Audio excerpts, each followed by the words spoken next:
Projetor em tela cheia, prévia, janela. Beleza, galera? Mais um vídeo no canal. Hoje me acompanha meu amor aqui no começo do live. Hola, hola, hola grupo, hola público, perdón. ¿Cómo están? É que tá falando sempre no grupo da música é vida. Então, Sí, aqui sempre. A gente fala dos jogos, coisa. Também tivemos no começo do mês. La verdade sempre brilha. así Iniciar es, janela. Eu me Recomendado así es. certificar número aqui. Microsoft Certificar? 45. Brilhos La Verde sempre Sim, a verdade Brilla sempre brilha. Foi a primeira videoclipe música que saiu no oficial mês de Maria julho. Natália. Agora, nos próximos dias, sai Lo Justo es Bueno Lo Maria Justo Natália es Garvelotti Lo Video Bueno. favoritos No, com lo justo es bueno. projetor em tela cheia, Lo está prévia. bueno. ¿Cómo te salieron? Ven, esa canción, chula, salió bien. Prepárense para escucharla. Una ya está disponible y la otra estará en breve, en los próximos días. Prepárense para bailar. Sí, porque el día 23 ahora estamos el día 16 Así es, de... correcto. Estamos entre el día 15 y el día 16 de julio. Faltan 8 días. Ajá. Entonces, estamos hoy con un gran torneo eh, en París, Francia, de Call of Duty en París. Ok. Então, chicos, galera, hoje temos dois times, o Falcões e Minnesota. Hoje as previsões, vou deixar na mão da minha amor. Meu amor, tu previsão, quem ganha? Minnesota. Minnesota. Ok. Dá um palpite de quanto vai ser mais ou menos. 3-0, 3-2, 3-1. Creo que van a ser 3-1, me parece. Si no me equivoco. Ok. Eu digo que vai ser 3-2. Bueno, Vai ser muito apertado. vamos a ver. Los Angeles e as Carolinas. Ok. Los Ángeles. Quanto? 2-0. 3-0. 2-0. Aqui não há dois, há três. Ah, bueno, 3. Hay 3-0, chula. Yo creo que está muy bueno ahí, si puedo ser. Entonces yo voy a arriesgar 3-1 o 3-2. ¿Por qué? Porque es mucho arriesgar ese 3-0. Sí, no. Por eso yo decía 2-0. Pero bueno, si no hay, No hay dos. Fo- qué mala onda. es complicado. Entonces, soy 3-1, 3-2, 3-0, nada más.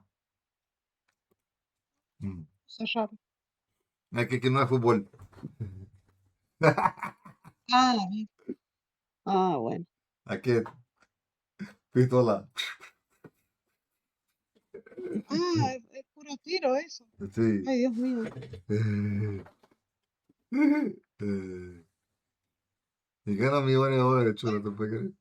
Para ganar $1 millón Que este juego. Lembrando, galera, demos comentário. Temos aqui, ó, vários eventos ainda em julho. Temos muitos eventos ainda que cobrir. Temos PAX West, PAX East, a PAX em geral. Também temos também Gamescom Latam, Gamescom na Alemanha. a participação desse ano, que ainda vai ser também. Também vai estar também a Tokyo Game Show. Uau, Tokyo Game Show. Vamos para o Japão, mano. Vamos para o Japão. Vamos para o Japão. Do Japão, vamos para descansar um mesinho, né? E os cabelinhos para vinha aí em novembro 20 vai ser o dia que vão estar anunciando o, o evento da Game Awards. Então, vai ser os nominados esse dia, 20 de novembro, lembra essa data, onde teremos a abertura da votação. Tivemos muita coisa no canal, tivemos a Ghost of Tsushima no mês do ano, depois tivemos GTA 5 e tivemos Red Dead Redemption 1 e 2. Taxi Life Simulator, Chef Life Simulator. Chef Life Simulator ainda continua até o momento desse vídeo. E logo depois do Chef Live temos o jogo mais parecido com a nossa realidade, Detroit Become Human. Os androides estão trabalhando e os humanos sem trabalho nenhum. Então, vai ser em 2038 o jogo, né? Então, se preparem. E a partir daqui a uns dias começa Detroit Become Human. Depois de Detroit Become Human, começamos com a nossa saga de Crimson Desert. Vai ser louco.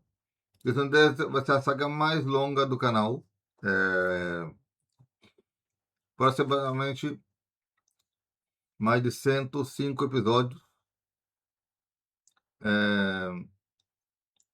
Temos 104 no GTA. No GTA não, perdão, no jogo lá chamado Odyssey. Odyssey temos 104 episódios. Pode ser até muito mais. Mas as DLCs eu não coloquei na mesma playlist, mas eu vou depois arrumar lá direitinho.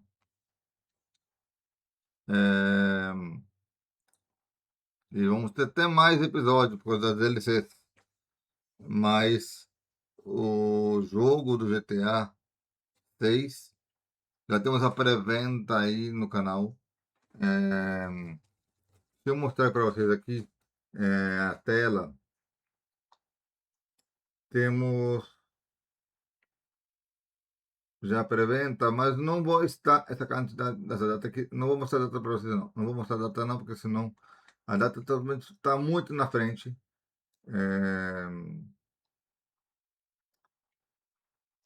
E é muito complicado trazer uma data que vai ser um pouco mais na frente. Então, lembrando, só faltam 16 minutos para começar. Lembrando vocês do like, comentário, compartilhar o vídeo. Ajuda bastante o canal. Lembrando, em dezembro, o dia exato da entrevista do meu amor Natália Gavelotti. Não sei ainda o dia exato. Vai ser o dia 17 e o dia 20 de dezembro, ok? E depois iremos de férias.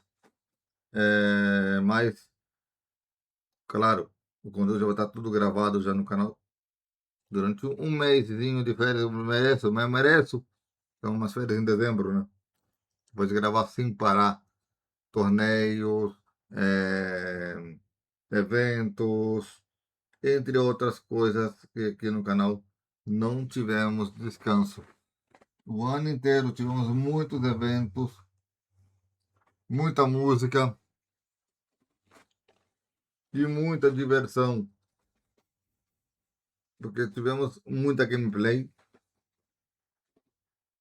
Vamos ter ainda mais gameplays até o final do ano. Então, se preparem, que daqui a final do ano, eu irei fazer um resumo de tudo que rolou nesse ano 2026. Ainda falta muito, mas eu digo que vocês vão gostar bastante do que eu vou trazer aqui no canal. O GTA terá uma janela especial para ele? Terá. E também teremos nosso sorteio de um jogo no final do ano, se Deus quiser, se baterem as metas. Ok? A meta número 1 é número 1. Ajudar a bater as 4.000 horas. A segunda, chegar aos 50.000 inscritos que nós não temos ainda. Estamos ainda nos 1.000 e pouco. Nos próximos dias, eu vou estar mostrando para vocês a data que falta. Estou fazendo um vídeo, fazendo update do nosso sorteio nos próximos dias. Explicando um pouco mais como vai funcionar. Bom, já estou dizendo aqui já, vai ser assim, 50.000 inscritos para poder conseguir ganhar um jogo, ok? Só que para isso vai ter que também bater as 4.000 horas. Se bater 100.000 inscritos e as 4.000 horas até dia 12 de novembro, que é a data limite para o sorteio, antes de dezembro, teremos um ou dois jogos, dependendo de quantos inscritos baterem. Lembrando, é dia 20 de dezembro. Pode ser que, se baterem a meta em novembro, sortearemos os dois ou um. Vai depender muito, eu vou dizer isso mês a mês. Uns dias mais eu vou estar fazendo um update. Faltam 13 minutinhos. E lembrando vocês do like, comentário, compartilhar o vídeo. Ajuda bastante o canal. Esse canal cobre todos os eventos. E lembrando, ainda temos a PAX West. Já falei. Gamescom a Gamescom Latinoamérica volta no ano que vem? Não sei. Mas esse ano vai ter mais eventos Latin American Game Show, vai ter mais eventos deles e ainda por cima temos um Game Awards do Latin America. Como vai chamar? Latin America LED. Latin America LED vai se chamar. É um evento de premiação dos jogos latinos-americanos, como o The Game Awards. E a data exata ainda não tenho, mas irão revelar na Gamescom ou na Tokyo Game Show o dia do evento. E um desses dois eventos irá revelar a data do Latin America LED. E lembrando também, Joystick Games Awards, aí esqueci do Joystick Games Awards, que é no final de novembro. E também PC Game Awards, que também chega dia 6 a 8 de dezembro. Então, se preparem, que torneios e eventos. Mortal Kombat ainda vai voltar, hein? Não tem um Mortal Kombat no canal, não. Mortal Kombat ainda volta nos próximos dias aqui no canal. Tomando meu cafezinho da manhã aqui. Tô gravando no café da manhã esse vídeo maravilhoso para vocês, com muito amor e carinho. Lembrando, 10 minutos para começar aqui o torneio desde Paris, na França. E lembrando, amanhã continuaremos a nossa jornada do nosso torneio do Café também. Amanhã teremos muitas coisas que falar também. Updates sobre o que estamos falando nessa live de hoje. E entre outras coisas mais. Nunca esqueçam esse comentário. Também vai ser muito importante em todos os vídeos. Deixa o like em todos os vídeos, porque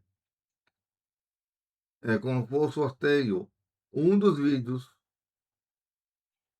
vai ter o comentário postado na roleta. Então, você vai poder participar com a roleta quando for o sorteio. E eu vou explicar com mais calma, mais lá na frente. Só que eu estou adiantando a vocês o sorteio, vocês já se prepararem, porque daqui a novembro e a dezembro não falta muito, hein? Porque o ano está indo muito rápido e estamos já em julho, galera. Estamos já em julho e praticamente quase final de julho. Estamos no dia 16 a 15 de julho. Então vai ser praticamente quase final do mês já. Então, todas as coisas chegando em agosto. Então é complicado. E já se aproxima também a estreia no Dragon Ball Super. O remake do anime e dos filmes, né? Que vai ser tudo um único só. Remake se lança entre os dias 20 de agosto a 20 de setembro. Por aí mais ou menos lança. Bem perto da Tokyo Game Show. Claro, se tiver com um detalhe do jogo também, do Dragon Ball Xenoverse 3, eu trago também aqui no canal também. Inclusive o Xenoverse 2, eu tenho que trazer também aqui no canal o 1 e o 2, né? O Xenoverse 1 e 2. Então, é um... Agora eu tenho que esperar para poder preparar para vocês para o começo do ano que vem. O GTA vai ser prioridade em todos os canais aqui, né? Agora a partir de novembro 19, quando for lançado o jogo. Então, se preparem, porque o jogo mais aguardado da década, porque desde mais de 10 anos que GTA V está nas nossas mãos. O 6, o 5 foi lançado em 2013.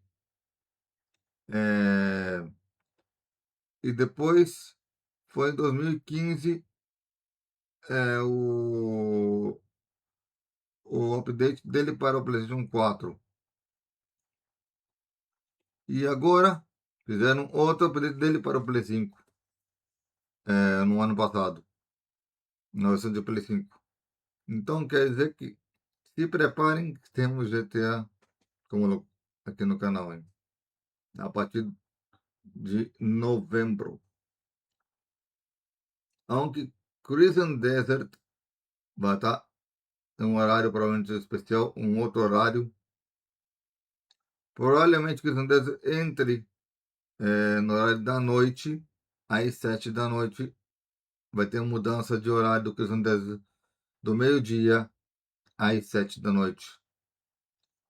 Ok? Por que o Crimson Desert pode mudar de horário? Porque o GTA, quando tiver gravado com os episódios, vai entrar no meio-dia. Então, pode ser mudança de horário e pode até ser adiado vários torneios que estão perto de chegar ao seu fim. 5 minutos para começar. E lembre do seu like, comentário e compartilhar o vídeo. Ajuda bastante o canal. Lembrando de acompanhar também as músicas do meu amor, o Natália Gavilotti, que sempre nos acompanha nossa live de Magic. E lembrando, Magic Arena volta aqui no canal em 4 dias, a continuação da nossa saga da nossa Marvel, né, que lançou no dia 23 de junho, mas estamos trazendo agora, porque estamos gravando tudo em sequência, um do outro, e não dá para trazer tudo no mesmo dia. Então, senão mata o canal, né? Tanto vídeo no mesmo dia, não dá.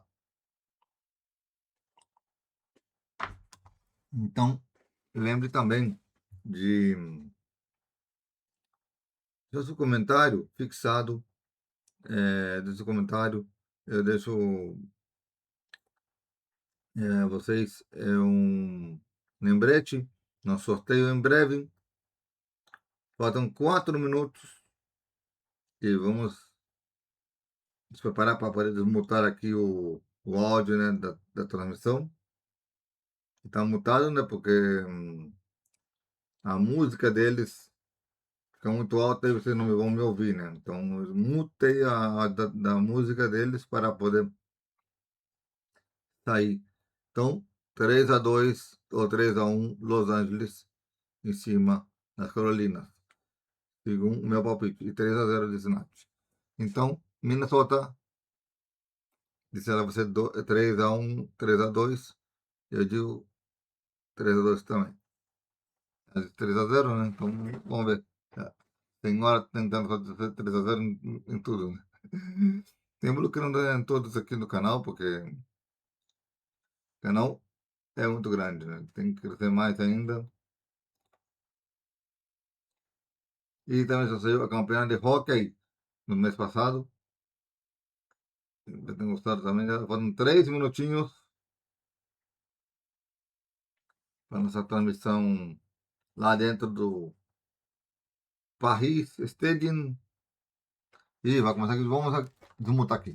New notification. All audio and your microphone are unmuted. E vamos nos preparando. Os times vão mostrar agora o que rolou no jogo do capítulo anterior. Os jogos do capítulo anterior. Vou mostrar aqui. Aí de fundo na tela. Então não tem perda aqui. Você pode ver tudo na íntegra. Até resumo das partidas dos jogos inteiros no começo das lives. Isso foi muito bom. Eu tornei aqui na família. Vamos ver como vai os times desse torneio. Eu estou vendo que vai ter um grande atrás do outro. Vamos ver o que vai dar. 2 minutos e 10.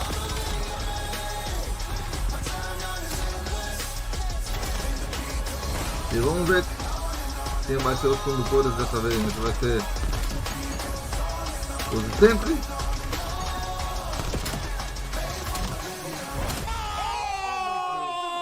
ou serão outras pessoas.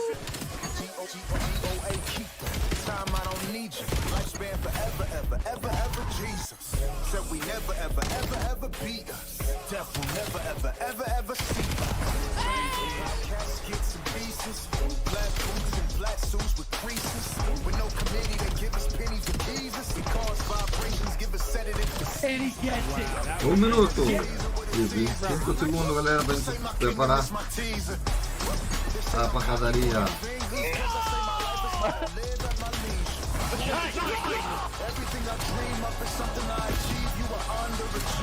Miami jogará talvez hoje ou amanhã, hein? Não lembro que foi uma semana, né, que foi gravado, né, o anterior. 50 segundos. Plant a bomb. No! He's not planting the bomb! He's not planting the bomb!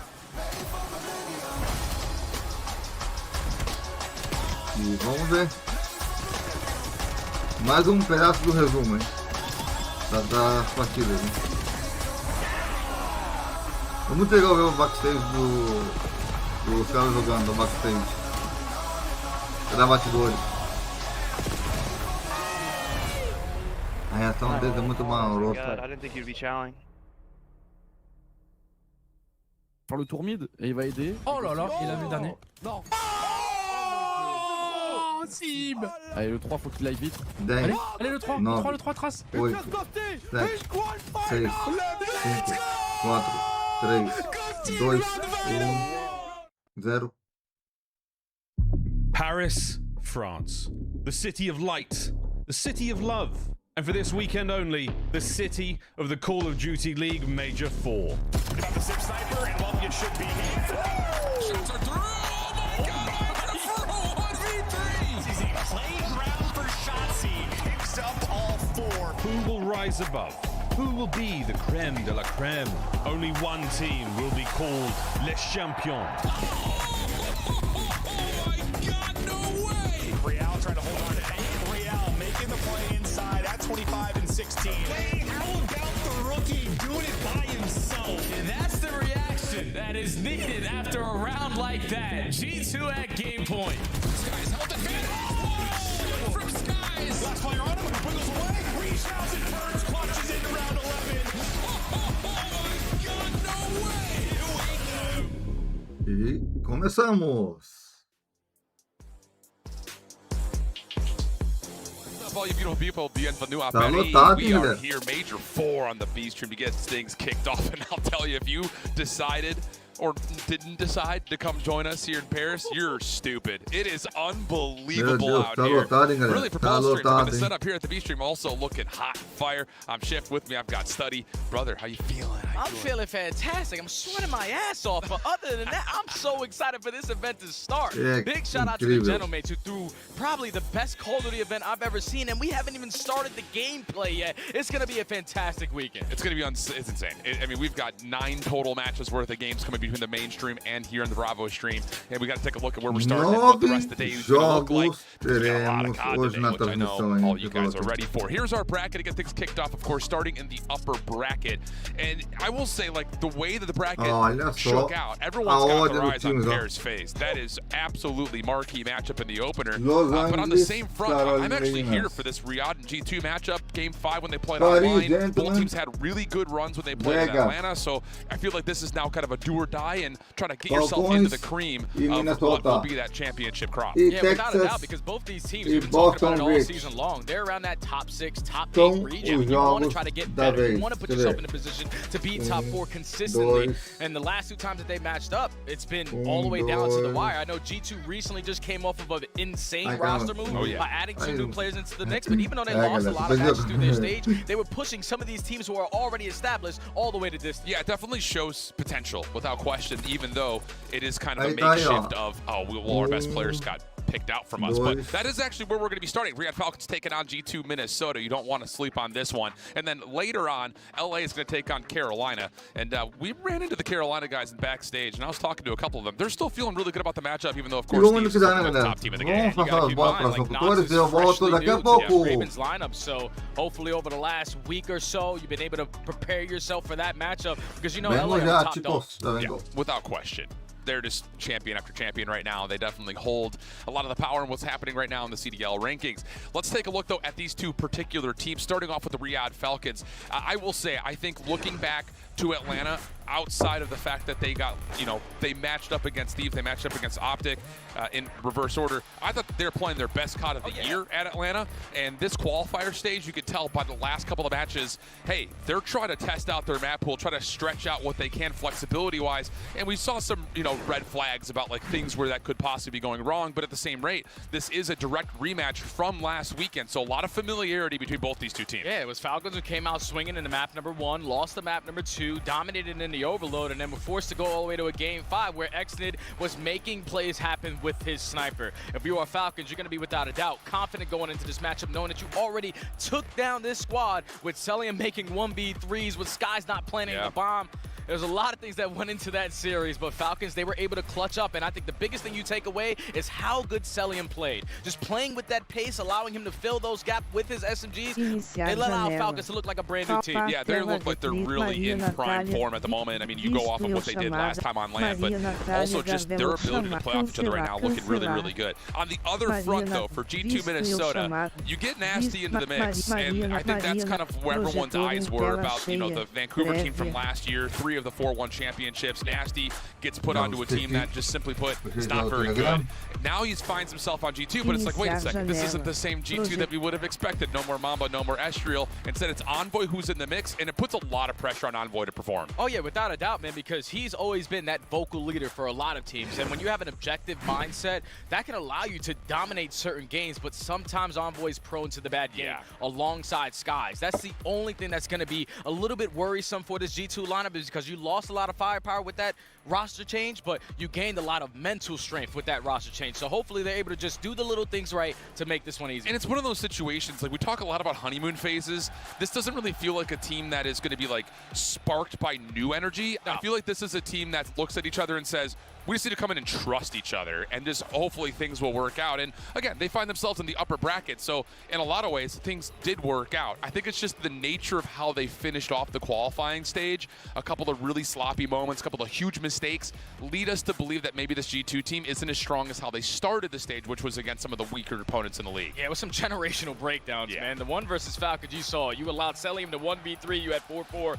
when we're all separated around the map. That can happen. And then when you get to the round 10, Skies is in a 1v1 and doesn't even decide to plant the bomb. So these are little things that turn out to be such big things in a moment. And even though they find themselves on a 3-series losing streak, it's still a new team. You're going to have mistakes. So hopefully you've been able to fix it over this past week. And seeing more maps in a series is only going to grow the confidence as they get ready for something like this. The only issue is you only had about a week, and a lot of that week was taken up by travel. So how much have you back in the lab and come back out as we take a look at our best of 5 series layout for these 2 squads? And starting things off, a Colossus hardpoint. I will say G2 Minnesota, and Ali called this out on the desk when we watched G2 on this map earlier. So it's like we have not seen Kremp take over this map really since the NPC meta has switched over through Major 3 quals. This team in particular has played it 3 times. They're 1-2 on it, with just really the only one coming by way of like a really tight game. So what are you looking at here in terms of the series layout? Does this feel like a G2 Minnesota has to come out win map number 1? No, it doesn't. It does not, without a doubt, because even if Falcons, we saw it in their most previous matchup, they had a Colossus. They got beat to shreds on the map number 1, but were able to respond on that map number 2. When I look at G2, I'm expecting 2-3-5. All right, they can sneak off a hard point here and there. That's fantastic. That's what they were able to do in the last matchup, where they had that gridlock hard point sitting at the map number 4, but Falcons decided to get rid of gridlock everything. So this is going to be a new playfield. Yeah, and we actually just had a moment to talk to Clay a little bit about it. He's just like, look, right now we just don't have it on gridlock, especially knowing what G2 did to us on that map in Search and Destroy in particular, so we're not going to bother with it, at least not for this series. And it does put a lot of pressure on the rest of their map pool, which is something that we saw them trying to stretch and change by the last couple of the qualifiers. It's just as we get to the end of the season, all the teams that had been dealing with hard set vetoes, that now all of a sudden it's a 6 map per mode pool. It really puts a lot of intensity on the fact that you are likely going to have to play your hard veto if you're going to take away one of your opponent's best, or if any of these new maps happen to be your new worst. So there is something to be told about, you better hope that even though a map like Scar hasn't been in the pool for Riata time, you better know what your protocols are on the map. You better come out and play it. Yeah, without a doubt, man, because you decided to get rid of gridlock. So you are forcing the hand. You are forcing yourself to play a map that really hasn't led to a lot of success all season. They are 2-8 on that Scar HP. So for the Falcons, who have always been based off of their momentum, this Colossus needs to go their way. I agree. Because we were able to cast their Hacienda Search and Destroy in their first attempt, and it really didn't look that comfortable because Xnid wasn't able to use that sniper. So if you are the Falcons, you need to come out and take map number 1 just in case. So you get to that map number 2, it's anyone's game. That really is, I think, the biggest point about this Riyadh team, comparing what we may find here to what happened in Atlanta. And even talking to Kismet a little bit, like between stage 3 and stage 4, he was sitting there just like, I don't know what Saud was on, but he was hitting everything. And when our snipers connecting like that, it grows everyone else's confidence that they can go and run a lane and likely be still working in a 4v3 nature.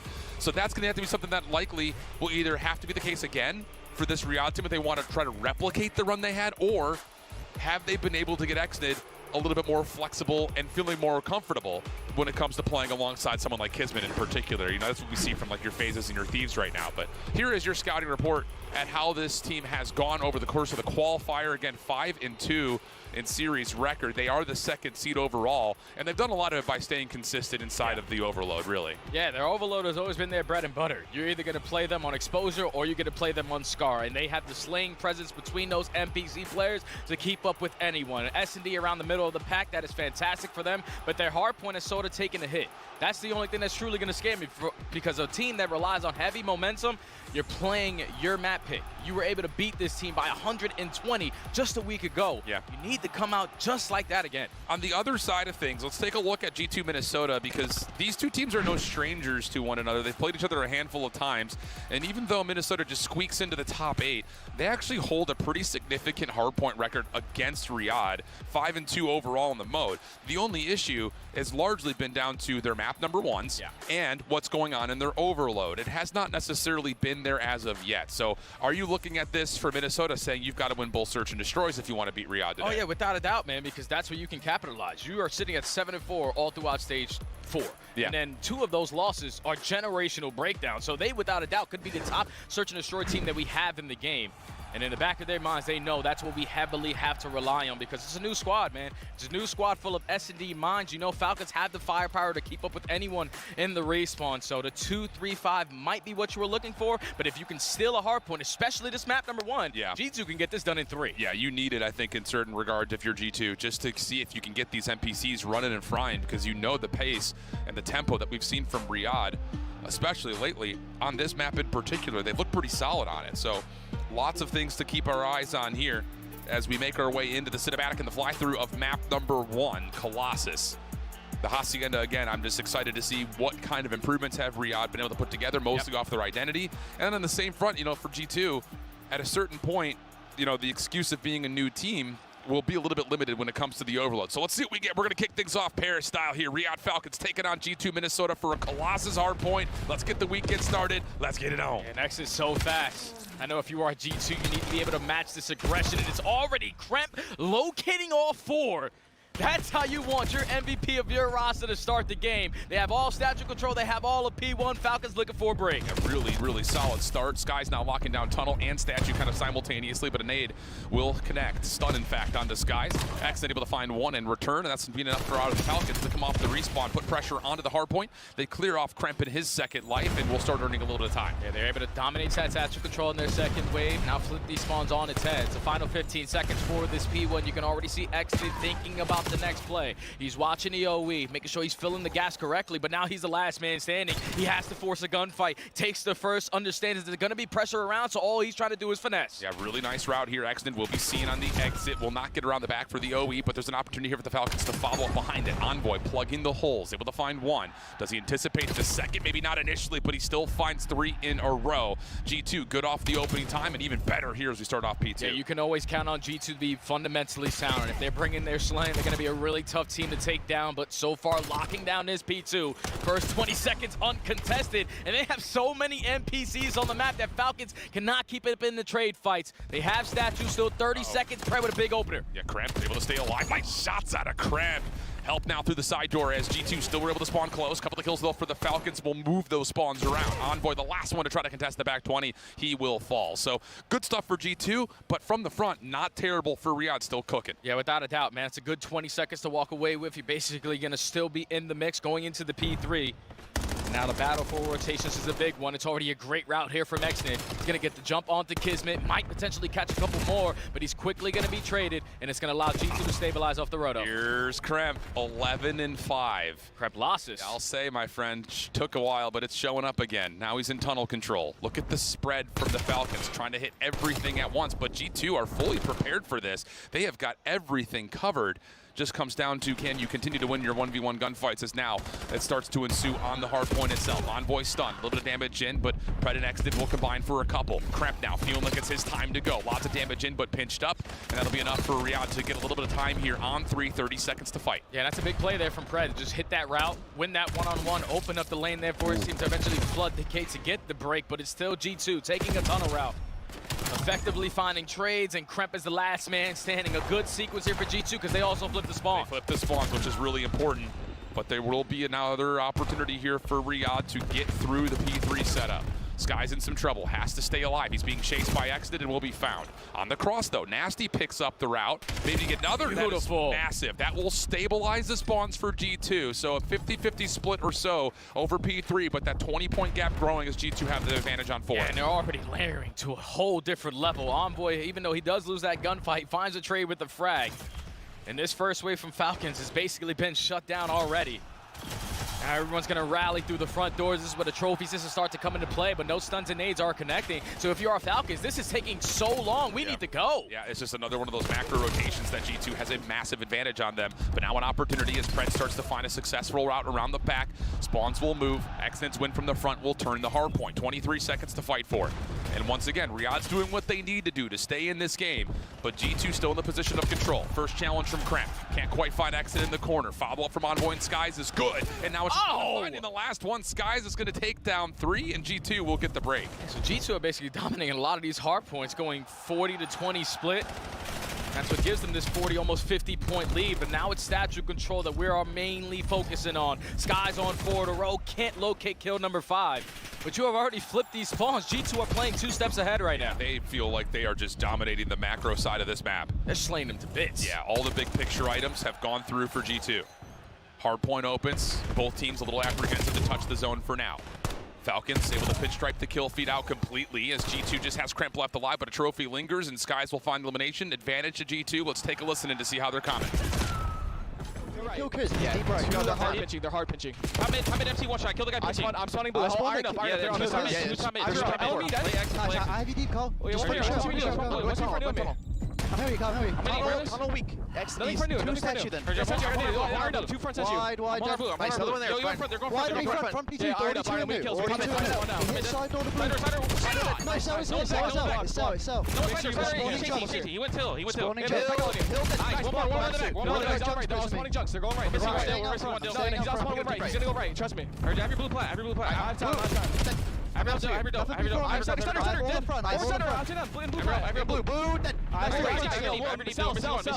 be in the right. Center. Inhale, weak on you. Lobby, lobby here now. Challenge. One shot get nice. Three. Nice 3. Last guy. Nothing center. Could've gone center. Yo, front door. That's he's back there. Push. Look inside though. Stay down. I have it. I'm staying down. Every shot. Every time. Two front.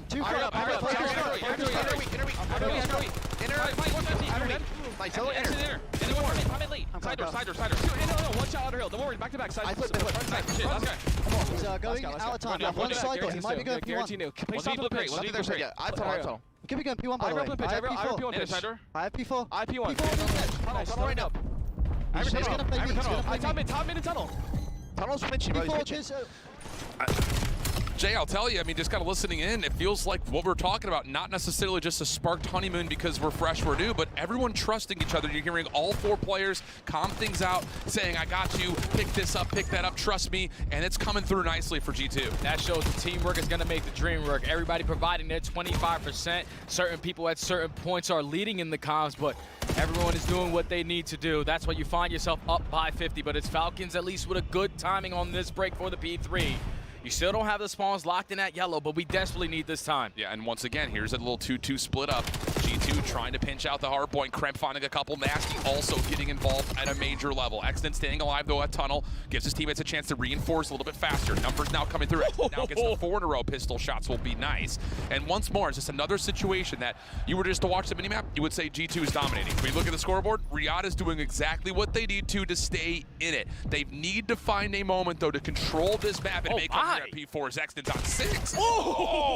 Gets number 7 for the Hellstorm. This is their moment. Sahu just pops takeover. Finally, Falcons are able to win a rotation to a money hill, but it's still going to be scrappy. G2 through mid lobby make kills go their way. So even if you win the rotation, the first attempt from G2 is way too clean, and now you're forced to use this Hellstorm. It's not going to feel all that great, not that comfortable, but Kismet is going to make the long route happen, or is he trying to make his way around the back? Shut down by Kremp. Hellstorm, 0 effect. Pred able to win one tops P1, but it doesn't make much of a difference. Kremp still able to float down towards Statue. This is just so much time for G2 Minnesota. Yeah, it's just perfect layering, perfect gameplay here from G2, stabilizing on the map, not really fighting for scams or just setting up these crossfires that are making it very difficult for the Falcons to get in. But it's Cellium who finds 2. Kismet effective on the trade. It's good to walk away with this final 10, but we need a good hold. We need a rotation win first and foremost. They had it right there and threw it away. I know it. I know it. Nexnid's 7 spree comes up a bit soft and empty. Skies gets a little bit of a weird off spawn after the old time fades, but the hunt is on. Pred seems to be aware of that, but he gets there a little bit late. Kismet up top only able to find 1, so G2 are still earning time. Pred shut down. Staggered spawns now starting to come through, and G2 are ripping them apart. They are absolutely outslaying the Falcons by a country mile. Yeah, and this is not what you expect to see. Falcons just did this to them on the opposite factor last week. It was Kismet, Pred, and Exton who just dominated this game, but Kremp losses came to shine here in Paris. About to breach that 200-point mark, and now they're starting to work for the spawns. Yeah, you can do whatever you want right now if you're G2. Kremp still laying the damage down. Nasty at 24 and 20 has been great. I mean, really, everyone is playing. Oh my! Kremp gets all the way up top. Trade started to come through. G2 hold the numbers, have a chance to get more time here on P1, and now it's all of a sudden do or die time for this P2 rotation for the Falcons. Yeah, and Falcons, realistically, you have to chalk up this final 10. This has to be the perfect setup that you can shut down this first wave with, and it's already Cellium starting off on the right side of the kill feed by locating Kremp, but the rest of G2 are just gonna flood through the front door. Thankfully, Falcons were ready and waiting with SMG pressure. Pred finds a double. They shut down that first attempt. Really good timing from Pred on the route. He was the one guarding from P1 steps, and then as soon as he gets the read, they're hitting from the front. Easy flank. OE pressure. Kismet only able to find a little bit of damage, but here's Pred. Re-wrapping shut down. G2 now mounting pressure from both sides at once. Not only able to find 1, that's not going to be enough. Exit from inside the hard point, overwhelmed. G2 able to find the break and flip the spawns. 28 seconds to fight for. Even though Pred made a great play at Statue, that reflank there wasn't the best decision to make at that point, because you're basically not going to guarantee those spawns for the rest of your teammates if you do fall. And it leads to G2 getting a break with 30 seconds still remaining. Final 15, and Falcons know they can't forfeit this time, but Skies is destroying them. Kremp is on a different level, and they only need 20 points to close out map 1. Yeah, now we're absolutely backs against the wall territory. Kremp is just not losing gunfights, tiptoeing around the sub, able to find the movement, not quite the shot. Nade will put him out of commission. Falcons will hold some numbers as they rotate into 3. On the old time, Pred is still holding a couple of G2 members back. That's really good play here for the Falcons to get into some space. And you know, if you're the Falcons, it's not about how you start, it's about how you finish. You need this P3 to P4 chain, and so far I've shut down multiple waves here from G2. But now it's Envoy working on the route. Good patience. Communication is there for the Falcons. We need to quickly get this trade, and it's Cellium able to locate him, but he pulls Cellium out to play. It leads to a break for G2. Yep, that's absolutely perfect from Envoy. Skies now on 3 in a row, shuts down the rest of the Falcons. Last 5 seconds starting to come through. Everyone from the Falcons had to hit from the front. They're able to neutralize and contest some of the time as Nasty will drop. Kremp, the last one standing, will fall. But still, you have an opportunity here for G2 to push around the map, put the pressure everywhere at once, and Envoy's gonna find 2. Pistol doesn't quite get out in time. Oh, and Kismet's able to hold on to the hard point. So over 200 points go the Falcons, but they still need to rotate. Yeah, you lose the rotation. You quickly have to go through the front, and it's Kremp trying to hold it down. Kremp, oh, he gets caught in the corner, but Envoy shines 2. Trades come out. Last one left is gonna be Exton. He's gotta find a way to contest, and he's not able to do it. And Kremp is gonna look over and say, it's my map, baby, it's my map. It's gotta feel so good if you are G2. You played this team on this map last week, but all line to land just hits a little bit different. Everyone goes positive besides Envoy. But if you're gonna dominate the fundamental aspect of the game and just be so efficient on your setups, G2 outclass Riyadh Falcons on a map that they have been so comfortable on all season long. Great plays there from Kremp. Great plays from Skies, who had himself one hell of a map there. And if you are G2, that is exactly how you wanted to start this series, because you know you are the better search and destroy team. So if you're going to take their map pick off, Falcons are feeling it. Yeah, man, I mean, we're talking all 4 players over 4,000 damage. Look at the assist category.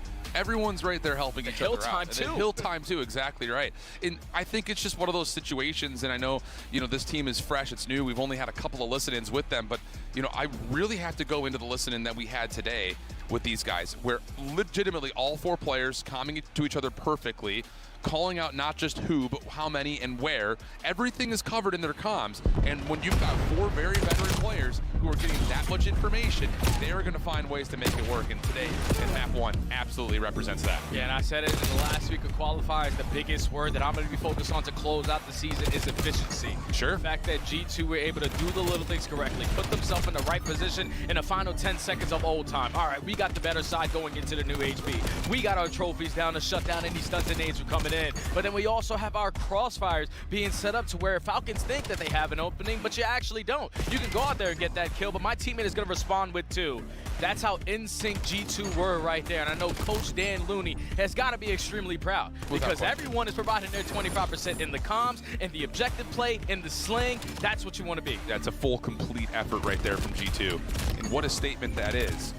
We'll talk more about the implications about map 2 in a moment, but I would just generally say, like, it's really odd to see that Riyadh not able to win really a single rotation until way too late into the map, and then not even be able to hold it for more than about 15 to 20 seconds. So massive map number 1 for G2. And now we talk about the Hacienda Search and Destroy. Defensively, G2 has been a monster in Search. They are top 3 essentially in every single statistic on that side of the bomb. I think the question here is more really about what can Riyadh do to get onto this map, feel comfortable, and most importantly, find offensive success generally, because let's think about this. How many times did we see in Atlanta the only reason that Riyadh was finding success offensively because they were in a 4v3 thanks to snipers hitting out of Exnit? Yeah, so on the Hacienda, the one time we watched them play this map, we actually had the opportunity to cast it. And after the map was done, you lose 2-6. And I'm saying, all right, if you're Falcons, you probably don't want to play this map for the rest of the season.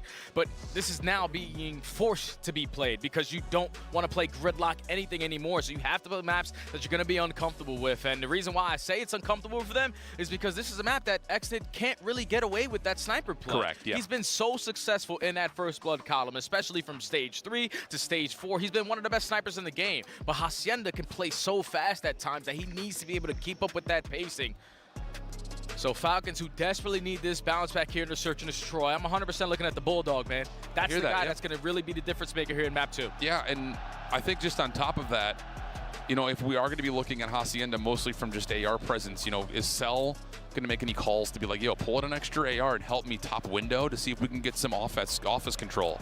Because that feels like that's something that also was really missing when these two teams had played, was that G2 had so much map to work with all the time, always, that you just need to find a way to slow this G2 team down if you don't have the ability to pull out a sniper rifle if you're Riyadh. So a lot of elements coming into the mix here, especially now considering that this was not a great map in the pool, in this best of 5, and you're down 0-1 already. The last thing you want to do is come out here into Paris and have to pull a reverse sweep somehow. Yeah, it's going to be tough, man. If you go down 0-2, I know that they've been one of the best Overlord teams in the game so far all season long. But to find yourself in this situation, you weren't expecting it to start the day. No. It was your map pick at number 1. You lost it. You got smoked on it by just losing the fundamental aspect. But this is a desperately needed bounce back map for them. Bulldogs set the tone and shut down Kremp, because you know, as the island player, the guy always finds his opening. Well, generally looking at the overarching statistics, throughout Major 4 quals, and again, this is an anomaly for this particular map, but Riyadh's coming into the Search and Destroy as the #1 opening to a win percentage team, but not on Hacienda. Yeah. That's the thing. It's like there are great numbers that you can look at, but not on Hacienda. So it's about trying to manifest those same success stories in a very different venue. And it's going to be an opening G2 hit over towards the P2 Lambo and immediately through checkers. Kismet going to hit an early water route. He's the only defender, and yeah, Skies has seen that Kismet in some trouble. Skies able to find the first blood, and now Pred all of a sudden has to sit here and say, I guess we play retake? Yeah. Got to forfeit this bomb plant, man. Stun is able to connect, so they have information that there's more players from the Falcons sitting at the front door. But in a 3v4, we just got to go and create chaos with NPCs. Yeah, I don't know if they saw Exnit on this cross, but here comes the late route back from Nasty. Connects and find this kill around the rock before Nasty can get here. He finds the first, can't quite snap over, and the clutch position out of Nasty will work out for G2's opener. Yeah, and it's just homework being done there from G2. You can never catch these guys slipping in Search and Destroy specifically. You know, Skies is such a nerd. He knows nade spots, he knows routes, he knows tendencies of certain players. So Kismet tries to hit them with the Omega off-ground route right through the water. and he jumps up on the ledge and is able to allow his team to get the first blood, get the bomb planted, and then trade it out to hold it down. A perfect start there for G2. I like what I'm seeing out of G2, man. I know it's early. Efficiency, man. But it's clean. It really is. Let's not get ahead of ourselves. That was round 1, but it's hard not to. You just get excited. All the energy, we can hear this place literally bumping right now. It's unbelievable. This looks familiar. Riyadh saying, all right, you guys want to play aggressive towards B. We'll do the same thing, but Exnid doesn't anticipate that Kremp is playing as close as he is. Follow-up nade is good, but Envoy tucks himself into a corner, and the follow-up nades will give a major advantage to D2. Quick defensive play, a little double stack works out. Yeah, I'm wondering if Falcons, like, use the stun grenade to gather some kind of information, because G2 just walked up to that rock for free. When you're committing on a B plant like that, something has to be able to connect. You cannot turn that corner and just completely be blindsided by Kremp striking so close. He gets the first blood, even though he's quickly traded Envoy with the response, and then Kremp also find one from the def with a frag. Yeah. G2, nothing could go wrong for them right now. That's looking good. Okay. Here we go. Next offensive look for G2. Gonna spread the map a little bit. Envoy carrying the bomb. Looks like he's just looking for information on what defensive nades are tossed here at the archway, or if you can find anyone running through connector. Neither really showing too much, but what?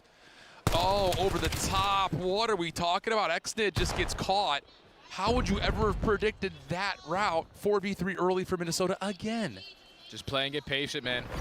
Forcing Falcons to be uncomfortable. Already a 4v2. Selim is quickly going to be traded. Now it's all left up to the Bulldog. Just try to clutch up on this round and at least get one on the board here for the Falcons, but they already spot him. Yeah, and there's just, yep, that's exactly right. You just play backside staircase, read the info. Even better, you have better shots.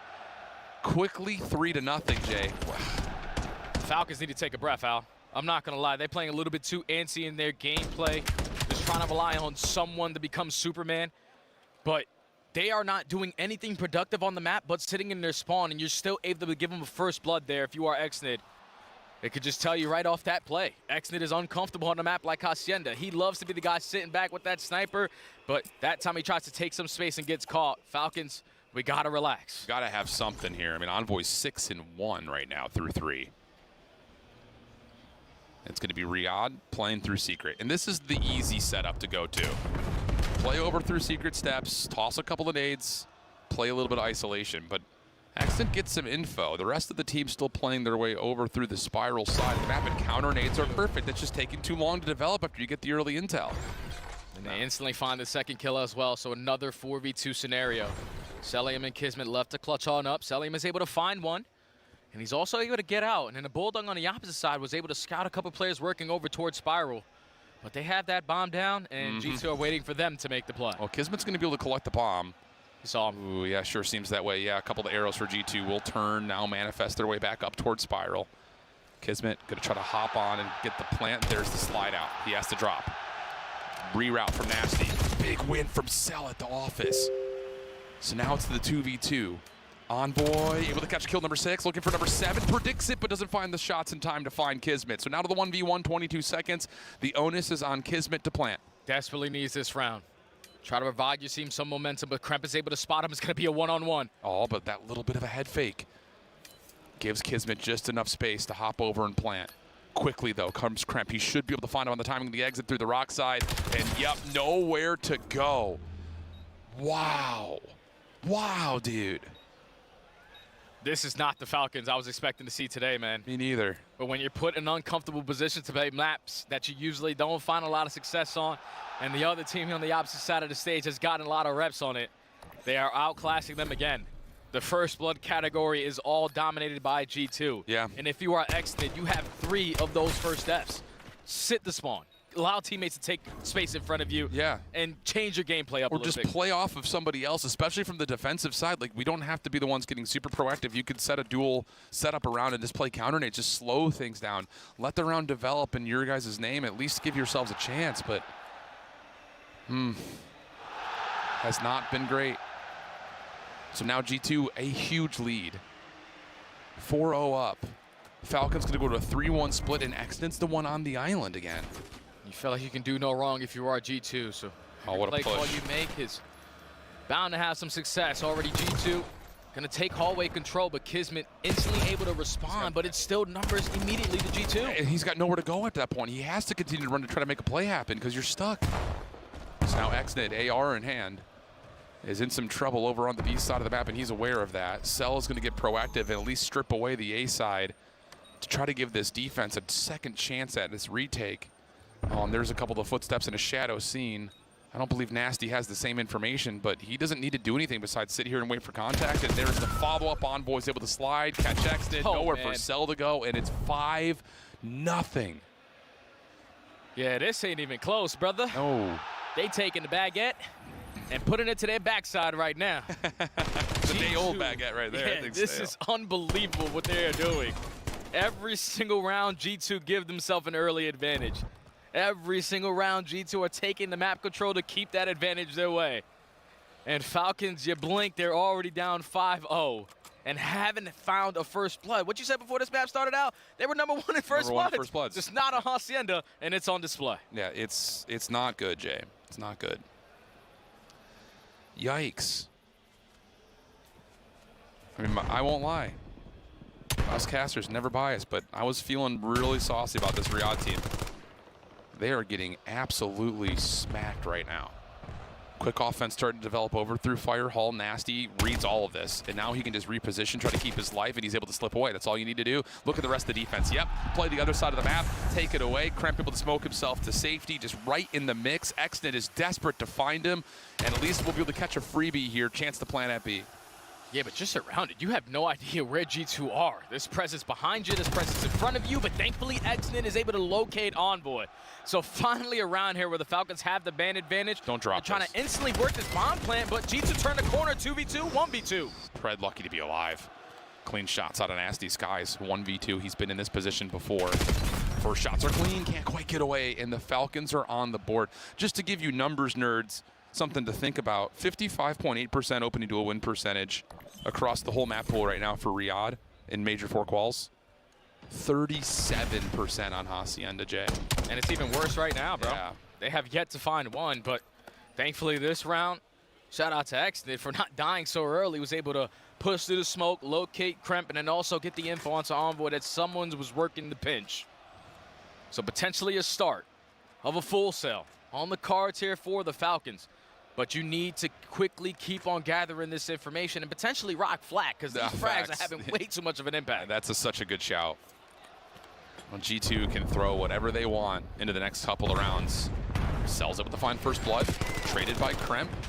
And it's just been nothing but raw aggression for the Falcons, round after round. And they keep finding ways to get punished. Good damage from Kremp.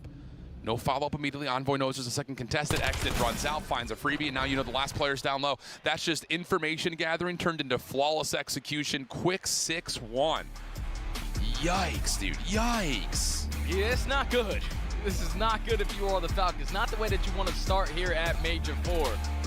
Your first map was your map pick. You lose that one in a fundamental aspect, but the map number 2, just being forced to play this because you don't want to play gridlock anything. You just played this squad last week, and it was gridlock for the map number 2. It was gridlock for the map number 4. You decided to take those both out and just hope that Hacienda, the work that we put in on the backside, shows improvement. Nope. But you lose the first blood battle by a hefty margin.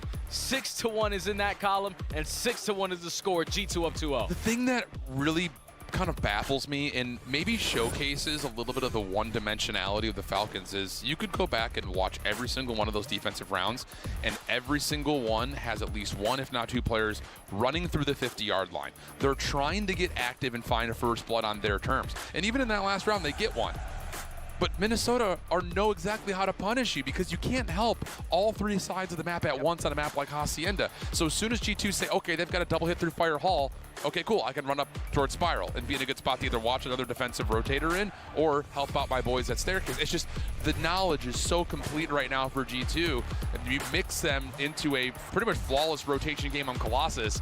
They're looking primed, looking ready, but they still have to get through a double dose of Scar, including the Overload, which feels like a different can of worms. We'll find out if that indeed is the case. I know they're like snails here in France. I was trying to work that in. It wasn't great. Let's SCAR go to break. We'll be right back for map number 3 after this.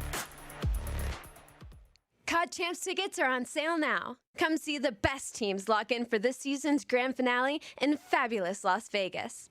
All 4-day passes come with early venue access. Head to phasevegas.com or scan the QR code to get your tickets now. Scuff, official controller of the CDL. Monster Energy, the official energy drink of the CDL. Brought to you by America's Navy and the special operators who work in the shadows.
Welcome back there, friends. We are in the middle of what has been a very one-sided affair. Yeah, let me see that, Jay. Ooh, we're getting freaky out here in Paris already. Come on. 2-0 G2. Wow. And honestly, even though the first map will read as a close one, a lot of that was Riyadh finding a way to sneak out 20 seconds from the front, not really ever winning a rotation until way too late, not being able to hold the setup really at all. Kremp shows up in Paris, and then they battle out on Hacienda, where it was 6-1, not just in overall round count, but also in the first blood tally. It's just G2 have got Riyadh's number right now. Oh yeah, that map number 1, they did the things that don't pop up on the stat sheet to a whole different level. Yes, and that sir. forced Falcons to be uncomfortable all throughout that map. Then when you get to the map number 2, it's just forced to be played from the Falcons. They haven't had success on Hacienda ever since it got added into the map pool, but the reason why they put it there is because they don't want to play gridlock. You already lost that map versus this squad, so you try to throw something different in the mix, but now you find yourself down 0-2. Most pressure on your shoulders, but they can take a little bit of a breath of fresh air knowing that they're going into their best game mode. Yeah, and I think it's just not only their best game mode, it's also on Scar that they have found a ton of success on just over the course of this season. Scoring percentage has been really strong for Riyadh. Really all categories have looked really strong for the Falcons in comparison to G2. And again, there's still that very comfy plush blanket over the top of the G2 team. New squad, trying to figure it out. You get it. But at a certain point, that line will run a little bit thin. So is there something here that G2 can come out, find a way to beat Riyadh in 3? That would be massive towards kind of turning around what could be a very, in a lot of ways, a soft bracket for these guys. Yeah, and I think the biggest thing you need to focus on if you are G2 is just keeping up with the slaying, because Falcons already starting off on the good side. If you allow those SMGs to get into your blue building, it's hard to keep track of them. So already Falcons dominating the EMP possession, forcing G2 to be backs against the wall, trying to fight from their spawn, and that's going to be 3 dead. Yeah, great damage. Skies will finish off one with the pistol, not able to get the second. Defense rotating over as Nasty plugs the hole. Follow-up reinforcements are on the way. Nasty able to get 2, Kremp the 3rd, and G2 able to stop that first attempt for the Falcons. Everybody's whipping out an extra M15 NPCs for certain occasions, but Nasty able to locate 3 in a row. Great shots with the wall bounce, even through the stun. He's able to connect with the headshot, and now everybody else is just trying to take space on the opposite side of the map. That's 2 kills going back and forth, so it's still a battle for mid-map. Yeah, Kremp able to keep himself alive over towards red, but he will be found easily by Xnid. Meanwhile, though, Nasty with some great control over towards the A zone. EMP is collectible. Someone needs to grab and go. But, oh, what are these spawns? What are these spawns for the Falcons? They spawn front green at P5, and now they're off to the races. No one's home except for what Nasty could do from behind. Is that enough space for the G2 Minnesota defense to get back up? Yeah, I don't think I've ever seen that spawn, but that was due to Envoy already showing presence at the train side. So he blocked those red spawn, and this turns to an immediate counter here for the Falcons. Unless Nasty has anything to say about it. He locates a double, stalls out time, and now the teammates are here for the stop. Nasty having a big map so far. What a miracle. I mean, G2 looked like they were going to be off to the races for a clear-cut score at A. All of a sudden, Riyadh spawns P5, and they look like they've got a free counter route to A. And Nasty does both pieces of work to generate the offensive score and then immediately get back defensively. So we're tied at 0. Under the 3-minute mark we go. Riyadh with field control and the EMP in Zell's hands. But they already lose that first gunfight. Pred is also going to fall as well. So now if you're the EMP carrier, hold this plane heady. But the pressure is going to be on you. You only have a pistol, and the stop comes in for G2. And they're instantly trying to just take so much space at green to spawn them at red. But you can see on the opposite side, Nasty is setting up for the capture at this B point because the reset's about to go down. Guys is in a little bit of trouble. Will drop. Nasty also will fall. But as a forward blocker, Nasty's doing everything you could possibly want. Kremp in and out of the action. Now you see me, now you don't type energy. EMP back over towards mid. Envoy's able to find the first blood over towards red steps. Kremp trying to contest top green. Not able to get the win, though, versus Xnid. The defense for the Falcons is starting to keep themselves alive. Trades and kills still looking good for G2, but not enough to control the EMP. Yeah, but this is not the position you want to be in if you are the Falcons. You are on good side. It's already 3 minutes gone, and we should have realistically had 2 caps to our name. But the score is still sitting at 0-0. So G2 trying to just maintain this middle map control, and Xnid going to be setting up on this pinch. He might have created the opening. That's 3 dead. Yeah, that's just a free route right there from Xnid. Doesn't win the second, though. Kremp comes in to do another double. 2 players for Falcons trying to work their way back over. Shots are decent from Celium, but the EMP carrier will drop, and Skies will get both. Another hold for G2. Space now being created. Big wins from Nasty. Oh, goodness. 1:30 on the clock. G2 still working for space. This is why you make that roster change to pick up this kind of player, because we saw Nasty on that Boston Breach lineup always provided this team with a lot of moments that just didn't have that clutch factor. But you put him alongside this kind of lineup, and he's going to be able to provide those game-changing plays. 1:15 left to go. G2 have mid-map, and they are forcing Falcons to just play back. This has been so good for G2 Minnesota. So good. Pinch on the way from Cell through mid-market. Pred able to find one from the front. Puts a lot of pressure onto Nasty and Kremp to stay alive. Both players finding individual wins. Nasty's channeling everything, dude. He is channeling absolutely everything. Look at the spawns. Unbelievable. So now you've got a chance to run this thing over. Nasty trying to create that lead space over towards A. Skies. Big shots. But not enough to keep the EMP in their hand, and now off spawn. Envoy has to deal with Kismet. He does quickly. And Nasty's already influencing the spawns to be over towards red for the Falcons. So now going to put himself back into the play and now flip the play on its head. Everyone going to spawn over towards green. G2 lighting up the kill feed. And in the final 30 seconds, they're able to get the first score. Again, outslaying the Falcons is not on my bingo card, but Falcons get 4. They desperately need this cap. They desperately do. They stop Nasty short of the Hellstorm as well, which is huge, but Pred cannot get into the blue building. Kismet playing backside fences, shut down by Kremp. I'm telling you, Jay, it's the same situation. Just can't win that second gunfight that you need. Cell's trying to force it, but not going to happen. 3 seconds on the clock. Kismet, one more chance to grab to get to the overtime. He's got help nearby, but you cannot fall here. You've got to keep your life, and Kismet will get just enough help to do just that. Able to finesse, potentially turn this into a tie score. Pred and Exnid already find 2. Pred finds a second. Final 15 seconds. Kismet, you just got to fly, but it's nasty again. MPC in hand. Byron Plumridge popping take. Oh my God.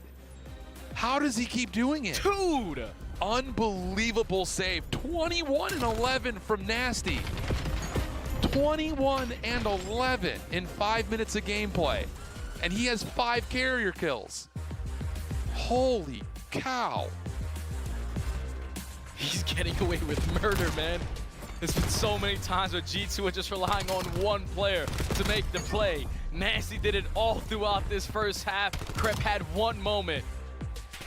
But Byron is playing at a different level, man. He does it with the M15, he does it with the MPC, and now you're on good side up by 1.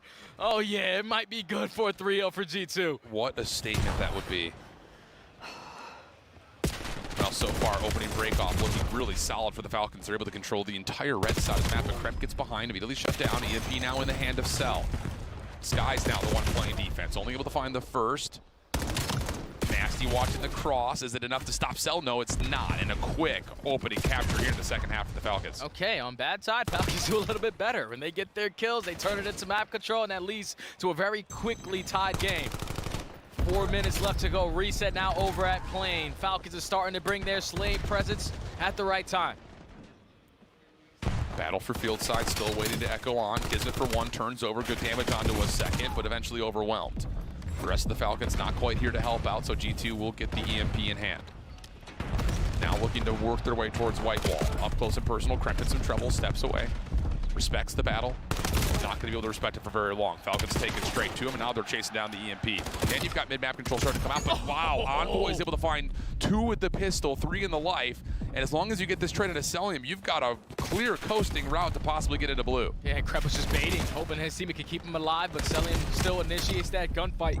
So you're making it 2v2 around the middle of the map. Now Envoy still left with the Jaeger only and no more ammo. Just trying to go out there and make a play happen, but Kremp is now roaming in your spawn. This is not where you want Kremp to be, and at least Exnid's able to find him quickly. Everything stabilizes. Resets with 3:15 on the clock. 1-1 game. Falcons closest to the EMP, but looking for that next level of kills. And Exnid's just going to grab. Does he think he has the opportunity to find a trade here with the pistol? Well, he thought about it, but G2 find the easy shutdown, and now they've got numbers working through White Wall side. Cellium has to step up. He finds the first EMP carrier. Kremp trying to work his way back through White Wall, but it will not happen. Nasty, the last one standing, is traded, and the Falcons have map control. Yeah, this is why Falcons are one of the top teams in Overload, because on the defensive end, they are so good at getting those goal line stops and turning them into immediate counters. You have all of belly control. You're forcing G2 to be backs against the wall, trying to lock down this B point. But Envoy with the nade on himself doesn't really change because his teammates fine too. Yeah, Falcons are still putting some pressure up the middle of the map here. And that's a big win from Exnid initially. Gets him free over through the convoy, but he's in trouble. Help on the way. Pred able to support, at least for a small time, but G2 still finding the counter kills that they need. Exnid working to get to top green. Doesn't win the gunfight though. Kismet. And G2 will get an opportunity to stall things out. Kismet's still playing on top of the EMP, but nice shots from Kremp, and now all of a sudden Envoy's in your spawn. Yeah, that's a bad rush play right there from the Bulldog, because you could have guaranteed that one as soon as that EMP is getting received. But now you're forcing all of your teammates to fight out of their spawn. Thankfully, you got an Exnid who flies out through both sides, locates a double. The stop comes in, but we still haven't located where the rest of Minnesota are. Wow, big double. Envoy gives Nasty an extra lease on life. Not the weapon he wants to be in blue, but gave him a chance. Falcons will recover. Minute 45 now on the clock. G2 still holding on to field side. Good double from Kremp, a third from Nasty. Numbers now starting to move up the map as the line of sights are now starting to be won by G2's M15s. Yeah, and this is going to be on Envoy, who's trying to set up this pinch route, but he's going to be between a rock and a hard place, surrounded by Falcons players, so they get that first kill. Now they can set the tone with the pressure over towards Plane. You're just trying to get this EMP as far away from your spawn if you can, but Falcons again with their Slane presence now turning into offense. Envoy watching the cross over through mid. Able to find one and a second with the pistol. Initially looked like Riyadh may have had an opportunity just to sprint this thing to A, but once more, G2's trusty shots on the cross work out nicely. Cell caught on the mantle towards Plane. Exit playing that first line of defense. Good first, better second.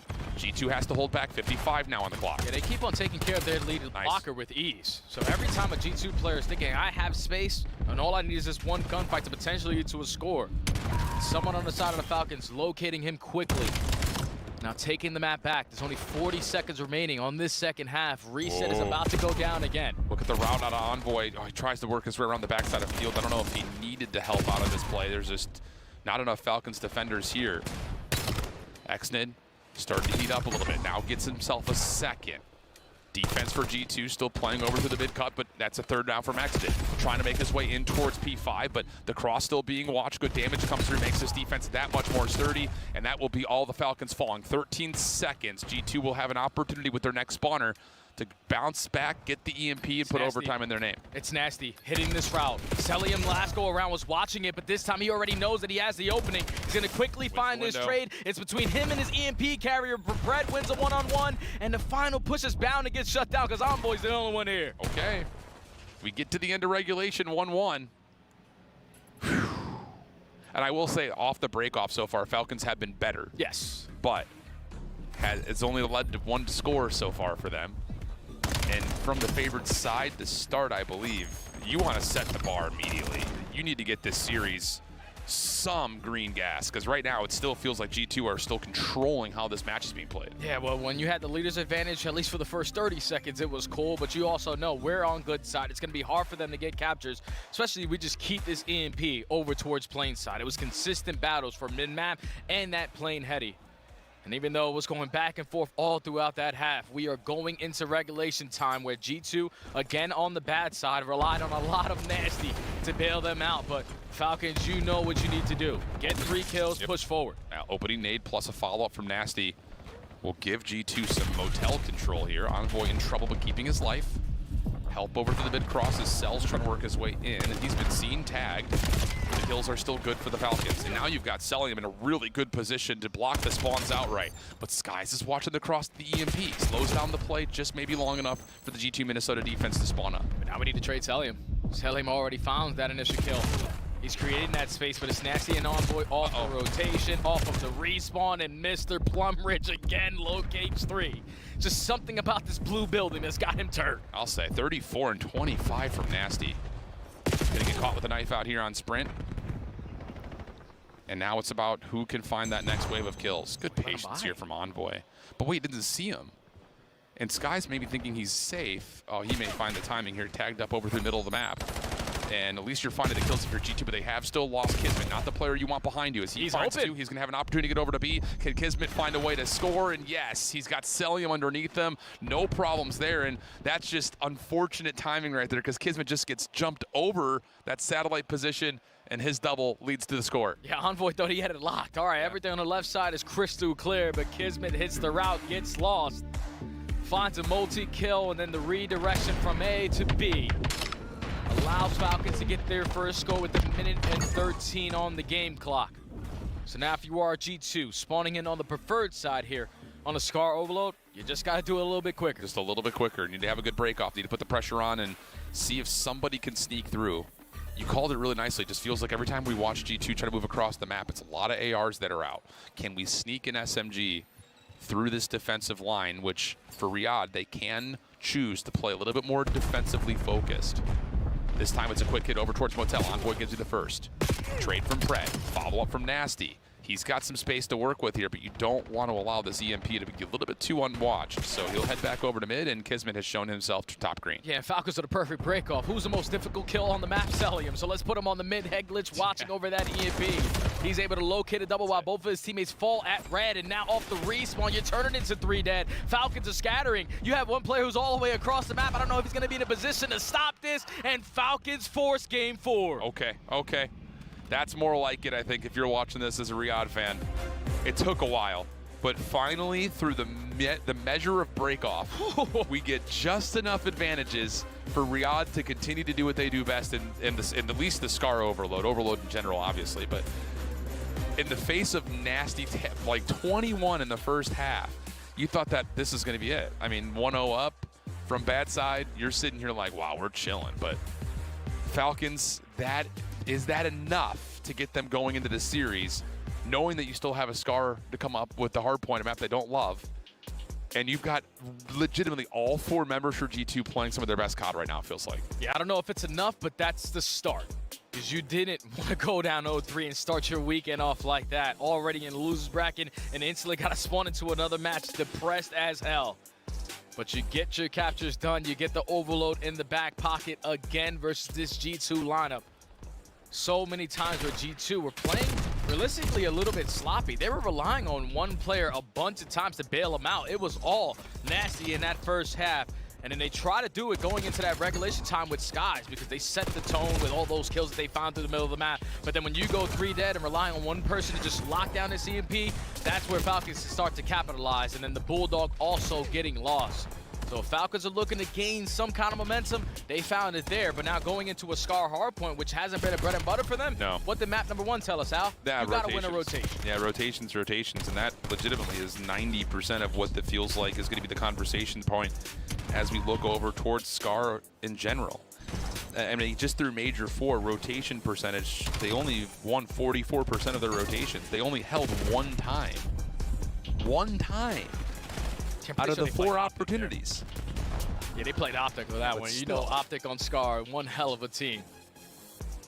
But Falcons, okay, you were doing the unorthodox stuff in this series. You're putting maps that we don't see you play a lot so far in the season. And you're just hoping you throw something against the wall and that is able to stick. But you only lost that map number 1 by 46 points. And you lost a majority of your rotations. Those things don't pop up on the stat sheet. But that's what's got to be in the back of your mind, especially for this map. Yeah, and even at the end of that first map, you could go back and just think like, yo, boys, I know we have not done well this map. We need 1 hold. 1 hold in this tie game going to P1 again. Same things happen here all the time, especially knowing how 3, 4 to 5 go. So this feels for me like, hey, don't get behind the 8 ball too quickly. Like, you have to be able to show that, yes, we can rotate, but more importantly, yes, we can put together actual holds to force G2 to have to be in a spot where they need to make a difficult decision, because they really didn't have any difficult choices in Colossus, even though, like you mentioned, it was only a 46-point game. So can they finally come out and just take this series in their hands and actually control more than 30 seconds at a time? I just think if you look at how Scar Hardpoint has played all season long, it's usually dominated by M15s. When Falcons are able to be one of those top seasons, Hardpoint is when their SMGs are able to slay. But on Scar, we know all of these gunfights are going to be long distance, so it's going to be a lot on Cellium's shoulders and potentially Kismet to whip out that 2nd or 3rd AR at times alongside Pred. But those are going to be the key gunfights that are going to be the difference makers. We know how impactful that P1 to P2 chain is, but if you forfeit that time on P2 and you give up a Hurley Hellstorm, the game can quickly get away from you. So Falcons, your slaying presence needs to be here right now, right now. Yeah, I think you're right. And on top of that, we put a lot of focus on what the M15s can do participation-wise. You also got to keep in mind, if you've got 2, 3 M15s out at one moment in time, there's also that inherent risk and focus that comes with the decision-making of XNID. How do I put myself in the best position possible to be in the play, even though it's a lot of AR shooting and I just feel like I can't peek anything? You have to be in a spot where you can set up things like quick pinches, being able to be in spots to move spawns and then hold by keeping your life. Not to say that XNID's poor at that, but it's definitely the part of his game that has often, in the time that he's been in the CDL, been a weak point of his game. Like, he just is not that guy yet. I mean, he's had moments without question, but he has not been that impossible kill like we see like a Hydra or a BZ or a Simp, you know, those kind of guys. Yeah, you get yourself some moments in this map, though, surrounded by 3 world champions. That's realistically the recipe for these guys. Cellium, Kismet, and Pred have felt glory at the highest level. XNID just wants to have a piece of the success that they have had throughout their careers. And going into this map number 4 on Scar, the break-off needs to be perfect. Cellium already locking down this head glitch. Skies finds the opening kill. But it's Falcon spawning on the preferred side, and Pred already hitting a route, but he gets sniffed out. Yeah, I will say, Riyadh 2-6 on this map on the year. One of those wins, though, against G2. Different team, though, not this team. Nice moment there from Pred able to create a little bit more space here for the players on the hard point to freely gather some of that early time. Good route here from Cellium. Lots of damage. Holds off that mid cut, but he's in trouble. And Envoy will find the quick clear. G2 trying to do the same thing under the hill itself, but Kismet, nice damage. Able to get just enough help from Exnid as the final pistol shots come through, and a really good start here for the Falcons. Big kill there from Exnid, just locating Nasty on the pinch, because whenever you want to try to break this P1, it's usually through pressure at plane and controlling this white wall. But Falcons have this on lock. Everyone whipping out an extra M15 at certain points, and at least to start this game, dominate the P1 and already finding kills off the rotation. And we've got blue side locked. Envoy able to get the first blood backside to Shen, but Kismet forces out the trade. A little bit stuck here with the M15. That nade doesn't quite get around the corner as it was intended to. Easy follow-up from Kremp. G2 now back into the hard point. Good secondary elimination as Nasty's able to find the flip here and turn that into 3. Nasty is putting together by far one of his best series in the G2 red. Told you, it's just something about that blue building. You put himself in his hot zone and he's going to make big-time plays happen. Spawns flip, G2 trying to lock this one down, and if you are Falcons, we know we have to commit on this break. There's still 30 seconds left, so we're going to try to work on some of these long routes. Pred is able to find his opening on his side, but all of his teammates are getting dropped like 5. G2 take the lead. Yeah, and there's an opportunity here off this spawn where Envoy could potentially play the trade onto Pred. And considering that the Falcons have gotten a pretty clear field, they don't even give another look at the hard point. So, I mean, count with me here, friends. That's a rotation win for Riyadh, but not a hold for Riyadh. G2 in the lead, heading over towards P3. Riyadh will be there first. Can they hold? This needs to be a lockdown. There's no Hellstorms that are going to be in the back pocket for G2 to lead to a quick break. So it's all going to be about the Gunny and these routes. And it's Envoy already putting himself in a great position. Insane. If you are selling him, we got to give that comm to Pred, because now that's 2 dead and you lost all playing control. Yeah, follow-up from Kremp is also there. Another rotation win, another failed hold. Oh, no. 0 for 2. P5 spawns with Kremp in position to try to block the early routes. And you're getting a couple of extra shots out of Envoy through the mid cut.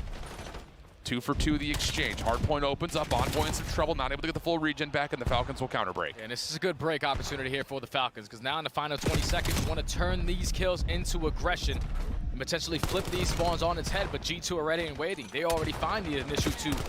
And now in the final 10 seconds, the Falcons are still going to be spawning over towards green. Well, here we go. Opportunity for Falcons to try to put a little bit more pressure on this rotation through the old time at 3. Do they need it? G2 in the lead, and they have the advantage at 4. Let's see how Falcons break with an early Riyadh listen in. Top blue, Kremp's gate, going top blue now. Top blue. Gate. This point is Caesar weak back gate. He's really weak back blue. Stand by 3 gate. Caesar. I'm holding it back soon. I'm spawn ace and D. They're spawning back right. Top blue. Sky's on top. Last guy. Yeah. Last guy top. He's last guy. Left going 2 lights. He's on left ironing. He's on ironing left. Gate dead. He's on left. He's ironing left. I'm coming gate. Back left. I got him. Nice shot. I brigade. Top Kremp, I'm holding top. I'm running. Top Kremp, one shot of new Kremp. Preventer dead. Kremp went top. I'm running. Top Kremp, going to your front. Gate to top, I think. Gate to top. I think he's gonna hit top again. Top. One shot Kremp. Absolute. Nice job. We got him on streaks. I can kill Tom. Front. Nice. Go. He spawns out. Caesar spawns out. I'm coming left. Come left. I'm going. Listen, Caesar's gonna be with us. Make quick plays here. Could be back left. Shot from green. Top green. One shot. 18. Weak. Overload point. He's still overload. Yeah, overload point. One shot. I'm enemy cut. Yeah, I'm nading. I'm stunning. He has tack. Nade. I showed us. I didn't see them on time, guys. I contest. We cut Kremp. Just stay down there. Banging. Wait pursuit.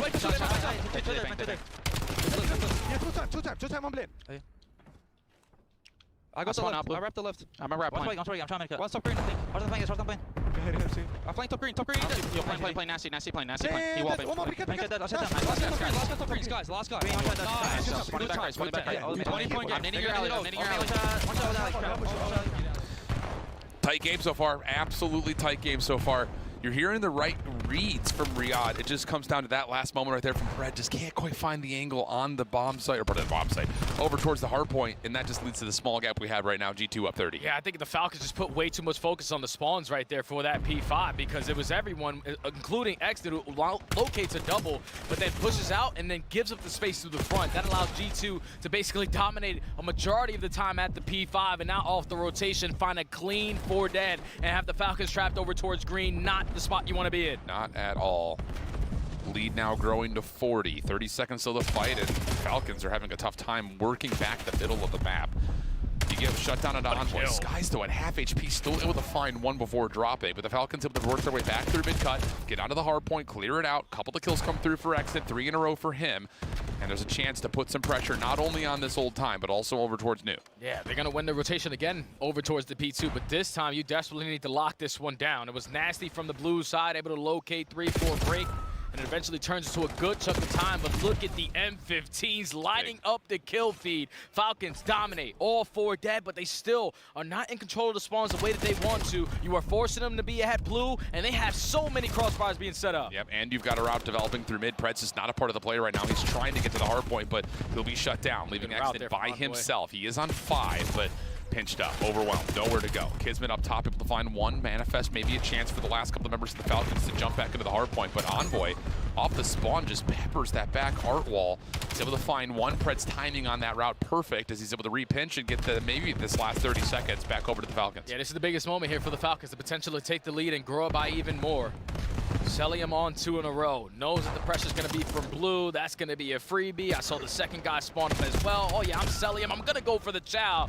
But Skies gets the better of him. Last time it was G2 dominating at least 45 seconds. But Falcons with the perfect response here at the P2 this go-around. Tie game. Over to P3. Pred able to take away some of the white wall space. Did he hear that little dolphin dive from Kremp?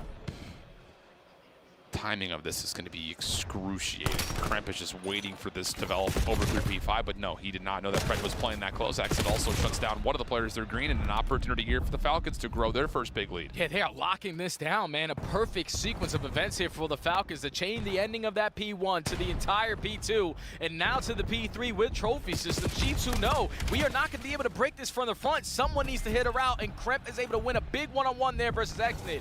You're going to force the Falcons to be uncomfortable, outnumbered on this time, and Kremp is able to find the opening and still allow Falcons to spawn at green. Getting a second is unbelievable, but Exton, who's having himself a great map at the moment, still gives a chance for the Falcons to put pressure on the time. Trophy system's not in at the moment for G2 in this back 13 seconds. Look at the route from Kismet. He slipped the net. He slipped the net. Could he find the kills? No, he can't. Nasty with the shutdown, and that may save G2 this rotation to new. Yeah, but the pressure is going to be good enough to potentially spawn one player from G2 out, but no, he's still going to spawn right behind blue. So G2 win the rotation, and it's nasty off the rotation, able to locate a double. You're reading where the pressure is coming in for the Falcons, and that's already first wave shut down. But they don't really have anyone watching the crossover through mid, so this is all about receiving the hit from the back of the spawns. G2 will spawn up. Pred, Kismet, first 2 kills. Nasty in some trouble on 5 in a row, can't slip away. Repinch from Envoy. Around the back, able to find the first, but not as cleanly as he'd like to take the second. So an opportunity here for the Falcons to really control this map. Over to 195 mark they go, and G2 have to break from the front. Man, this second half has been dominated by the Falcons. We're talking about the P1, the P2, to the ending of the P3, and a very quick break here at the P4. You blink, you're up by 40. G2, no, we cannot forfeit this time. We have to contest it and keep Riyadh Falcons spawning on this side of the map. It's so many trades just for 10 seconds, but G2 are creating that space to be free at the P5. Yeah, and that's a huge triple right there from Skies. Holds Riyadh not just over towards the old time, but more importantly, like you call, so far away from P5. Skies now floating over towards mid-market. Kismet hunting, trying to find him, can't quite tally it. Trade eventually comes through, but this first hit has been swatted away nicely by G2. Look at how far they are spawning. If you are the Falcons, they have playing control, they have mid-map, they have top green. Someone needs to create an opening, and at least now you're forcing Kremp out of position. He's forced the finesse, but he still has teamwork making the dream work. Skies is able to keep it alive, and the first 30 seconds haven't been in lockdown, and G2 are right back in this game. Looking good. Falcons have to try to break from the front. 3 players trying to run their way up the staircase. Able to find the opener as Exnid. Makes that a second from the front door. Nasty stuff. as Byron tries to do the exact same thing. Can't quite get the turn and burn under the corner, and Exnid is still alive and kicking. 4 in a row for Exnid. Last 10 seconds will be fought for by G2 because you have to with these spawns, and they will be in a position to clean things out and find an exit. 8-point game. Yeah, they need to get out. They know that they don't want to be trapped over towards that green side again for this P1, so we instantly are going to be taking space over towards White Wall. Not a single player from the Falcons is going to be in position to stop them, but you do get the first kill. You have the information. We're still trying to locate where Nasty is, so we quickly got to take care of him. Yeah, Nasty back over to the hard point, able to find damage to get G2 a flip of the hill for a small moment. 225 to 208. Riyadh still in control of that blue building, looking to work their way back up through mid-market. Envoy just peppering a couple of players, but a terrible team nade comes in towards P1. Nasty and Envoy are going to drop, and the Falcons have control of the map. And Exnid has to wrap back and get this kill, but Kremp with the M15 is able to locate it. So now there's going to be pressure from mid-cut. Falcons still have an opportunity to win it here at the P1. They only need 10 seconds, and they're lining up the kill feed. Skies is bottled up. He can't get in there. He's just trying to play his life. He's able to find one. Last couple of seconds. Exnid will also drop it. You need to get these players out of the hard point. Pred's still alive. Last second. Can you get there to touch? Oh, Celium guarding, and Pred will finish things off, and we're going 5. And the fact that the guy on the stage right now who doesn't have a ring is outclassing everyone with a gun on a map that you're probably not going to be expecting to use all throughout that Scar. Exnid is unbelievable. 1 minute and 50 seconds, 4K damage, 22 non-traded with 17 objective kills. If you were looking for a spark, you probably weren't expecting it from the Young Gun. But Exnid shines at the brightest moment, and Falcons force the game 5. Oh my God. It didn't feel like it was going to be that easy for G2. Absolutely not. But I'll tell you, this series of events through even map number 3 in the first place did not feel like a huge tilt in the teeter-totter. Still felt like G2 were controlling the series. Through the first set of hills, G2 were controlling this map. But you're absolutely right. It comes by way of one solid hold, moving from 3 to 4, that really sets things up. Pushes G2 to have to make some perfect rotations, some perfect reads, and Exnid just gets enough space in that last set of hills to make his life an impossible trade. Unbelievable. Yeah, that's unreal, man. The second half for the Falcons was undeniable. The fact that you're able to get so much time off the P1, keep them trapped at green, this time around win the rotation to P2 for at least 40 seconds, and then you continue the chain effect. P3 is going our way. We find an early break at the P4. The only opportunity that G2 had was off of that great P5 hold to keep them in the game. But it was dominance in the map control, it was dominance in the slaying, and it was led by the Young Gun for the Falcons to force the game number 5. And if you are G2, Al, the way that they ended stage 4 with so many generational breakdowns, and you might be facing another one here. How many game 5s? I mean, there were a number of them. They went to 3, I'm pretty sure, on the stage, and it was all back-to-back-to-back. Yes, it was. That's exactly right. Back-to-back-to-back, 3 in a row, 3 map 5 losses. Not the number you want, especially considering that, wait a second, all of the map 5 losses were round 10 or round 11. Oof. Crazy scenes, but there's the breakdown. G2 well and firmly in control of the series until they were not. We've got ourselves map 5. It's coming up on the backside of the break. Don't go anywhere. We'll be right back.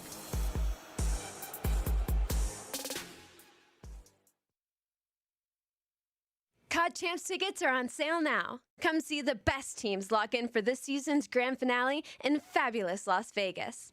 All 4-day passes come with early venue access. Head to FazeVegas.com or scan the QR code to get your tickets now. Scuff, official controller of the CDL.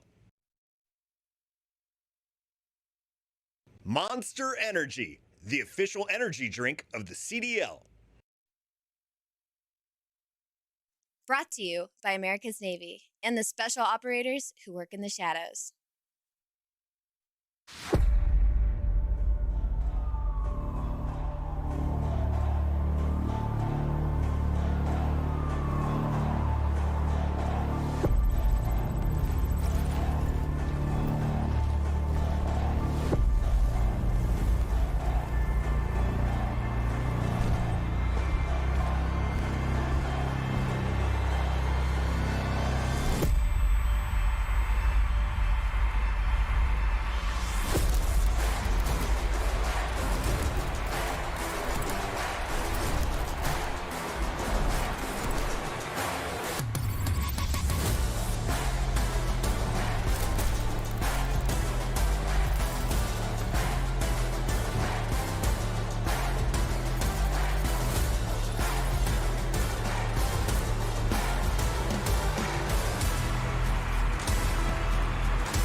is a look at when these two teams had played just last weekend. And wouldn't you know it, it ended on Den Search and Destroy. And if you missed it, you missed it. I'll tell you that much. Round 10. And it's a one that is going to live with like just decision controversy all over the place, Jay. Without a doubt, man. They're rotating. They're going middle. We're going mid-A. We're going mid-A. Under broken, bottom red. Oh my god, not like this, dog. Why did they just run off of B-bomb? That's red. He was red. Yeah, bomb. Not sure. He probably has it. Be fast. 4 winners bracket. Bueno can What the hell are you doing? Plant the bomb, bro. Plant the bomb. No! He's not planting. He's not planting. He's not planting the bomb. Plant the bomb! Plant the bomb. I can't respect that. Dumbest word accident I've ever watched in my entire life. Oh, bro. Back, bro. It's two reps back, bro. I should have checked that, Kyle. My bad. All right, well now G2, they're gonna have to win tomorrow. Now they're not safe. Yeah. I don't know what you can do about that, man. First of all, obviously, it comes down to the very ending moment, like Sky simply not planting a bomb, and that's also due to him playing against his former world champion teammate. You know that Kismet loves to run around the map, but just that play call to have a 4v2 and to run through the middle map wasn't ideal from G2, so that gameplay needs to be a whole lot better today. Indeed it will be, because it's an immediate return less than a week later for a chance to stay in the upper bracket, and I believe, just based on how the crowd sounded, probably play Optic. I don't imagine they probably sweat too much versus Boston. And this is a huge chance for both these two teams. Both have seen Optic in the upper bracket before, and both have been really close to taking them down. So there's definitely a lot of anticipation surrounding both teams trying to get the better of that green wall here in Paris. Let's get things started. And it's Skies to kick us off, able to find the first blood onto Cell, top over towards Broken. But Riyadh not dissuaded, still playing over towards B. And Sky's going to fill that gap beautifully. Second shot lands. Fantastic start here for Caesar Skies Bueno. Always investing in this game and almost locates kill number 3. But you have an instant 4v2 with a pressure angle on the flank. But Envoy gets isolated. We needed to go if you were G2. You could see they were trying to. They were trying to make their play over, but doesn't quite get aligned. So now there's a lifeline here for Riyadh, and what would be a 2 versus 4? Wide open ace that looks like G2 is defaulting to giving that away and playing for retake. Yeah, they have the numbers. No need to try to force anything else. Exton has a sniper and an NPC for this occasion. But no one in the vicinity, not going to waste any time, get this bomb planted. And G2, even though they have the numbers, it's going to be at least 10 seconds before they get into play. Yeah, Exnid is going to be very cautious about how he sets himself up. And they're spreading. Yeah, will it be scope? Will it be the NPC? He's kind of watching 2 things at once right now, as Pred is trying to stay covered over towards this tree position. Here comes the collapse. Good read. Great shots from Exnid. Now it's Pred's turn. Doesn't really get the trigger off, though. So now it's out to Exnid for the 1v2. First one comes through freely. Now down to the 1v1. Oh, he's got him low. Has him weak. But Exnid is trying to play for the time. 12 seconds on the clock. Kremp trying to check over towards Small, and Exnid gets the 1v2. This guy is out of his mind right now, Al. That was an instant 4v2, and G2 already throwing array rounds that are seeming to be unlosable. Unbelievable. Exnid has both of the weapons for the occasion. Sniper to turn it into a 2v3. You get it over on the opposite side of the map, you get it planted, and you allow the play to come to you. And the guy is able to pick up an ace and smack G2 around in round 1. What is happening? What is happening? He's outstanding right now, bro. You continue to get impressed when Exnid needs to step up. Scope out for him, still holding on to it with a little bit of rooftop pressure on the way. Doesn't hit the first shot. A couple of tags come through. He's able to slip away. Nades follow. A little bit of body blocking. Bomb being planted. Window still being watched, but Exnid, team nade! He puts it down at the wrong time, and Skies is nade. I don't think it actually gets around the corner where it's intended to go. Kid's been able to help out Pred to get the retake going. Skies now in the corner. He's only got the sniper pistol combo. And it's a quick 2-0 edge for the Falcons. Oh, G2 are breaking down now. Oh, no. Like, that is all bomb site control. You got what you wanted. You forced Exnid out of position. And Envoy was a split second away from getting that bomb planted. But a team killed out of Skies. You got to keep in mind the reason why he forces it like that with the nade is because you know Exnid loves to play those very weird angles with the snipe. So he tries to just get that frag out in the smallest of crevices. But the teammate isn't going to help, and as soon as Falcons get the indication, they send it with the numbers. They're up 2-0. And Exnid is so close to a Hellstorm already. Sniping over towards Den, able to find one. Kremp still playing over here, and these nades are not quite going to get to where they need to go for a first blood, but the pressure is at least somewhat established, and G2's defense has to kind of watch both sides still. Yeah, Kremp knows. Nasty knows that he's on this side of the map, but got to choose when we're going to peek wisely, because this is all a decoy. Exnid is just drawing the attention, trying to force someone out of position. If they get pushed up into 10, the play call is immediately go away. Yeah, absolutely. But G2 not showing anything as of yet. Exnid still hoping for a chance. May get one here. Shot goes wide. Secondary through the wall, not going to land. And now here comes the hit. The only one watching is Skies. He's a sniper. He's able to get out, though. Gonna have Envoy here to try to assist you, and Skies is also able to get the first blood onto Pred with the pistol. So now time is getting away from you. If you are the Falcons, Kremp is gonna be able to fly another 4v2. And this should be the first round going to G2. Yeah, much nicer here from G2, although team kill does come through. But Exnid with 15 seconds and no bomb, and he's so close to a Hellstorm. He's trying to get some separation, maybe try to keep his life. Quick snow, not gonna happen. So G2 get the shutdown, they get on the board. Okay, let's take a breath. Yeah, G2 do what they need to do versus this Falcons lineup and don't really give them any information to work off of. Exnid was just trying to hit shots over at Dojo for someone to OE, for someone to try to be the aggressor so they know that they clearly had the advantage on the opposite side. But when you potentially had the jump on the Skies, you need to be able to isolate him a whole lot better. There's no way Pred should get put into a situation where it's only a one-on-one gunfight and he's able to get out with his life, because that gives G2 the clear advantage. They know where the play is coming in, and then everybody else joins in on the party for G2 to get their first round win. Okay. Feels like we have a little bit of a natural reset in the mix. Skies, well, he knows what he's been able to do versus selling him in this spot, so just wants to be careful. You never know if Exnid's going to play that top window. Shoulders come through, that's selling him, and he's not going to give the scope another chance. Kremp will take some of the space away, and that will be enough for G2 to hold Kremp here and then try to make their offensive play. It looks like it's going to develop towards B. Yeah, you have mid-map control. You know, the only thing you now have to focus on is keeping my bomb carrier alive from Dojo, but Kremp is going to be sniffed out. So now Falcons are trying to take this space away from him, but it's Envoy with the frag. Kremp jumps down from the top ropes. Another 4v2 bomb being planted. Yeah, you can appreciate the effort right here from the Falcons, knowing that you just cannot allow Kremp to be up top there. So, Cell trying to work back now a 2v3. As Kremp did drop, but the punish was pretty extreme. If you can catch Envoy, that would be great.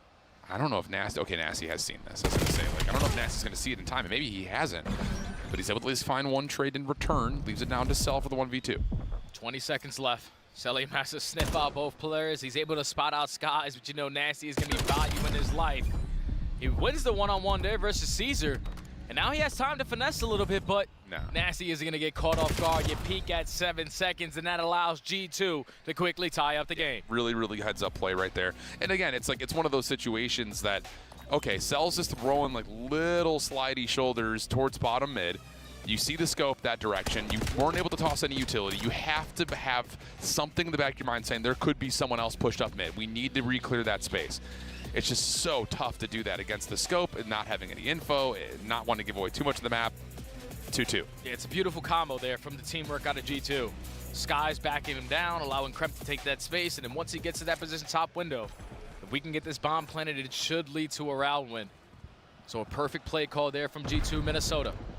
Back on the offense here for the Falcons, and Exnid is thinking someone has to slide out her, but Skies plays the tight angle. He gets the first. Yeah, just trying to play for the aggressive defender instead. Not going to happen. Doesn't check the full tight corner like you call. So first blood to Skies. He's had a couple so far today in this map. Riyadh trying to rework a different angle of the map, knowing that this front position at B is no longer really an option. They're going to run through mid. And honestly, Envoy might be caught a little bit here, and he is. So nice 3v3, map changes completely. Yeah, and Skies is just forced to continue to backpedal on the backside of Dragon. Because Falcons take the space away, and now the redirection. He could potentially isolate onto Nasty. He's not going to be aware of this at all. All he needs is one. Oh. You have to figure someone else is playing outer on you. Trying to be able to step up to find one. This is a huge one. People here's with on the second. And now no exit for Kismet after the plant. Really good, quick help from G2 because initially, Nasty, you're thinking you just got to give us one, my man, and we're going to be okay. But he at least gets enough of a read to allow G2's defense to step back up. Yeah, he's leveling up the communication right there, knowing that he's going to be surrounded by Falcons players.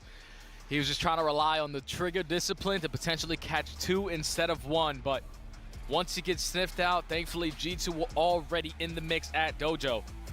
Kremp is able to finesse, find a double, skies through mid-cut with the pistol. And it's been 3 rounds in a row now for G2 to take the lead. Yeah. Sky's going to take the scope outer. Exnid might meet him with the same weapon. Trophy system down. Late peek for Skies, though. Exnid playing just on top of the bomb site. Scope seen. And that's enough for G2 to say not interested. But look at Pred. He's gotten through aggressively towards mid. G2 should be aware that this is a potential, but would you expect him to play this quickly on the flank potentially? Yeah, Kremp still trying to be the aggressor up through Dojo. He's able to back down Kismet from his position. But look at how Falcons have set up around this. They know the plays at B. They have all mid-map, and they're still locking down Dojo's side. Yeah, the issue is going to be, can they work their way through purely this mid-cut? There's the smoke. Gives them a chance to find one, but Envoy, perfect timing on the Semtex, stops the play completely. Cell now has to re-clear through Dojo. Not an easy avenue to try to attack through Nasty for one pistol out for Exnid. He is completely stuck, able to find one with the Shiv, but that's a really interesting choice for Riyadh. 3-man stack through mid-cut. No one's working on the pinch timing. It was only Celium left alone at Dojo. Odd choice. Yeah, they banked too much right there on that smoke grenade to have more of an impact, but the bomb planner is Envoy, and he was prepared for that pressure. Throws a stun, connects on to 2, and then throws a Semtex after he finds the first kill with the NPC. G2 with 4 rounds in a row, and that one was the easiest. They spot out Exnid and said, we're not messing with you on this side of the map, bro.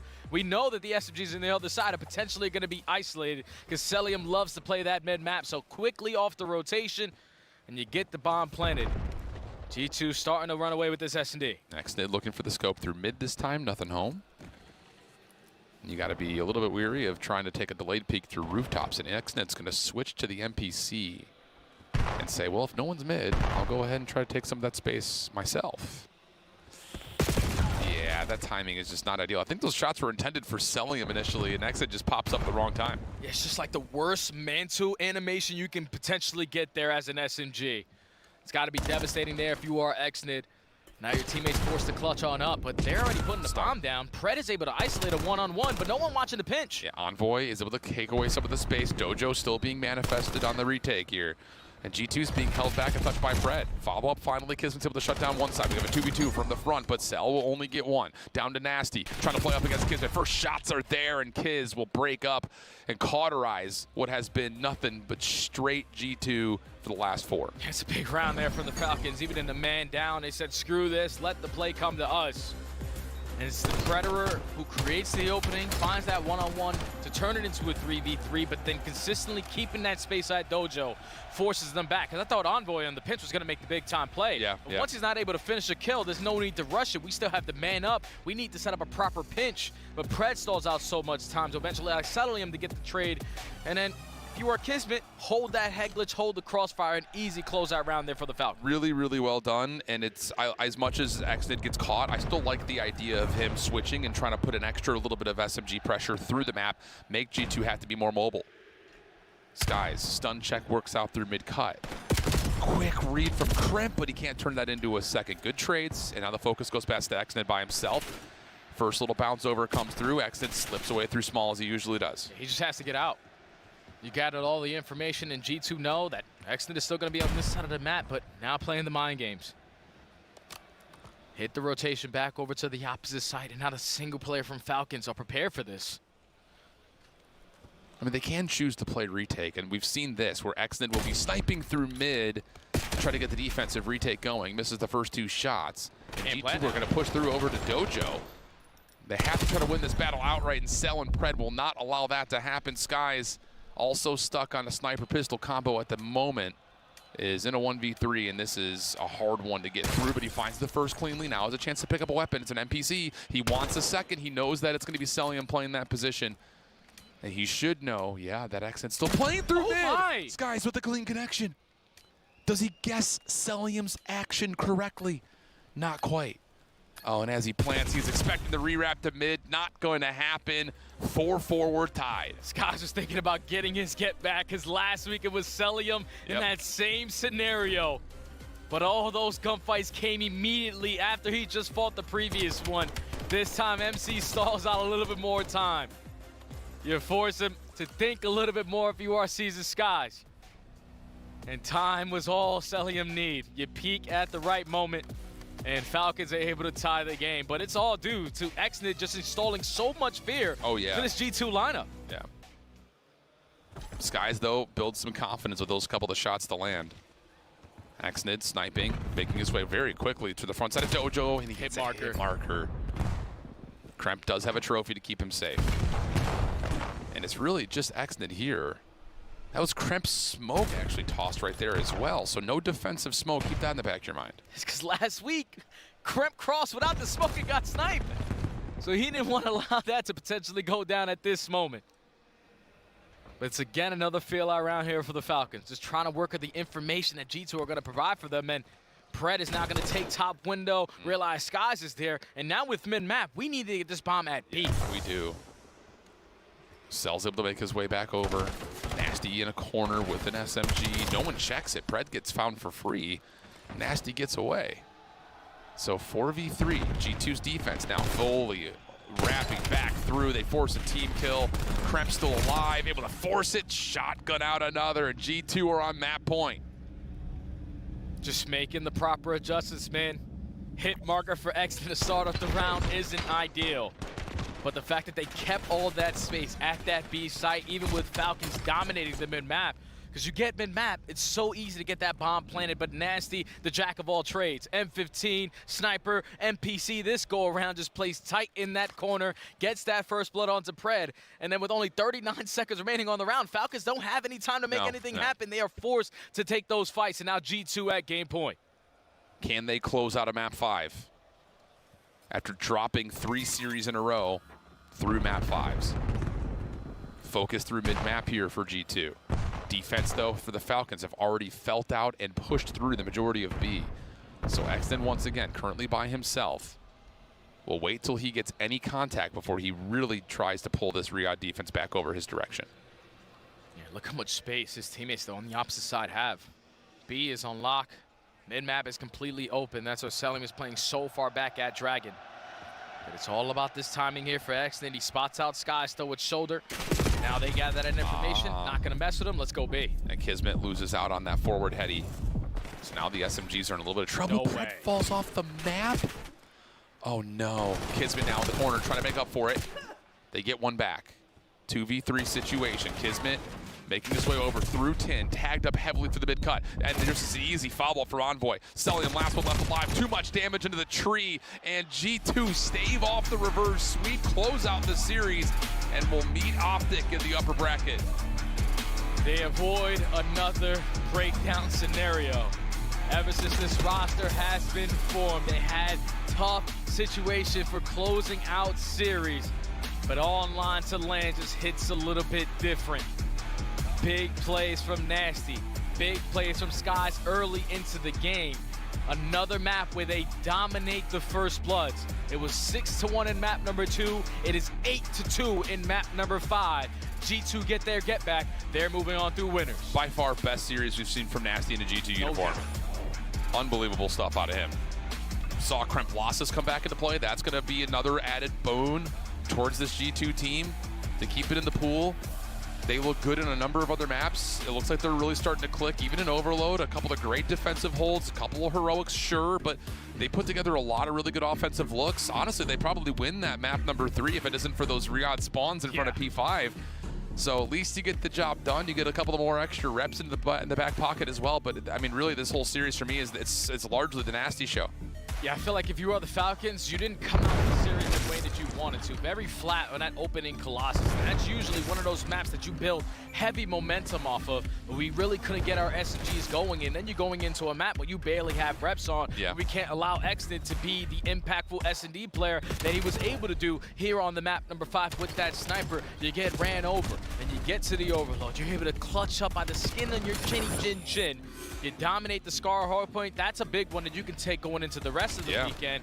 But for Falcons, whenever they would look like they could compete with the top, it's always through the S&D, because they can fight in the respawns, no doubt. They have the slaying presence to do it, but S&D needs to be in the back of their minds if they want to make a deep run here at the tournament. Yeah, and now you have to do it through the lower bracket, which, you know, we already know that there's either going to be a Paris or a FaZe down there very early on because of their matchup.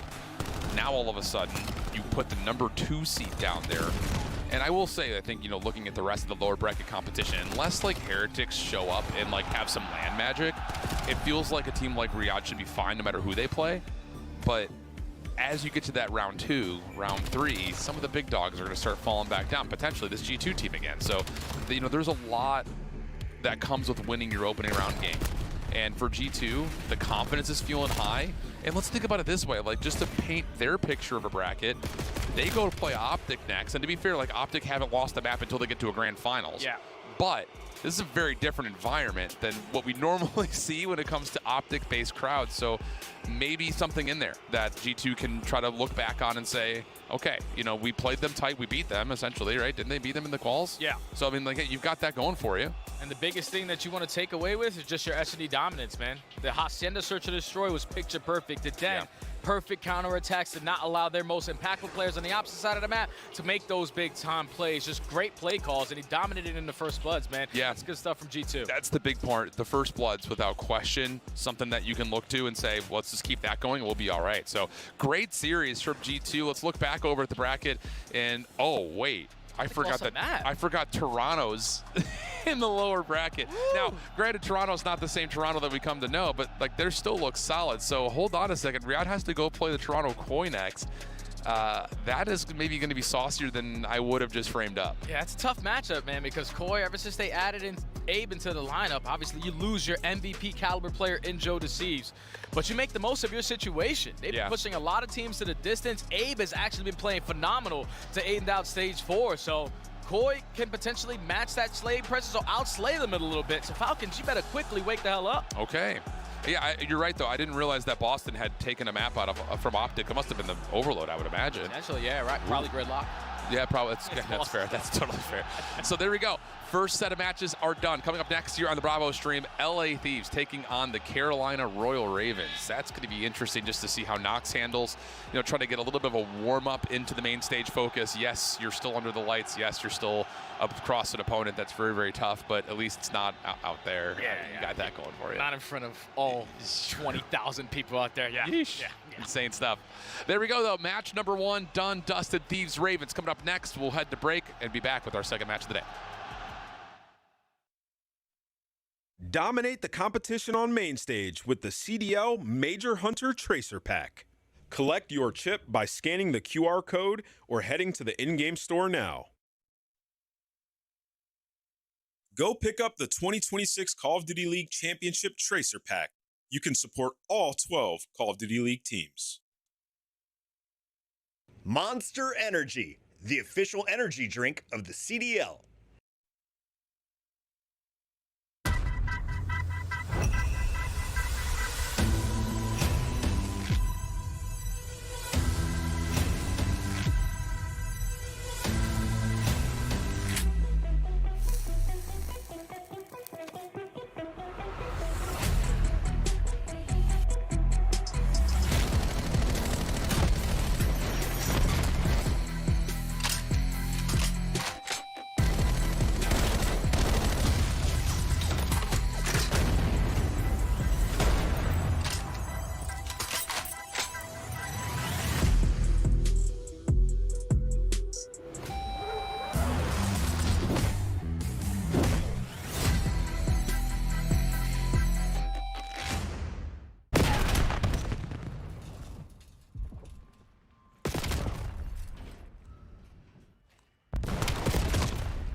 too exhausted, I needed the energy, needed to pick me up. I'm in your movie, but this is my cinema. I got the power, I'm built to devour. Anyone coming against me, I tower. I don't cave in the pressure. Some of y'all leaving here in the stretcher. Took my time to go and get better. I was reading in the red letters. Ay, hit me with your best shot. I got time today.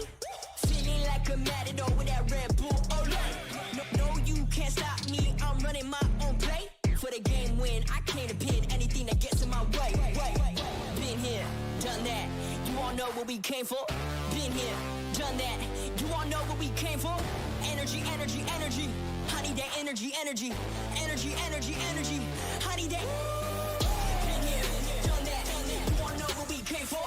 Been here, done that. You all know what we came for. Energy, energy, energy. I need that energy, energy. Energy, energy, energy.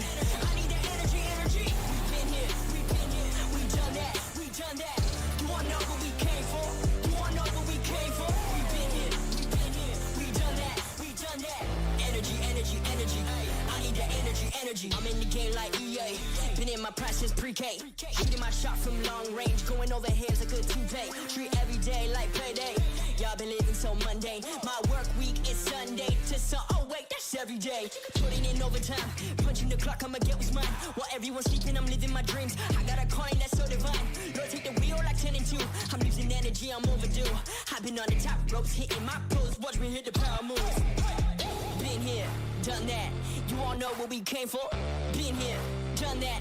You all know what we came for. Energy, energy, energy. I need that energy, energy. Energy, energy, energy. I need that. Been here, done that. You all know what we came for. Been here, done that. You all know what we came for. Energy, energy, energy. I need that energy, energy. Energy, energy, energy. I need that energy, energy. Been here, we done that, we done that. You all know what we came for. You all know what we came for. We've been here, we done that, we done that.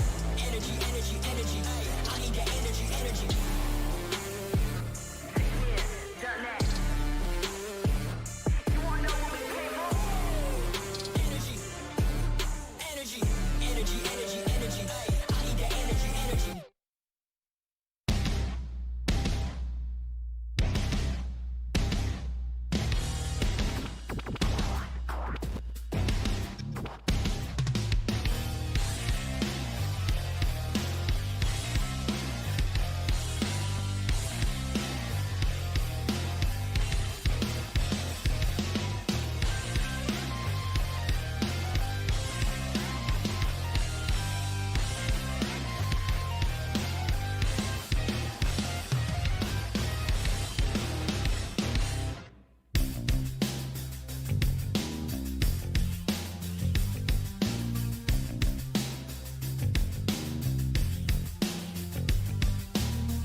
up where I left off, it ain't over. Whole squad on the gravel, all I know, I'm a soldier, stand up.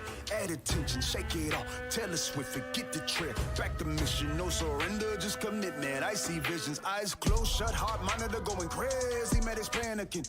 Woke up from the stretcher in the res, removing the bandages. Hopes up, I'ma catch whoever made me suffer these damages. Power level breaking screens, they like, way, look at them scampering. Rejuvenated, reborn, I'm basically the man again. Made the world stand still, they amazed, frozen like mannequins. Kick the door off the hinges, make waves, someone needs banishing. They ain't think I was able, but I'm Kane when it come to savageness. I'ma finish it, I'ma finish it, I'ma finish it, I'ma finish it, I'ma finish it, I'ma finish it, I'ma finish it, I'ma finish it. Still got a little fight, I'ma finish it. Still got a little fight, I'ma finish it. Still got a little fight, I'ma finish it. Still got a little fight, I'ma finish it. Little this, little that, everyone pulling triggers full of max. Talking feces cause they full of that. Ain't really G's, they GNATs, they really just next. Scratch them off, power balls. Look at them spinning, they really spin offs. Getting me dizzy, give me a headache, maybe wanna tear my head off, I could really use the Tylenol. Candy rappers talking good and plenty, it's really too many to mention, but no, I'm tired of y'all. Suck to infinity, you could never be my enemy. You make me look good, I should be hiring y'all. I'm reborn, I'm basically the man again. Made the world stand still, they amazed, frozen like mannequins. Kick the door off the hinges, make waves, someone needs banishing. They ain't think I was able, but I'm Kane when it come to savageness. I'ma finish it, I'ma finish it, I'ma finish it, I'ma finish it, I'ma finish it, I'ma finish it, I'ma finish it, I'ma finish it.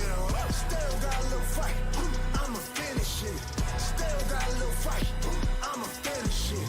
Still got a little fight, I'ma finish it. Still got a little fight, I'ma finish it.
3-2, galera.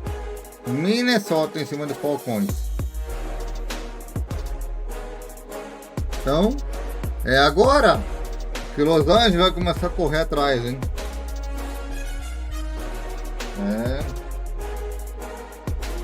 Eu tava lá vendo classificação da Fórmula 1. Já voltei. Los Angeles, LA.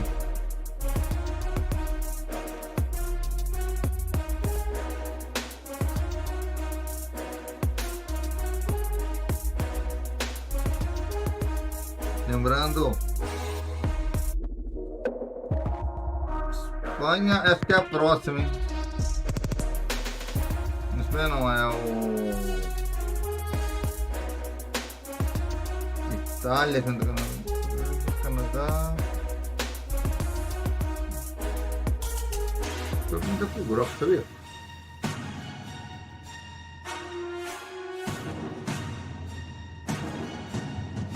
Deixa eu ver aqui. Tem um tempo? Tem um minuto. Vamos lá. Iniciar janela. Epic Games Launcher. Microsoft Edge fixar. Epic Games Launcher. Ó, ele tá aqui, ó. Os jogos de hoje. Até o momento. Bélgica 5. Para acessar a barra de aplicativo favoritos. Barra de aplicativos. Chrome, nova notificação, carregamento, Enter Voice, Agora é a corrida amanhã da Fórmula 1. É hora de Miami. Edição multilinha em branco. Eu Na era a Globo, corrida amanhã no da Sport Fórmula TV 1. 3, ok? No Sport TV 3.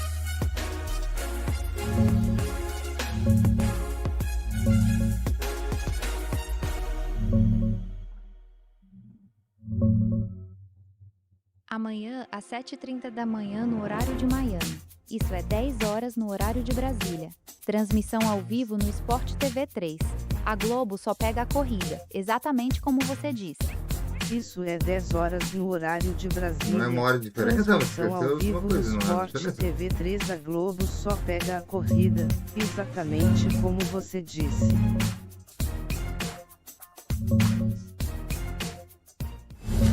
They told us what we were. Is this the end of the newly formed LAP? Has been dropped. Knocked down, never got back up. A mismatched super team.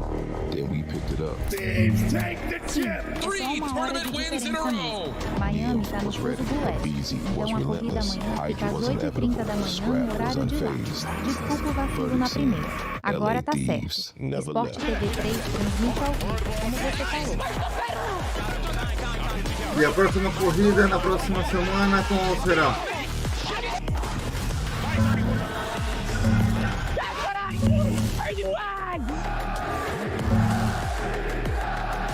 Próxima semana é o GP da Grã-Bretanha, em Silverstone. Vai ser dia 5 de julho, no domingo. Vou confirmar o horário exato em Miami, pra te passar certinho, tá bom? Eyes light. All 8 players are there. Honestly, Joe and I were standing around so long waiting for players to get in position. I sort of assumed they weren't ready yet, but listen, I think we're ready to go. We're taking a look at a bracket and how things stand so far. We've had one match on the main stage, one on Bravo. G2 able to get it done in 5. They've loved a good old game 5. I saw all points. Guys in the back, they're like, we've been to game 5 basically 4 series in a row or something. Like, they've done nothing but game 5s, and Optic handled business, Joe, that we casted. Yeah, they did. They looked great versus Boston Breach. Outside of that, that's Search and Destroy. But right now, you have Paris versus FaZe on the main stage. The Genomades fans going insane. This has been a great event so far. But we're staying on the winner's bracket side. We got LA Thieves going up against Carolina.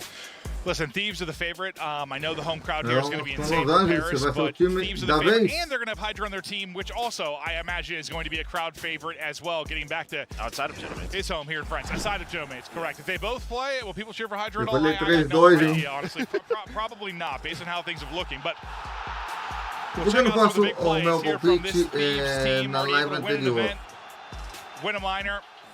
They are now looking to set the record na tabela for no wins final do in a vídeo. row Então, in the CDL era. We've mostra had a só couple os dois teams that have been primeiros in the conversation, mostly Optic and FaZe over enfrentamentos. the years. This Thieves team, man, they can make it a run. I mean, you just saw that stat right there. Since the NPC meta, they have been da live inteira não conseguiria. It's obviously helped his team. We kind of talked about aBeZy just like running the M15 all year. Happy now to be having the NPC. It has worked out for them. Yeah, feels more like an SMG. You kind of said they, at least talking like Hydra and aBeZy, they felt like the Dravik felt like an in-between gun, almost like an AR more than it felt like a sub. But it felt that way. It played that way. It shot so straight at range. Wasn't the fastest or snappiest weapon. Excited to see it from two prolific players' hands. Now, we talk about the Royal Ravens. They came in with a very tough test this qualifier. Well, the toughest qualifier stretch of all teams. They're trying to make up when they came in, I believe 50 or 60 points they were back of trying to make it to champs. Now you're preying on a miracle. You basically need Heretics to bomb out and get a tournament win. I don't even know how it gets done, because they're 70 points back? Yeah, 70 points right now. Yeah. I don't know if it does, and unfortunately for them, like, they made a couple of roster changes, and they started looking really good with Standy, but he obviously had to step back with some personal issues, so I'll say 60 points without a tiebreaker in standings. Okay, so they need to make grand finals to qualify, and Miami would have to like bomb out. Honestly, that was the one thing I'm not sure of, so I'm glad we brought the graphic, because I knew they had to make an absolute run. I just didn't know if they had to actually win the entire thing. We'll see if they're actually able to do that. It's going to be a very, very tough test to start things off, as they're going to take off the favorite Thieves team. Here's a look at our overall best of 5. Dr. Joe. I mean, strong maps for LA Thieves. I mean, they don't really have too many weaknesses. Even the Scar Hardpoint, which was one they avoided all of last stage throughout stage 3. Then they played the Minor 2 final versus Optic. They looked great on it, right? So this team just doesn't have a weakness. No, I think I've said this to you. For Thieves, it's felt like this perfect storm. Not only did it feel like they were finally starting to click from a comms, pacing, teamwork standpoint finally, then some new maps helped them out. And the weapon meta was great for them. So it's just been this perfect storm, and they're the reigning champions. Yeah, then they had Neum, and he's sort of like their utility tool. Will do whatever he needs to do. He's been great in Search and Destroy and Overload. They don't need much more firepower, right? But he was their firepower in the final too, which was great. He was the one that came out shooting, bro. And then since then, I don't know. Hydra's been insane. aBeZy's been insane. Scrap might end up being the MVP of the year. Who knows? You're watching the minor, and that was the first time like you're watching Hydra. You're like, oh god, like, he's back. His movement, like, he's looked demonic. He's looking terrific. Lurks will try to match the demon power on the other side. He's been so good for Royal Ravens, but yeah, with Standy stepping out, Nox is going to come in, and well, we're going to see what he's made of in a very, very tough test. Yeah, and unfortunately for him, his first match was versus FaZe, and he got smoked. Honestly, he did not play great, but from what we have heard, what we have seen in Challengers, this guy, he could be a star in the league. But there's just a lot of questions, right? How is the language barrier? It's a tough spot to be put in. You just had no time. You've had 0 time, and now you're playing the best team in the world. Yeah, the scrap is kind of just falling through you right now. 5 straight. Sets them up for success. On the other side of it, you saw one player to deal with towards the P2, and he'll be able to trade that out. aBeZy gets one as well. The streak continues for Scrap. You've got all the control in the world, and you might be up 100 through 2 hard points. Well, and then you have a Hellstorm. Yeah, you're going to have a Hellstorm as well to add into that. Fire is able to find a kill onto aBeZy, so you're trying to push it from everywhere. aBeZy's going to spawn far away, but it's a 3-on-3. Scrap, he might be out of ammo, so he's going to have to switch, finally take it down. A little bit of fight here from the Ravens. You needed a break. It felt like it was going to get out of hand here really, really quickly. With that one, Ravens will get in, and now we'll see if they can hold. Nox starting out 4-2 for you. Excited to see how he's going to stand this test against this Thieves team.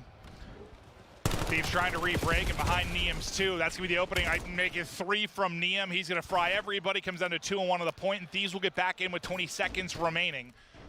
We'll see how much Ravens throw at this with the back spawn and how much they throw to rotation. Yeah, well, it looks like they're going to fight this. A couple of players will rotate. I think Thieves are going for this final 10 because they have that Hellstorm, right? So Neum's going to be here trying to play a life. Yeah, you just kind of over-invest. Go for it one more time. The nade does connect, but all the pressure now over towards Scrap side. As well, aBeZy, Hydra flying through the middle cut. Last player there, gonna get taken down, and you don't even need to use it. Yeah, the team kill was the first domino of that, which certainly didn't help the Ravens setup. And yeah, it's nice. Hold on to the streak. Honestly, I forgot about you. You're so fast. Like, I think might have another one here. Got it. Never mind. Not gonna happen. This Joe cursed aBeZy into oblivion. I don't know. He did just slide into that. I don't know. Yeah, no, it's true. He did. Ravens needed a break at the P2 to stay in the game. I need a break here at the P3. They're able to do that. So breaking up at least some of this time to keep it competitive. I mean, honestly, better Thieves hold, and it's a 120-point game already. Thieves do get back in pretty quickly, though. 20 or so left to try and earn. Exceed will open things up with a nade. Hydra trying to get the crossfire there with his teammates to shut down this push through Dojo. So far, they have held. The back line has been strong. I hear the crowd roaring, so I'm assuming Gentlemates are making some plays on the main stage. And you're gonna have one player spawn out and knock. So can Thieves pick this up? What? They're gonna know now. You're trying to win this rotation, but Carolina in a much better spot. Now trying to find the break, and you're just playing your life. Just look at where Scrap and Neum are, so far away. So Abizi just playing his life. Hydra's just gonna go for it. And I think Lurks just spawns behind both the players that were real far out, so he's gonna end up getting a freebie on that. And well, you deal with both sides of the push, and that's, I think it's just due to the fact you had that lobby pressure for Thieves. That was the open spawn, but Thieves didn't seem ready for it as he got free damage into one, and I think got a kill onto one as well. So Ravens holding on, and it feels like every chance for Thieves really to blow the lead wide open. Ravens have done enough to stick around. Yeah, and a slow start here for Hydra, kind of the man we were talking about. And this Thieves team, remember last year, the end of the year, this is when they were susceptible to some of these round one upsets. And I feel like it's going to be even tougher for Ravens just due to the roster changes, how new this team has been. But Thieves, they're going to know that. They're going to have that in the back of their head. Thieves up 30, getting ready for the second set of rotations. Let's hear the comms now from LA Thieves. Nice, Parker. Trust it out as long as you can. Okay, let's see. Nice, last guy. I'm gonna go make cut. Watch out, top broken. This one P2. P2 spawn, careful the punch pitch. Yeah, top broken. I have right pitch. Nothing for couch. I have all left. Knocked, one shot. I have top broken. Two left. Charlie me fired in. One more. Low maps in broken. Low maps, watch out. Right to maps. All maps. Yeah, one touch. Nice. Maybe one P2. He's Stay alive, Jay. Go right, just hold your right. Help him mode, guys. Yo, 3 ult. Ready, stay alive. I'm telling you, make it. Let me try me, make it. One side. Try me on ult. We go on fire. Watch out. There's two Luri on ult. Missing lurks. We're missing lurks. Missing lurks. Front couch. I think he's front couch. Push out front tire. Puck, hold it back. I need your couch. Top broken. Watch out. Nice. Two couch side time. Puck, you're alone. Oh my god. The other thing at her. Stay alive. Couch. Watch out. Couch. Inner weak. Towards outer, Jay. Yo, out on me. Watch out, Charlie. Back up. Nice, there's two. Go me close. Weak. Last guy fire. Nice. Let me couch you. Yo, watch me. Can you get deep, Ernie? Can you get deep? Yeah. I'm nading inner. I have all. Yo, front couch on me. I'm staying alive. Lurk. Weak. In-couch, watch out. In-couch, fire a bullet. Fire. I got naded. Yo, fire in-couch. Don't forget. We flip. Last guy was in-couch. Nice. Yo, secure all that old. I'm going to make continue. Yo, out. This is horrible. Nice, I'm cams already. Yo, couch. I block square. Yo, Exceed is outer stone, okay? Watch out. Loading.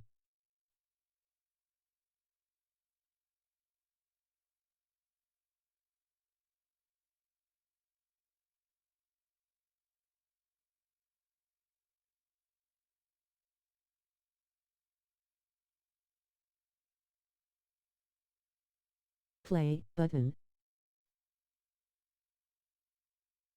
Loading.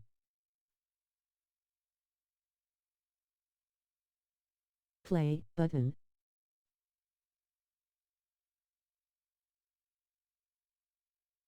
Seed outer stone. Pause button. Fires outside of 10. I thought that was a terrific highlight of what Neum brings to this team. I'm a big fan of calling names. He was always calling last up. He was always calling what he was doing. He was calling where players were spawning. Listen, the fact is you're playing with three of the most prolific talents we've ever seen in the league. Set them up for success, and that's what I heard. Neum was the vocal leader, and it was awesome to hear. No, it was, yeah. Like I said, Guy does whatever he needs to do to put this team in a position to win. Hydra also went on a crazy spree as soon as we got into that listening to break the P1. Then it earns him another Hellstorm. So you have two, and then it was just a great P2 hold. But Ravens still fighting, so they're going to continue on holding towards this P3. Well, it felt like everything we talked about while we were commentating kind of went away during that listening. Like, Ravens doing enough, getting just enough of a break to keep it competitive. That sort of went away, and the holds came through for Thieves, like you said, the P2, and suddenly you look and they were up 100. Ravens trying to chip away at this. Have spawns for next. So this is going to be their opportunity. they can get 40 to 50 of this, yeah, you're in a spot that you could maybe have a come from behind now win. When you want to die, though, 2 players maybe in a spot out here, yeah, that is not what you want. And now they're hunting down these 2. So there was a chance you had the rotation. It felt like you had everything, and then 2 players just get picked apart. And a third will end up dropping. There's still somebody here. Last player will be Lurks to try and make a play. Knows somebody's weak and wants to chow. He's going to have to get, I think, insane multi-kill here to buy his team time. Not able to do that. Only takes down 1. Maybe you just wait there for the reinforcements. Not sure. I mean, knows somebody's weak. You want to try and pick away at it, but you can't turn it into a multi-kill, and it's going to be a pretty easy setup here for Thieves. And now try and continue to hold, but the pressure will come through the front. They still have this pocket they can tuck away with the trophy, but Ravens with a close roof side spawn. Get back into at least contest. So what I thought would be easy time, not really turning out that way at all. Scrap's going to wrap in behind, and Scrap will take out 2 and chomp away with the final 10. Yeah, he's going to be up to 2 minutes in the hill, and well, his teammates are going to spawn in a position that's great for P1, but 2 players just fly out of Dojo for Carolina, so they're all on the bottom side, outside of Exceed. A nice nade there from Liam would give him a little bit of info.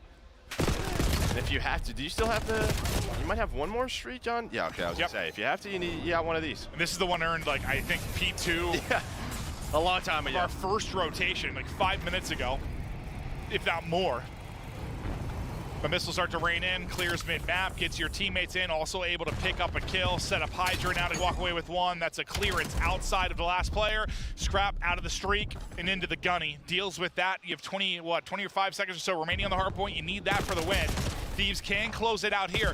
So much pressure, Ravens. Not only do you have to break up this time, but you also have to win rotation to second. You're kind of in hell. Yeah, you're kind of in hell, but you do get a 3-dead opportunity. But Abizi, he's going to get a little help from Neum. That is all 4 dead with 10 seconds to go. Blue arrows have to fly, the fastest they ever have. I'll say a nice little 2v4. No, it really was, because that was like a bit of a chance, at least to stay in the game. Sort of. Sort of. To extend the game, that's the real. Yeah, extend the game, maybe the way I'd word it. 5 more seconds for Thieves. 1 break here, and they've got it done. They do have the back spawn to the forward position from Ravens on roof side. Wait for everybody off spawn. Play for a pick and then play for the push. Looking for the opening. There's the opening. Now everybody's going to go after Scrap finds the pick. One of the best in the business to do it. You give the guy the one-on-one, he's going to win it. Team breaks through. Team takes map 1. Thieves on the board first. The heavy favorites. But getting it done there in the hard point. And while the scary part of this is hard point's arguably been their weakest mode. They've been so good at search and overload. Ravens in trouble here early. Yeah, I mean, you get a good game out of Lurks. He's kind of doing what he's done. Exceed leads the way with damage, but for the most part, just a clean game out of LA Thieves, which I think you'll love to see from them. Again, last year with this Scrap Hydra team, they've had some faults later in the year. Don't want any of that to start this tournament. No, it feels like, I don't know, for good hardpoint teams over the year, it just like feels like you're always like a little bit ahead. It's just like when that one good moment where you chain together 2 or get a really solid hold, and we were kind of talking about that through the first few minutes. It finally happened. Once they blow it up to a 100-point lead, I mean, yeah, they're going to throw that away 1 out of 100 times, but it's not going to be very often. Like, just a commanding performance there from Thieves. A look at the stats and how it stood. Scrap earned a streak early. Hydra had an insane stretch, and Hydra led the way in damage. Slow. Yeah, started slow. So whatever happened the second half of the game, he started going crazy. Well, it's like he's the second half of the season player usually. Well, you look at last year, I guess, like, champs in EWC didn't go well, but usually historically, like, just gets better. Get a couple majors in, he's just like ramping up as the year goes on, at least as an individual. We check out some of the key moments throughout the map 1, but really it's a chance for Joe and I to hang out and chat with you. I'll be honest with you, it feels way better back here. Like, when we're casting for Bravo versus, oh dude, up by Alpha is just insane. We're like a foot from the analyst desk. We're surrounded by 20,000 fans. It's a lot as hot inside as it is outside at this point here in Paris, France, but we're vibing in the back. Do we got all the space for activities, dude? What do you want to do? I kind of want to sit down, honestly. A chair, we did do a lot of walking yesterday despite the heat. Yeah, we were all over the place. We checked out, what, the Arch? I don't know, what's it called? Arc de Triomphe. Thank you. I'm glad that you knew, because I would have sounded like an asshole. We went to some cool mall. We just wandered around, just trying to avoid the sun. We got in the metro. That was the worst decision we made. Well, yeah. We were talking to a guy, and he's like, go on the 1 and the 2. That has AC. We didn't have that one. Yeah, no, he gave us a bunch of numbers. We got on an A, I guess. And it was A for couldn't think of anything. It was real hot. It was. I was just pouring sweat. It was insanity. That's the way it was. I feel like when I was in like New York or in London, like you just have some that are like air conditioned, some that aren't. Yeah. You're just like, well, for us, flipping a coin because we don't know anything. But now we get ready for the search and destroy. Thieves have been. Listen, they went from what felt like an okay, well, honestly, a 14 search for a while there, like early in the year, to we're just going to 6-0 you. They just started getting in this dominant form. Really what you expect. I think Hydra in an interview really highlighted perfectly. And you and I have how many off-camera conversations about Call of Duty? Like Joe and I live near each other, and we like go for 4-mile beautiful walks together and talk COD the entire time like a couple of old dorks. But he kind of said what we assumed. Like you have 3 superstars that want to take fights in the Bloods. They needed to figure that out. Well, they also had different ideas how they wanted to play. I think even when you add Ken into that equation, even more so, because we know Ken, he's sort of always been a leader, and he has a style that he wants to play. Yeah. Scrap and Hydra from the last couple of years probably have a style that they want to play. BZ coming from FaZe has a style he wants to play. So just mixing it all together, it just takes time. And I think it was hard for Visit Twitch.tv themselves, even us, to just sort of give it some time, smooth it out. I think they kind of talked about it. Ken talked about it like Kenny just wanted to play really fast, just how he is. He wants to chow, play quick. And I think this team could eventually got there, but it feels like they needed to slow it down to figure it out. Now you might see them start to play a little faster in situations. Now that things are starting to click. Like honestly, with where they're at now, you slot Kenny in. I mean, the way he can calm against the end. With NBC, no matter great. Yeah. But listen, that's not to diminish. Neum has been spectacular. He's exactly what this squad needed. And they have certainly figured it out. But Hydra said in the interview, he's like, someone kind of had to take it first, or take a more passive role sort of in the opening moments of the search and destroy. He's like, I feel like it's me that sort of had to change my game plan a little bit differently. Honestly, if you talk to any of them, they're probably going to say the same thing. Like, I've had to adapt around my superstar teammates a little bit. I bet you they say the same thing. Yeah, that's how to Scrap maybe. He's just say I'm challenged. Yeah. He'd be like, I don't care who's on my team. I don't care if it's me versus all of them. I'm squaring up. Yeah. Well, Exceed is given a glimmer of a shot, not quite able to connect on it. Neum will have the sniper on the other side.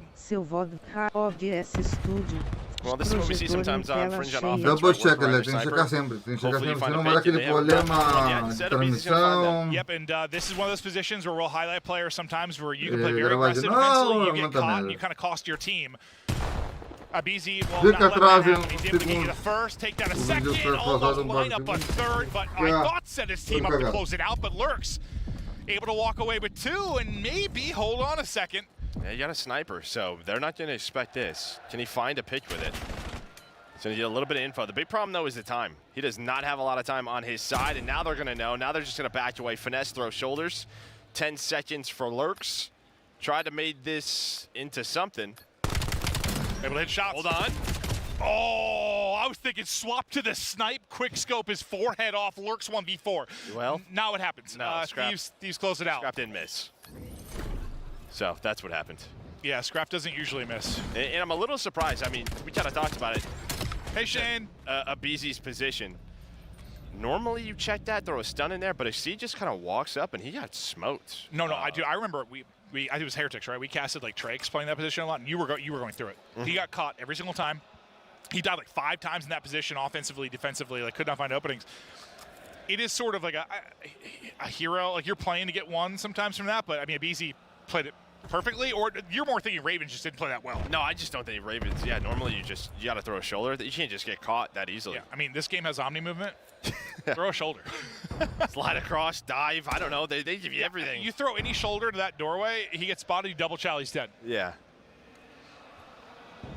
Or maybe they just thought they had info and no one was there. That's how it seemed. Scrap with a rare gunfight loss, but he squares up on somebody on a heady because that's what Scrap's going to do. And well, then Hydra follows that up at Nade's fire, who got that first blood, and suddenly we're doing 2-on-2. Bomb planted, all down to Hydra. Hydra will get the plan in. I like this. We don't see this very often. And part of him having bomb, probably why it slows down a little bit for him. Well, that's just a question of where is he? Where's he coming from? When is he going to check this? Is he ever going to check this? Looks like he has gambles that they don't. Yeah. Hydra with the gamble. Unfortunately for him, he's not on the main stage, so not alerted by this Paris crowd. Hydra makes the same play out there. He might Yeah, they tell him. Yeah. They tell him. But back here on Bravo, no crowd noise, and the Ravens just go ahead and stick it. Again, great map, 1 out of Lurks. He's sort of the highlight of this team, the star, the young star, and doing it again.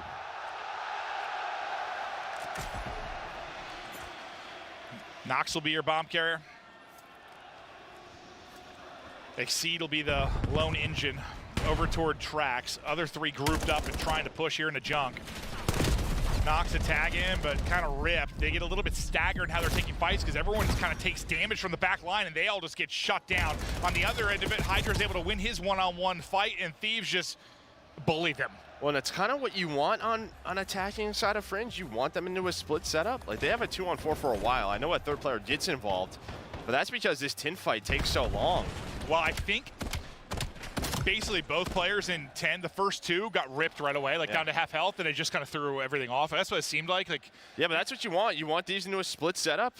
Take the advantage on one bomb site, but they just, as you said, got ripped. Honestly, if they just played it with Abandon a little bit more, just honestly didn't value their lives and kind of hit it, maybe it might have gone better. I don't know, but it felt like one would finesse for their life, someone got caught, the other one would finesse. It just kind of... Yeah, it's just hard to critique this Ravens team now with just sort of a emergency sub, I guess, the last couple of weeks. And honestly, if they just hit that, they might have got mowed down too, because Scrap is he's starting to take over as the human turret role from Sam Octane. Like, ain't a lot of movement, but there's a whole hell of Gunny 99.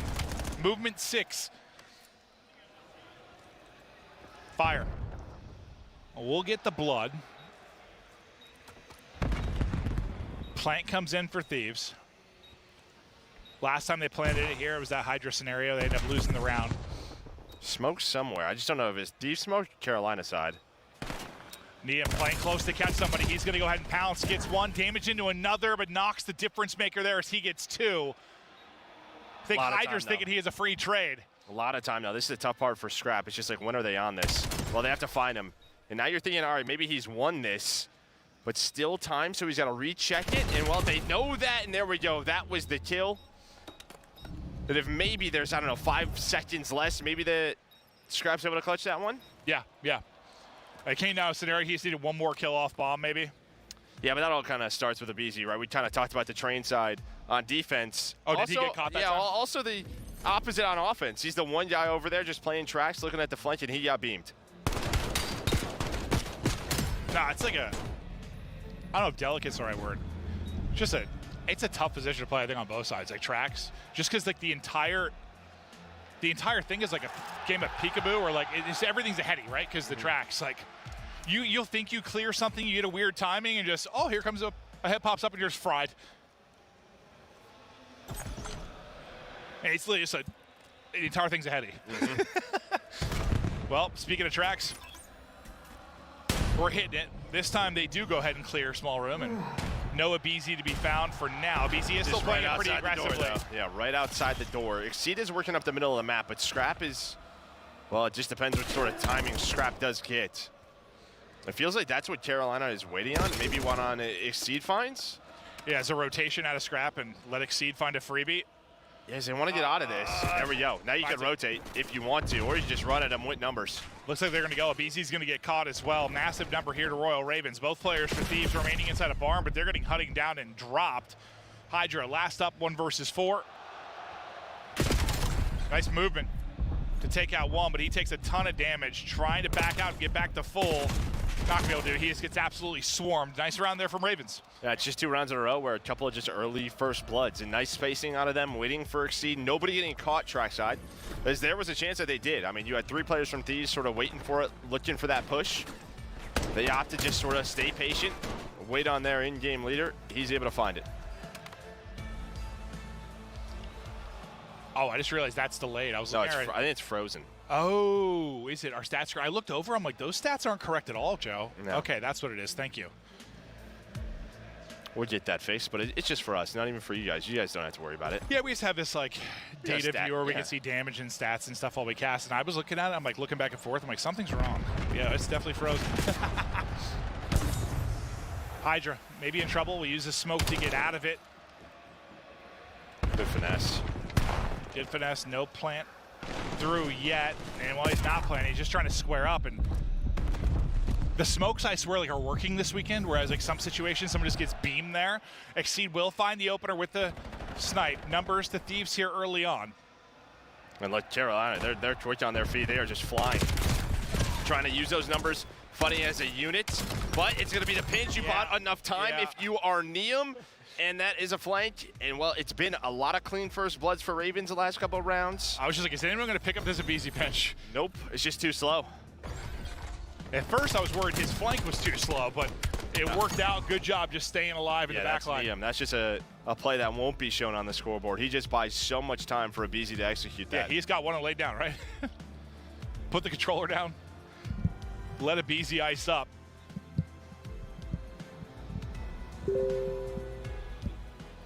Ravens have tested Thieves here, though. As Thieves have been one of the top search teams in the league. And reminder, Thieves are looking to have the longest series win streak in the history of the CDL with a win here. So I don't know if it's the biggest stat to them, but just kind of cool. I mean, that's awesome. Just sort of talks about the dominant stretch that they've been on and what this team has been doing. That includes a major and a minor. 2 minors, maybe? Oh, he's all the way back to the second minor, or first minor? Probably. No, you're probably right. That's a stretch. Last time Ravens tried this push, didn't go so well. Scrap is going to square up and put you down. 3 for Scrap. I don't know if he missed the bullet. What the You good, brother?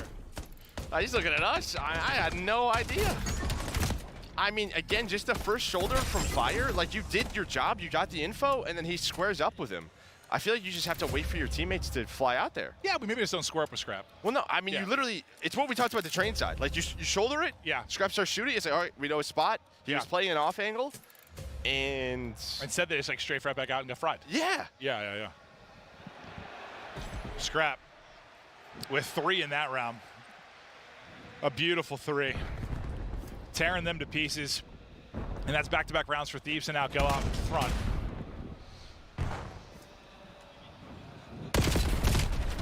Well, Scrap wants to take a gunfight, and he'll take a gunfight. Yeah, I mean, him and Fire, that's a battle right there. They both are 1 bullet. Yeah.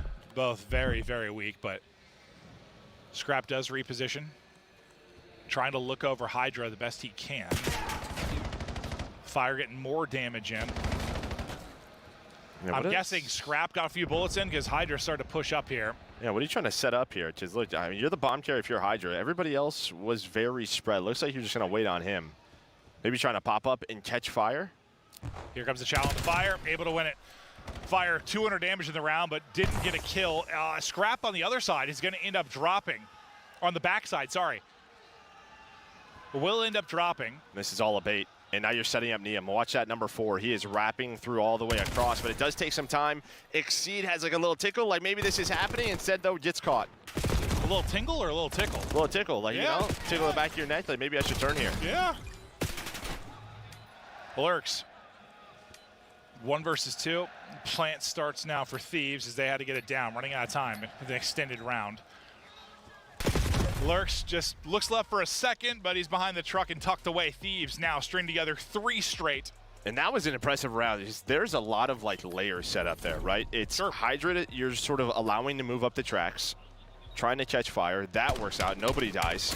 Then as he starts to push up, you bait the smoke so everybody rotates back barn, and then you set up a second pinch there out of Neum. So a very developed round from LA Thieves, and I think that's why they have been so good in Search and Destroy. Just so many different things that they are showing you, and it is hard to react. No, and like, listen, Scrap in that early going, he's just trying to get enough damage in to clear space for Hydra. Like, he'd love to get the kill, don't get me wrong, but like, it's just all about inching Hydra forward. And speaking of Hydra, though, he gets ripped as soon as the smoke is going to bloom. Ravens trying to play bully ball here onto the B site, and they have gotten control. Scrap and Neum will be remaining to try and take this to the backside. You'd love to get a freebie rip there, but Neum not enough time to actually finish the kill. Bomb never gets planted in this scenario. Looks like they're thinking about wrapping this out and leaving one here. Unfortunately, gun sticking out just gets spotted. Well, it's almost like what Thieves are trying to do in the last round, right? You're trying to develop these plays, set up these lurks, get some freebie kills, but instead, Fire just gets caught. That's kind of what we were talking about, like the last overload we cast. It's like, yeah, it's like movement with the ball, leaving somebody to lurk. Unfortunately, yeah, Lurker's caught. Now it's a 2 versus 2. Thieves for the map. 1 versus 1. Scrap just able to wiggle away. Oh, he is so fast on this reach out. Takes a couple bullets. He's got the chow the heady, not able to win it. Ravens stay alive here in the map too. Even like this, the reach out, he just goes back. He's so weak, and maybe he's just hoping I can catch him off guard. Yeah. Like, there's no way anyone would just run back through this doorway. Yeah. That's what I felt like. Because yeah, I think he might have just started regenning when he would have squared up again. I don't think so. I do not think so at all. No, it was fast. No, it's funny. I was about to say, Scrap wiggles away with his life, and then he just instantly U-turned. Yeah. It's like, okay. Is this guy hearing me and just trying to catch him on camera?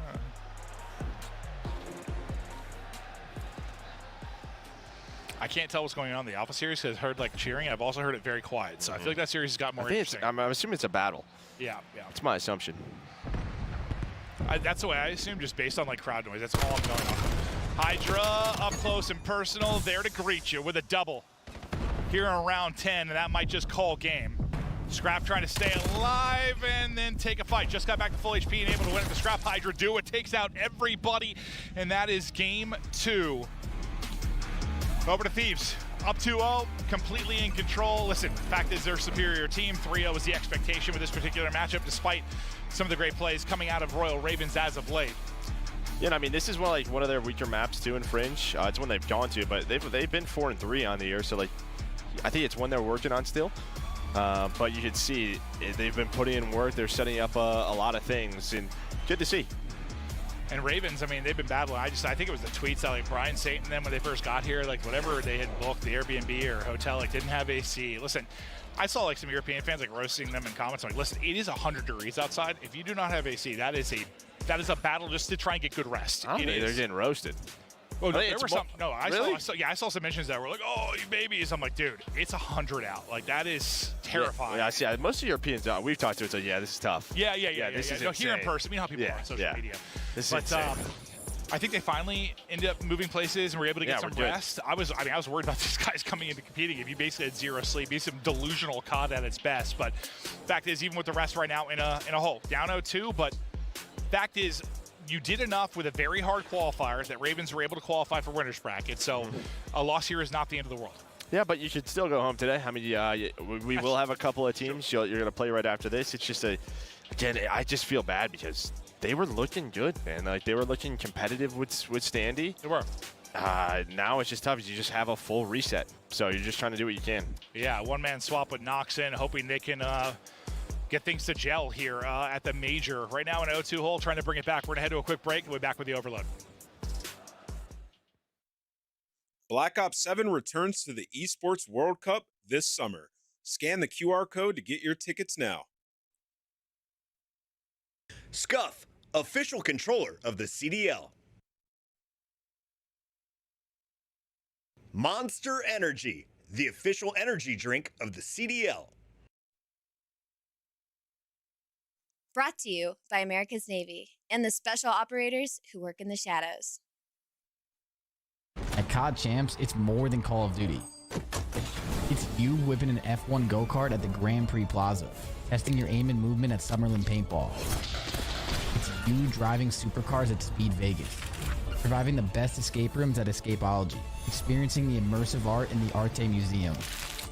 It's you taking a picture in front of the Bellagio Water Show and seeing Vegas from the largest observation wheel in the US. It's you and the squad making memories for life. A weekend in Vegas that you'll never forget.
everybody, how we're doing?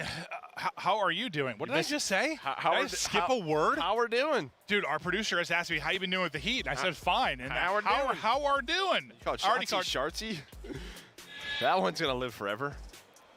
I don't know what I'm doing, man. I just blame jet lag. I'm 41, jet lagged. I'm losing my goddamn mind. But hey, fact is, Thieves are a map away from setting the all-time record for series wins in a row for the CDL. No reason it doesn't end here. They're a superior team, a superior overload team. I don't want to count Ravens out exactly, but I think it ends here. Yeah, I think you count them out. Yeah. My bad, Ravens, my bad. We're taking a look at the bracket and where we stand. I think Thieves are now up 2-1. So I wondered, FaZe are up 2-1. Dude, you got to keep me on. I got you. Hell, dude. Must be the jet lag, dude. My brain's mush. But the crowd was quiet for quite a while, so I figured maybe FaZe were making a little bit of a run. That looks to be the case.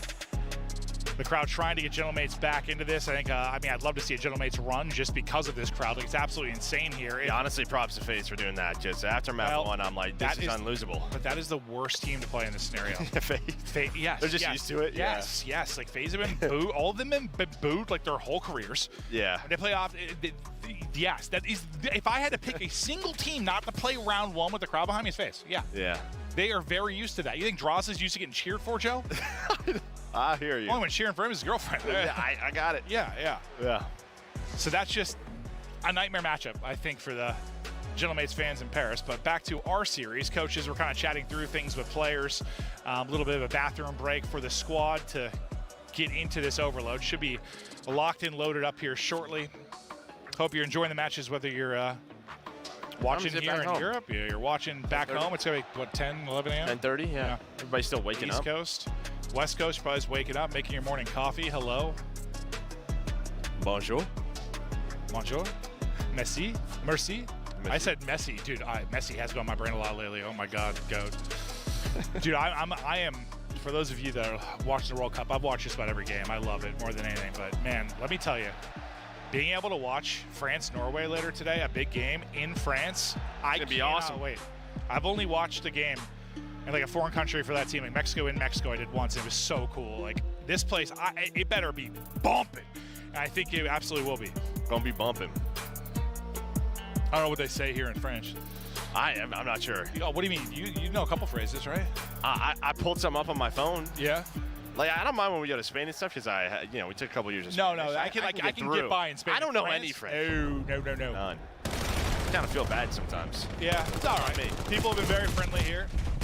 And also, I think the first couple times I came, it was difficult to get somebody that spoke a little bit of English, like help me with certain things, but it's been great. It really has. People have been very friendly, and it's been a good time. What's not been friendly is Thieves to the Royal Ravens. They are dominating the series. Took over midway point of that search and destroy. Same can be said for the hard point. Feels like once the teams have felt each other out a little bit and teams need to adapt a bit, it has been Thieves ahead by a mile. Yeah, no, this is kind of the map where Thieves, they are very used to just sort of running at you 3-4 NPCs. Depends on the life or sort of the scenario between Scrap and Neum, but I mean, they just get a 4 dead and they run right at you. I'd say that is one of the cleanest 4 dead and like cleanest scores pushing this side I've seen in a minute. Like, because that wasn't like chained off of an opening score. That was just 4 dead with the perfect amount of space. You spawn them all out over towards A. No. That's one of the rare chances. The Ravens didn't even have a chance to like make a play defensively. I feel like that's kind of rare, right? Very rare on Den. Very rare on Den. But the one good thing for them is, well, they didn't put a second on the board. They had a chance. You had a player all the way push up, but he was taken down.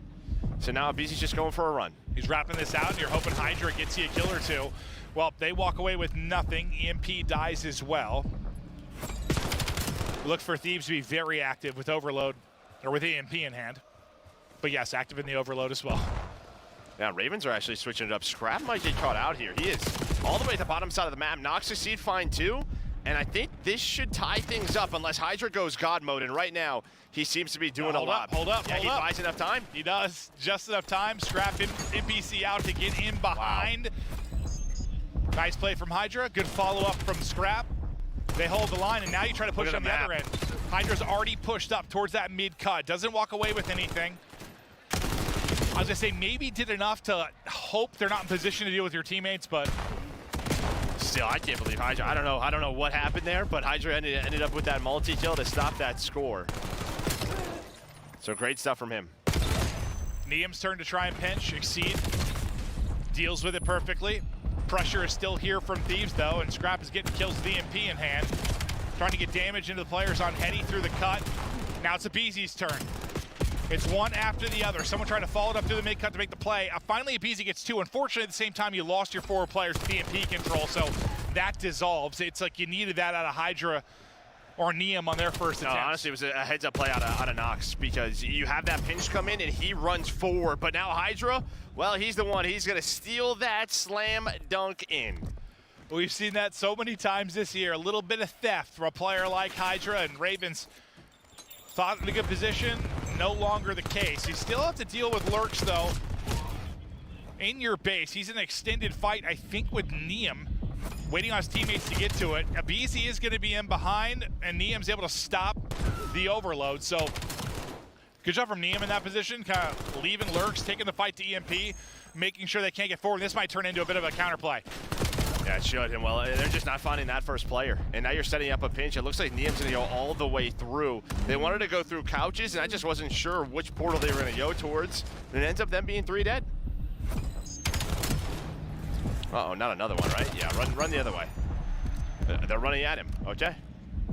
And now they might just get pinched in between both, and that, yeah. Okay. I mean, he was the last guy, right? Yeah, no, Ravens kind of gift wrap that one for him. I mean, insane shots out of Niam. Yeah. I'm going to give him his props, yeah, but sure. I just does not feel like he should be in that situation. Just a nice little Christmas present. Honestly, the Ravens are giving fellows. They're giving what? They're giving fellows. Never heard that? Like, they're giving. I have no idea what you're talking about. Bro! Joe's deranged, man. I am giving fellows?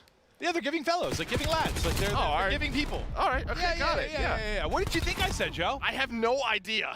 Bro, I've never heard of that in my life. I was thinking Tyler Felony. I was like, what do you mean he's giving? I was like, what? Oh, we've been working. I gotta read more. We've been working together a long time, but I'll still catch Joe off guard. I didn't know what a fellow was. I don't know. It's my bad. Yeah, you never heard that like fellow? Like, yeah, it's just I don't know, like giving it's a people, phrase. Giving. No, never heard of it. Phrase, just a fellow. Like, never mind. That's spectacular. Never a dull moment here. Nope, that is true. 30 added seconds here for the OT. LAT. Trying to get their 4th. Lurks, well, he'll try to break it up. Well, he gets a kill, gets nice damage into a second. Now you just have to go on forward. Can't get across the cut. And, well, now check out highlights before the second half, but it's all Thieves. Yeah, just right from the get-go. You get this nice little start there. Lurks slowed things down, and then Hydra's forward, and then it's a forward ed. And due to Hydra's position, yeah, you kind of talked about it, where they spawned. They were in Narnia.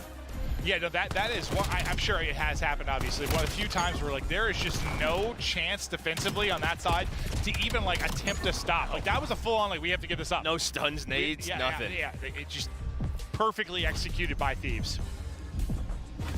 That'll be the 3rd score. Never able to get through the 4th, but Niam came out shooting, and he was making plays as well. Two of their scores were the Hydra steal and then the Niam steal. Like, this could easily be a 1-0 half, and Carolina are into it, but instead, as I said, giving fellows. Giving fellows.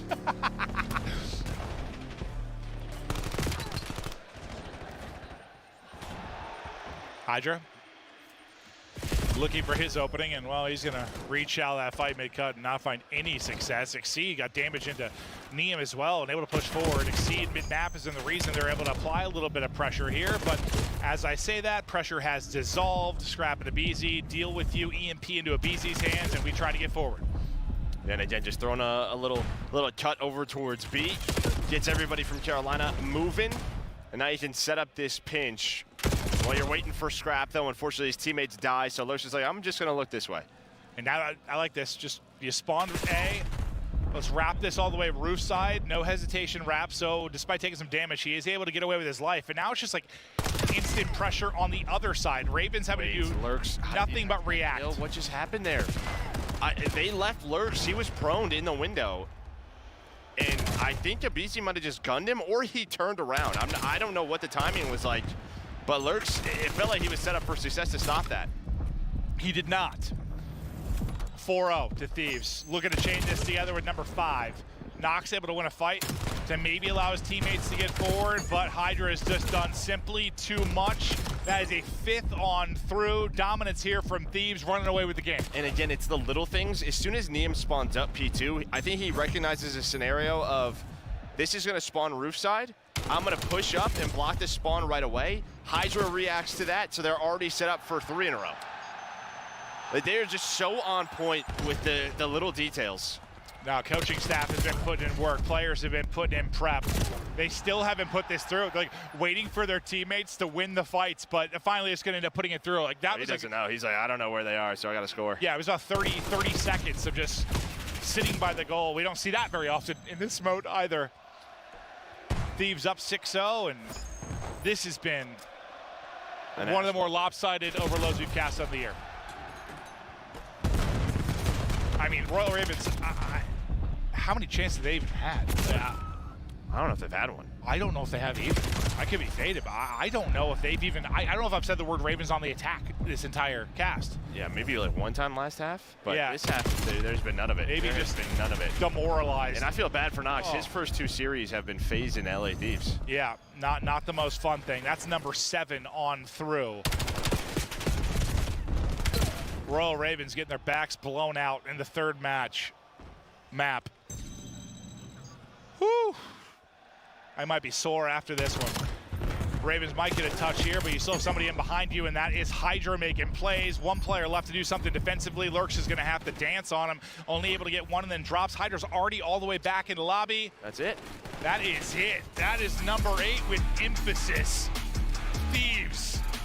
Absolutely dominant, and now set the CDL record for series in a row. What was it, 13 or 14?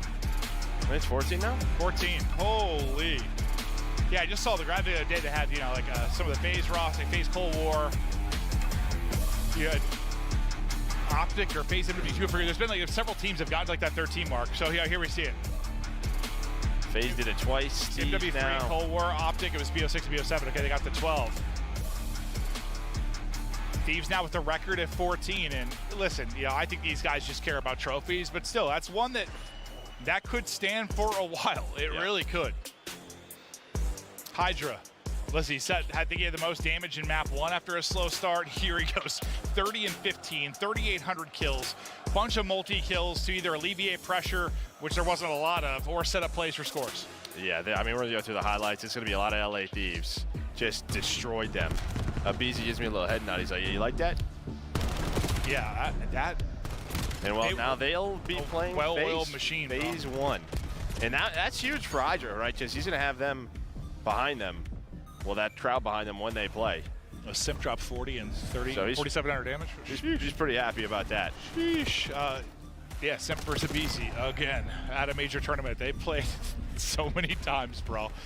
Last major was twice. Yeah, this is going to make their 6th matchup on LAN. It's always a banger. I don't know. I'm exaggerating, but like they played so many times this year. Can't be too surprised to see that. I mean, Thieves have just been in form. I think for the FaZe side, they just started to click really the final couple matches. Talked to Crowder a bit. It seems like kind of getting the mindset to the right place with the team, really focusing on what they do well, and what a couple of 3-0s really close it out. Yeah, and a couple of matches where like Simp was off. Now he's back in to form. Yep. So we'll see that matchup again. I think that's tomorrow. Hey, good win, dude. Good win, Scrap. Good stuff. Great win. We're just going over the highlights. Yeah, we're not on camera. We're watching some of your great highlights. Yeah. I thought he was just throw you a shoulder. Just didn't. Yeah, you want to say hi real quick? Come here. You can say hi real quick. Just give him a thumbs up, dude. Yeah. Yeah, we're having a good time. Yeah. They're riding high after a big win, and yeah, they'll get a dance with FaZe. They're probably learning that just now as they will just wrap that playing. But a reminder how this best of 5 went. It was lopsided. Really, the only competitive one was the Fringe. I think you had like a 1-round advantage at one point for Carolina until it was the takeover from Thieves, and they went on a run, battled them to the midway point. Well, really through the first set of hard points in the map 1, and then got just blown out. I mean, and then the map 3, I don't know what that was. That was just a dominant overload. I don't know what the total possession was, if that popped up at some point, but it had to be Yeah. Maybe it wasn't as bad because they were scoring so fast. I don't know. But this is how the bracket looks so far. We've had one round of matches on the winner's side. G2, Optic, Thieves, FaZe. Get it done. Wow, Falcons will play Koi. Loser of that'll be top 12. Ravens play Heritage. Loser of that'll be top 12. Gentlemates fans are happy they got Cloud9. Yeah, that's the silver lining. So we have that tonight. We have more matches tonight. Losers round 1. Yeah, no, we do. So I think just for today, since it's a 3-day broadcast, we have Alpha and Bravo coming to you today. I think we just get down to one stream then for the rest remaining days. But a lot of great Call of Duty with an incredible crowd. Excited to see these guys. Usually what I like about like foreign crowds is like even if like Gentlemates were to get knocked out, like a lot of times they just appreciate like COD or appreciate esports. Like they just will have a great time. Fun. Yeah, it should just be a blast in here. But any final thoughts just of the quick 3-0? Nothing. I mean, Thieves, again, just could be worried a bit with their tournament starts, but locked in. Yeah, it's true. Some of the slow starts. That was not the case there. Absolutely dialed. Coaching staff has got them on point. That'll do it for us for that particular match. More action to come before we head to a break. COD Champs tickets are on sale now. Come see the best teams lock in for this season's grand finale in fabulous Las Vegas. All 4-day passes come with early venue access. Head to FazeVegas.com or scan the QR code to get your tickets now. Scuff, official controller of the CDL.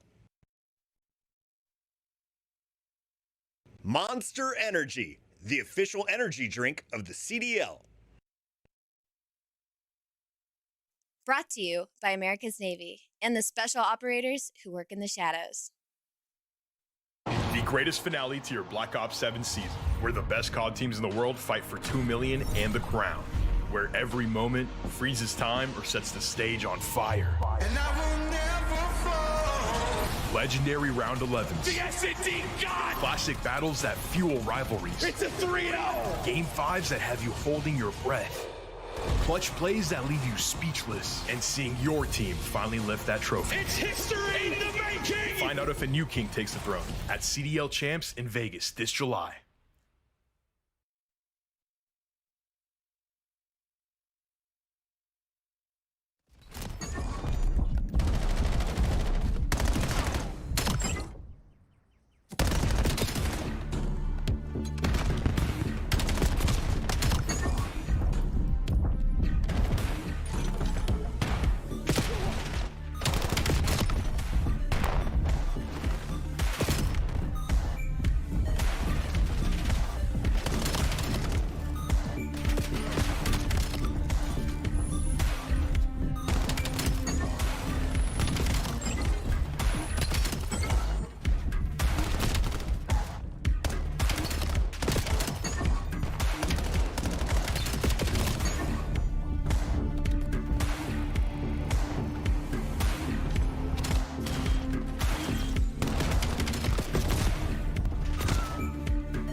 I'm too exhausted, I needed the energy, needed to pick me up. I'm in your movie, but this is my cinema. I got the power, I'm built to devour. Anyone coming against me, I tower. I don't cave under pressure. Some of y'all leaving here in a stretcher. Took my time to go and get better. I was reading in the red letters. Ay, hit me with your best shot. I got time today. Feeling like a matador with that Red Bull. Oh yeah. No, you can't stop me. I'm running my own play. For the game win, I can't pin anything that gets in my way. Been here, done that. You all know what we came for. Been here, done that. You all know what we came for. Energy, energy, energy. I need that energy, energy. Energy, energy, energy. I need that. Been here, done that. You all know what we came for. Been here, done that. You all know what we came for. Energy, energy, energy. I need that energy, energy. Energy, energy, energy. I need that energy, energy. Been here, we done that. We done that. You all know what we came for.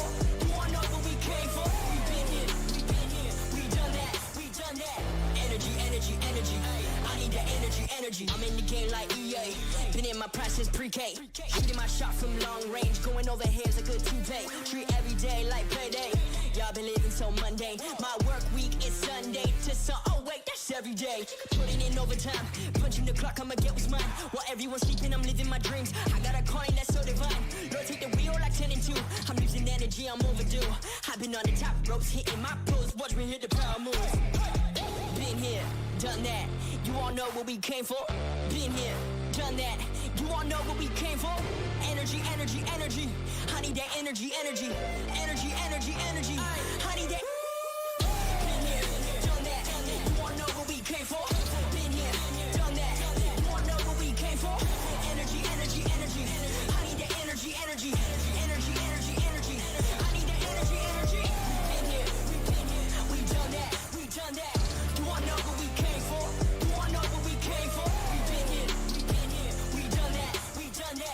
Energy, energy, energy.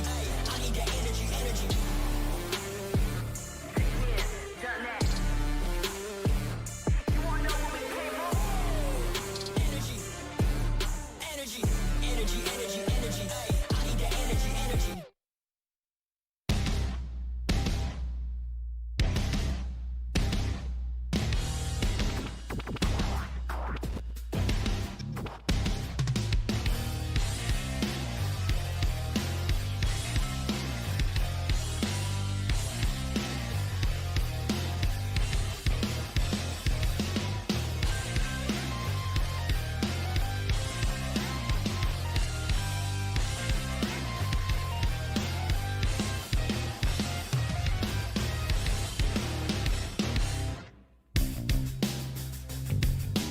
Lembre-se, galera, do comentário, compartilhar o vídeo, se não funcionou.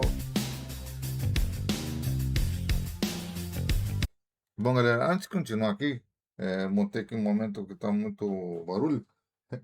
Vamos falar aqui rapidinho do nosso esquema aqui, do nosso sorteio GTA 6 em breve aqui no canal. Vai ter que bater 50 mil inscritos e 4 mil horas para poder bater o primeiro sorteio. Lembrando, será entre novembro 12 e E a meta é para essa data.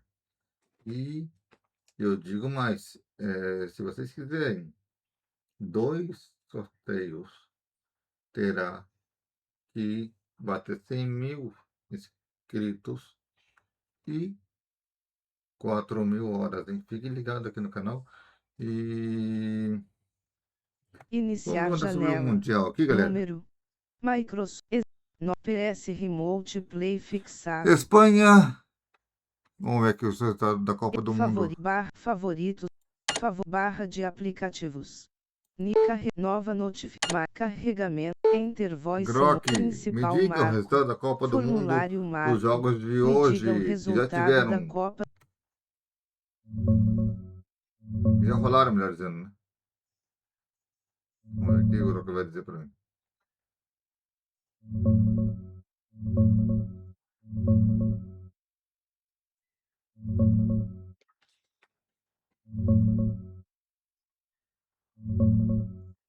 Até agora, os jogos que já terminaram hoje são do Grupo G. Egito 1-1 com o Irã e Nova Zelândia 1-5 para a Bélgica. Os jogos de hoje à tarde e noite, tipo Panamá x Inglaterra, Croácia x Gana, Colômbia x Portugal e os outros, ainda vão rolar ou estão rolando agora. Depende do horário que você está ouvindo isso. Quer que eu te atualize quando saírem os placares? Qual foi os que tivemos hoje mais cedo?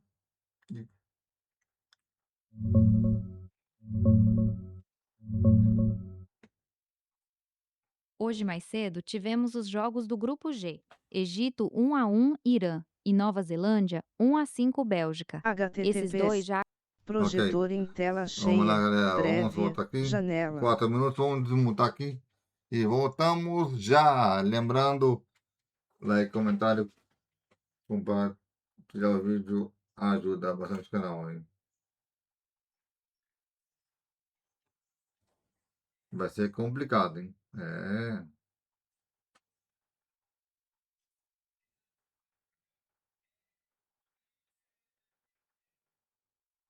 Bota o H. E ele para terminar em dos grupos da Copa do Mundo, hein, galera. Então, 4 minutinhos.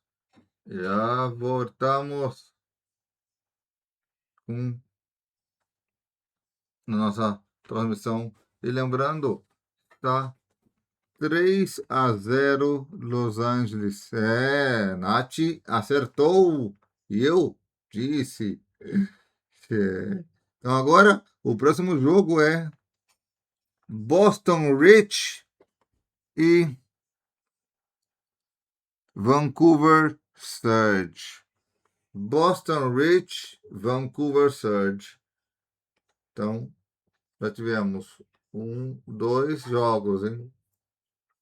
Vamos para o terceiro jogo apenas. Então, se preparem. Los Angeles venceu até fácil, 3-0. E será que vai manter o liderazgo do campeonato? Vamos ver. Los Angeles está mostrando que é um time muito poderoso, né?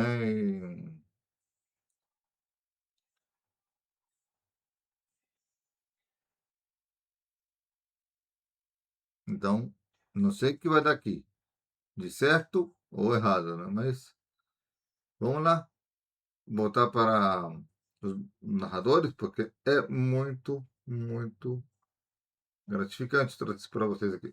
E olha aqui uma coisa. Iniciar janela. Twitch. Uma janela em OBS Studio. 64 OBS 28 Live. 3 horas 42 minutos e 34 segundos. Projetor em tela mais cheia. De 4 horas, galera. Resta um pouco mais de 4 horas de live. Não restam 4 horas de live. Então se preparem, porque isso aqui vai.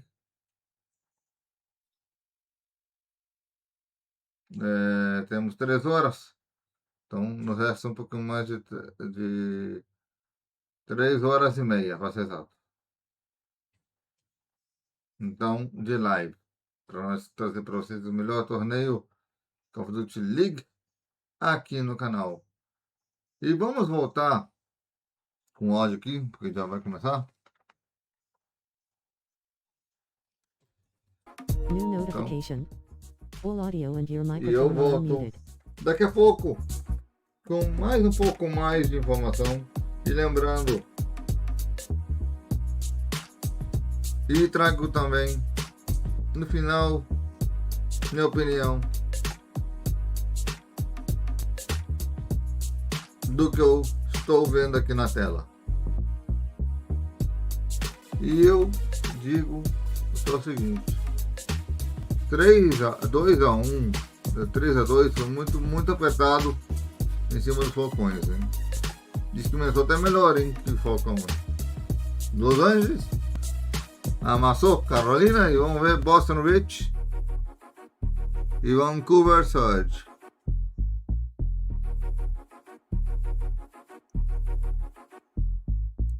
Conta 50 segundos. Então, bora lá para o torneio, continuando nossa jornada.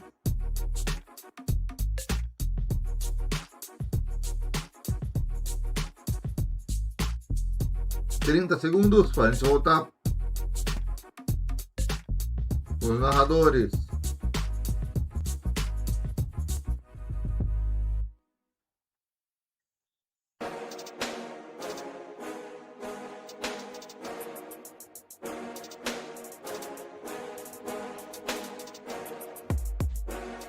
Não é tão fácil cobrir um momento desse tamanho do dinheiro, mas amanhã estaremos aqui de volta com mais Call of Duty, lembrando.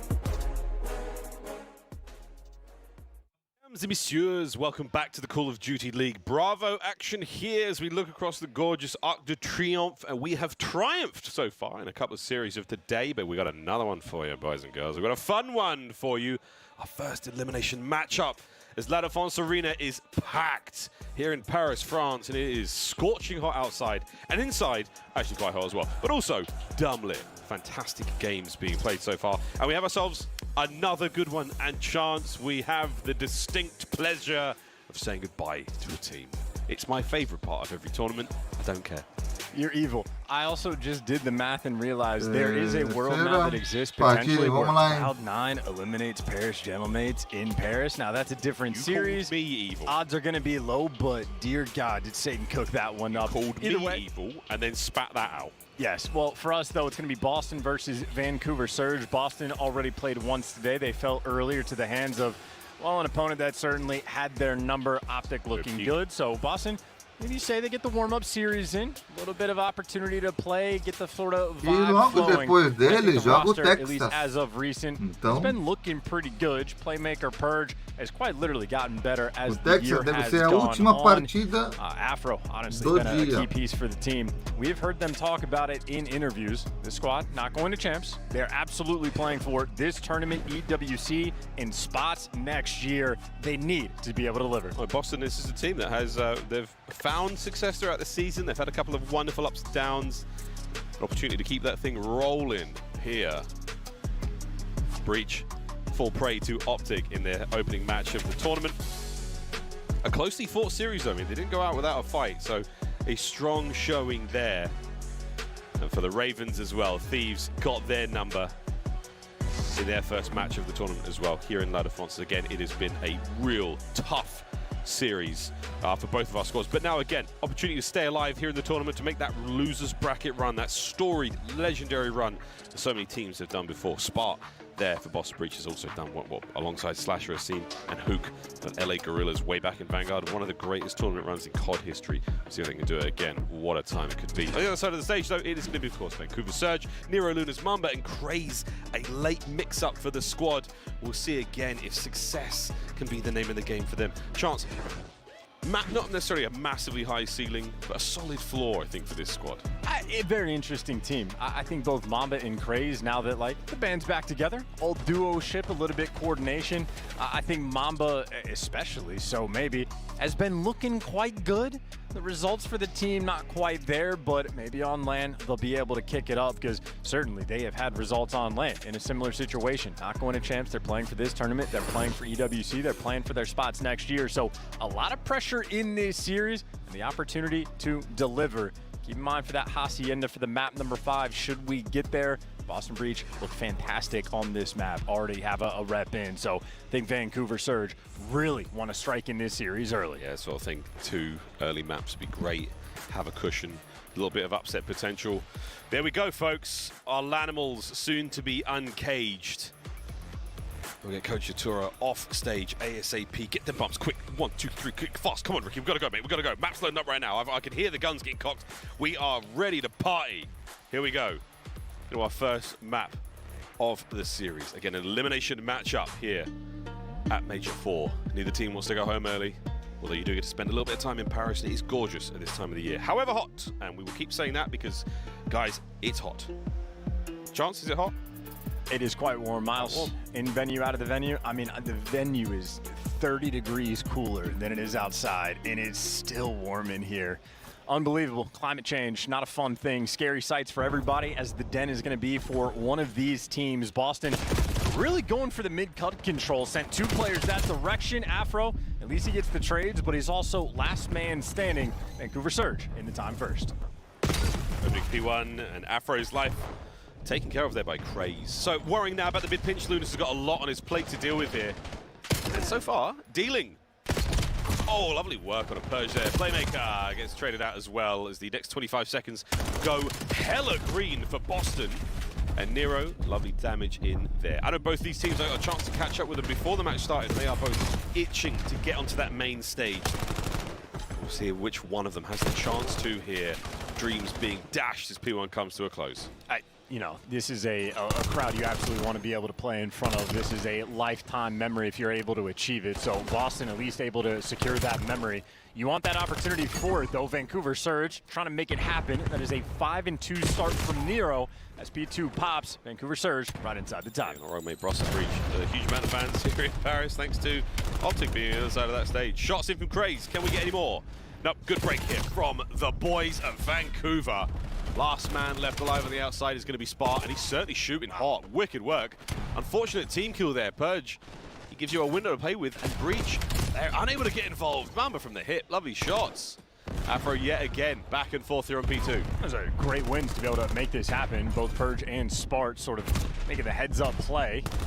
2 players now trying to go towards the back line, and we are falling off that we have seen too much. A lot of nerves here in Paris. Quite a few players falling off the map. Ultimately for Boston, though, doesn't make a single bit of difference. Able to collect that scrap time. It'll be nearly tied up going in towards New. Vancouver Surge here first, but those green arrows are coming. I've seen far too many players fall to their deaths on this map. Let's see if that's the case in MW4. Hey, we got Afro, we got to chill, mates. Calm your farm, bruv. Oh, Nero, good work. Look at that lead change here for Boston. If we can get any more out of this one. Purge making plays is what he does. Great work with a pistol there, but Mama just a little bit too much to deal with. There we go. Afro's in, and a slight lead now developing for Boston Breach. Through the dojo, we are about to go. And the trades are on, and yet again, it's going to be Boston on top. Yeah, quite a bit nicer when he stays on the map, in spite of the fact that he's fallen off twice. Still comfortable for Surge. DJ Halley, good for 2, good to collect some time, and maybe you can push through those spawns and flip out. Mamba right now needs to hold the line. The last man in dojo does not hold the line, challenges immediately. Him and all of his teammates die. This will be a 40-point lead for Boston. Now firmly have the rotation in their hands. Decent little lead and an opportunity truly to run it, stay on the map, Afro. Oh, careful. We'll take it. If he falls off, I'm going to say an expletive. Don't do it. Thank God he gets a 2-piece and a dirty one at that. 4 in a row right now for the West Midlands finest. 70 points down climbing for Boston Breach. A lovely looking setup across map. It could be good. Whoever's looking at any angle right now, I was going to say brilliant, but it looks like Vancouver win both their 1v1s. A step closer to the hard point we now go. And Spart with Zen 15 dancing across map. Not even a good try. Painful right now for Vancouver Surge. Didn't really put in any emphasis on going for the back spawns. Really just try to flood through the front. Only a single player in through server. So that's a situation where you have to win every single gunfight. If you got a player that's 3-12, well, the gunfight's simply not going your way. Mamba traded out, and for Boston Breach, this is light work. 5 spree here from Purge, already has the Hellstorm, and frankly, I mean, you could call it in now if you really wanted to and just guarantee the P1 time. The P1 time would be very, very nice. I mean, right now, as far as the stats are concerned, Crazy Lunas certainly on the receiving end of an ass kicking. It was 4 and 13, 7 and 10 respectively, but neither of them have crossed 1,000 points of damage. That is a tough look so far, and it is definitely contributing to that Vancouver Surge deficit. Purge continuing to make moments for his squad. 7 now in a row. East Coast to West Coast. He has done the world tour. Just heads up plays. Wow, that's great coverage from Spark. Wow. He does that from the time to clear out top broken. And the shots right now are on point. Which the rest of the series later right now. You got TJ Halley thinking about the rotation. He's going to be trying to flip these spawns. Does secure 1 kill, and that is a 3-man wipe in the feed, and Vancouver Surge can get nothing going. They got a full idea of where the next man's going to be, whether it's inside the garage. They've now cleaned out the hard point. Boston Breach starting to run Den from top to bottom. Let's go for it. Listen in. I'll go. In the back. Say something right. I'm waiting couches. Right here, Chris. Okay, couches, double me. He backed up. That's one front. So right side, top broken. That's why him. He went back to under broken, like down the stairs. He shot it. Lunas weak. Shot him. He's back. Yo, another guy does. One shot. He's in couches. Yeah, he's in top. Couch. I hear you. I just want you to give me huge. I hear you guys couch. In the back. Give me one shot. Garage right corner. I need it, bro. He's top on the pillar. Garage. That's one off. One shot. Crazy. I'm going mid. All good. Slow down, okay? Yeah, play kill hard. He ran up front. One shot. He's in the roof. One guy's dubs. He could be broken. One's our roof. Somewhere. We die row. Run, Lunas. Yo, 241 time now. One's out. Close out. Just go to row. Here there, bro. Okay, they might have a streak, okay? But Sigurd time's fine. I think one guy's hitting through the old, bro. Listen, it could be cut. I have it. I don't see him. I'm leaving it, Chris. Look at mid. It could be cut. Nothing be cut. I'm leaving this, bro. Two more on me. Last two, I guess on old. He's been mid. I don't see him mid. In blue. I have the cross. Crossing two. Nero's dead. One's outer. I'm outer again. I'm looking at I have B cut, okay? Let's see one heady. Yeah, out again. Crazy cow. He shouted close in on you. Left corner. Close in time. To be cut. To be cut. Be cut weak, bro. Good shit, bro. I'm watching, bro. I'm trying to do. Yeah, chill. I have to be mid, bro. I hear you. I'm watching flank. I have all blue, bro. I have flank. Do not die. Two on you, bro. Close on the heady. He's nading me, bro. He's nading me. I can't show. One shot, two on the heady. I have it. One guy's blue. Luna's close too. Hey, pinch. Luna's one shot. That's all good. We're gonna flip. Yeah, stay up. I push mid. They're not running mid. Yo, I'm telling you. Come on. With you. Great listening. Belt to ass right now. Purge, wicked plays. Yeah, TJ showing off what good emphasis comms are in Purge. Honestly, great comms through and through on top of the play, so making his teammates' lives easy. Now for Vancouver Surge, where P4 was the initial problem. They gave away a Hellstorm. They gave away a good chunk of time, and now they're entirely giving away the back spawns. I mean, you just walk straight through patio, Afro free and clear towards the back. Now you're trying to clean him up. Tries to dance on you, but you shut him down. That is NPCs out for Surge. They make the play. They have stabilized on P4. Yeah, right now it is still very much Boston's map. Vancouver, you are holding on for dear life at this point, it feels like. Through lobby we go. Purge is not going to be the first man to actually cross the threshold. He's going to be the first man to get the kills. Tej getting involved. Trade's done, but you don't have the numbers right now. Surge. Lunas, bar a miracle. That was never going to be your hard point. Final 20 seconds going to go to Breach here. They should hold on to this one. And we are looking towards New as well. Brilliant stuff out of Boston. Very painful moment. I mean, they clear the map. They get a 4-man wipe. You get a guy pushed out near towards P2, and they just do not have any pressure. Allow the guys get all the way to Dragon.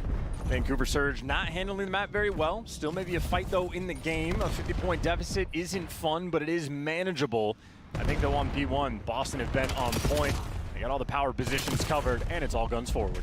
These are difficult fights to take. Luna's doing what he possibly can.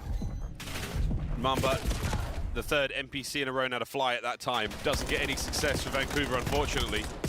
As Nero empties his magazine, desperately again, trying to buy a space, a piece of purchase here to get involved. Hardpoint being denied all over the place. Tej with a couple of big ones there. Purge right from the mid-cut, right towards time yet again. Boston full control. Spart has his left. He'll pick up the right, spotting nothing over towards mid-cut. And the idea for the trophy, just a split second too late. So the window of opportunity for Surge are in. should be good for the final 20 seconds. Mamba number 5 on the mini-map, already towards P2. If you block these spawns and flick Boston out, you'll have the opportunity. Purge, though, just shuts it down. Good for 3 in the feed, finishes you with the pistol. And actually, the back spawn's sort of coming through, so Vancouver Surge, in spite of the Purge play, still a little bit of a gift. The opportunity is here. He was trying. He got close, but no cigar yet again. Here comes Lunas over the top. One more man on the outside to clean up. Gets it done. Purge. See you later, pal. This is good looks from Vancouver Surge. They just spawned right next to Craze. Craze is in the back, but the entire team's going to be there. You're going to have stress comms flying in from him. Lunar jumps in the garage. Spark trying to make the approach in through couches. The Boston arrows are swarming, but they also get cut down. 30 seconds left to play. Surge might just be swinging it together. On P2, they have been on point. The 4 SMG meta thriving on this hill. Craze has got himself a Hellstorm. I mean, when did that happen? Good work, son. He's back and alive. Another. Lunas joins him. Could be looking at the street now. On time, you call it in right now as your teammates go for the rotation. He should be calling it. Here we go. Times are about 6 seconds. We're going to get every single possible moment here. Looking at those Boston arrows, shuffling the inside. Not a lot of cover to play with here. Do they have trophies to at least stop the Heat Seekers? It might not matter. Where's that going? Oh, right on Afro. Good shot. Climbing now through time. 3 men. Last gone. Vancouver. What a late resurgence here in the hard point. And it's weird spawns, but they're picking them up. And you pick up that kill for Craze. Craze is making monster plays on the map. Lunars wins the gunfight, even with the Hellstorm in the air. The question for them is, do they read these spawns? Afro on the left side is going to have a gift of a pinch, and I don't think you read it at all. That is a 4-man wipe of a response. Boston, the game is now theirs. Got to be theirs. Absolutely no shadows of a doubt now. Vancouver, the last attempt. Afro's going to hold his lane here on the left. 2 now through the middle of the map. They win their opening fights. The nades are good. 10 seconds for the dub. Afro shuts the door, and that is that, ladies and gentlemen. Map number 1 will be going to Boston Breach. The volley right off the bounce there with the Hellstorm certainly helped out. Tip the cap to Surge. They found the fight when they needed it the most. They pulled it back, but not enough. Map 1 going to Boston. True duel of the Hellstorms. Craze had a resurgence in the game, finishes 25-27. I believe started off about 4-17. So he was on Zuma watch for a brief moment. Ultimately has a pretty sizable game towards the end, but Purge, who was on that initial P4, the swing from P3 to P4, goes on the spree, gets the Hellstorm. You get a near full 60 on that time, flip it over towards the P1. It's just a front-runner situation. Boston, too big of a lead they built up early on. That Hellstorm in the back pocket. What a safety net there for Purge. A little splash across the stats there. Afro, nice 4,000 damage, nice 33 kills, 20 of those being non-traded. In addition to that, all of his teammates, a wonderful hardpoint time. He was the Roma as we look across the highlights. And yet, very tough start there from Crazy Lunas. They finished out a lot stronger, but for Vancouver, indeed, the end of the first set, not ideal. The second set didn't treat them that much better, but they finally started to pull it together. Boston, good stuff really from start to finish. Not a huge amount of mistakes. I mean, outside of that crazy moment where Craze and those players spawn up behind each other at P2, a relatively smooth game of Den. That's a blink and you miss it. I'm not even sure if he did anything wrong, if the game just was not on his side, or the COD gods were against him. All considered, though, if you're thinking about P4, I think that is the ultimate punisher for Vancouver Surge. First go around, no emphasis on the back spawns. They're just trying to break through the front, trying to cut in through AS&D. Get picked apart, that's where they give away the Hellstorm. That secondary P4, they had the opportunity. They win the rotation. Still, though, it's just a little bit too mixy, and Boston did just enough to sort of maintain that lead. And then very lucky for Afro to spawn on the left side of the map. I think there was just a player inside of Broken, maybe looking the wrong direction towards mid, opened up a small gift, and boy, did he open that present. Unbelievable moment there in COD. It's the way it goes, folks. Raid Search and Destroy. Speaking of unbelievable moments in COD, we've seen plenty on this map. Den for our map number 3. Can Boston get it done in 3? That's the real question.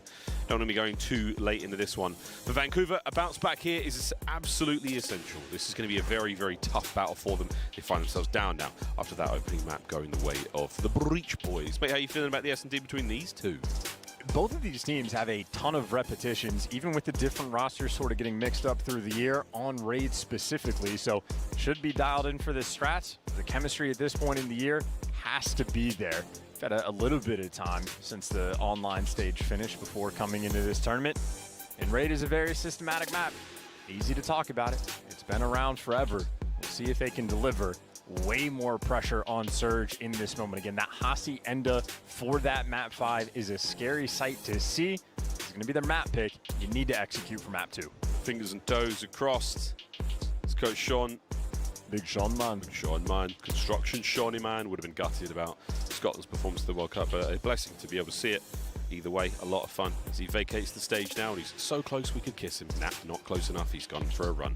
There we go, folks. Map number 2 on its way. Raid, search and destroy as we find out who's going to take a solid lead here in this series. Both our squads hot to trot, raring to go, and this is going to be a spicy opportunity to gain a big, fat lead here for Breach. And a couple players to look out for on either side. Craze certainly a great playmaker for his team. Had a late resurgence there in the map number 1, and he is a fantastic facilitator when he is on point for his team. So if he's singing sweet for the map 2, be a beautiful thing for Surge. On the flip side, Smart did have a pretty on point map number 1, so always have to keep in the back of your mind. He does have a ton of S&D prowess, but Afro as well. When he's good, he is elite. I think that man's going to be hungry. Yeah, Afro is one of those players. An incredibly impressive POV when it's on. It's on a little slower this time around. He has to pick up the bomb with a 3-man hit now through that bedroom side of the map over towards the B-bomb. Vancouver, a wonderfully static defense. Oh, no, they've just started to move. And that is it. The party is on, boys. We have run the dinner bell. Big Shark Tej looking to catch something here. Oh, the timing. And the freaking dreaded leave the water play. It hurts so many players. Tej suffering there. They're trying to make something happen. Info on Craze. If you can isolate this player to even up the odds, this is the move we're making. Craze, maybe the dance, though, to get out of dodge instead of trapped in a corner. You think he has some help. Craze dancing everywhere. Bait Spark into death. Mamba there for the follow-up. And a beautiful round for Vancouver Surge. Everything just went right.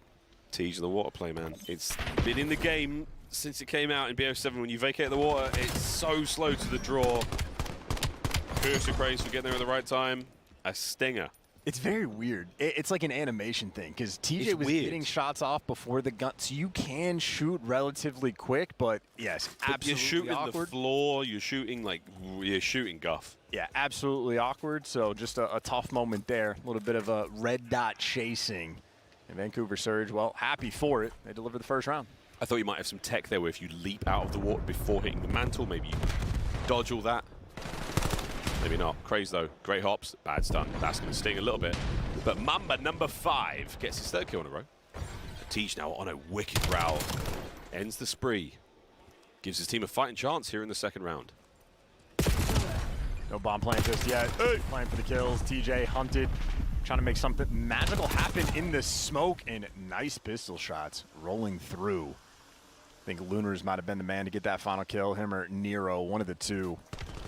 Back-to-back rounds. Mamba, good for the first blood. 3 non-tradeds. Very experienced team on this map. Very quick, no mistakes getting caught planting the bomb, picking up pool steps. Even with TJ making that play on the pinch, it's just an execution so fast for Vancouver.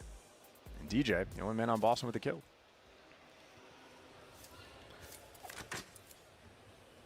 We can change that this round, can't we, Boston? Tej should be the bomb carrier right now, looking towards the A-bomb site. Oh, lickety split. We're trying to get in there fast, lads. Possibility for the cross-up towards B there. Tej hoping for an errant kill. Nothing to be found. Lunars gets out and gets in to his laundry position yet again. Numbers now. 2-2 for Vancouver here defensively. That's a problem. Caught. Problems continue to mount. I said we're going to get more kills this round, Boston. What's happening? Doing too much. Bomb down right in front of Laundry. A nightmare situation for AR players. Spark's he's hoping for a pick here. Oh, Purge. Good for 1. Playmaker taken care of. 3 rounds in a row right now. As Bravo Station search and destroys, they're fast. I had a quick word with Placer about that Riyadh Falcons G2 Minnesota and said, dude, that search, 5 minutes of search. He was like, no. I was like, brother, 5 minutes. You got smoked. Is this another one? It's the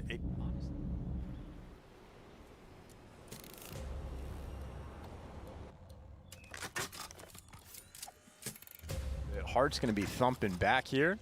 A little bit closer like it's being at home, so you're playing with confidence, and you have Mamba 3 first bloods in 3 rounds.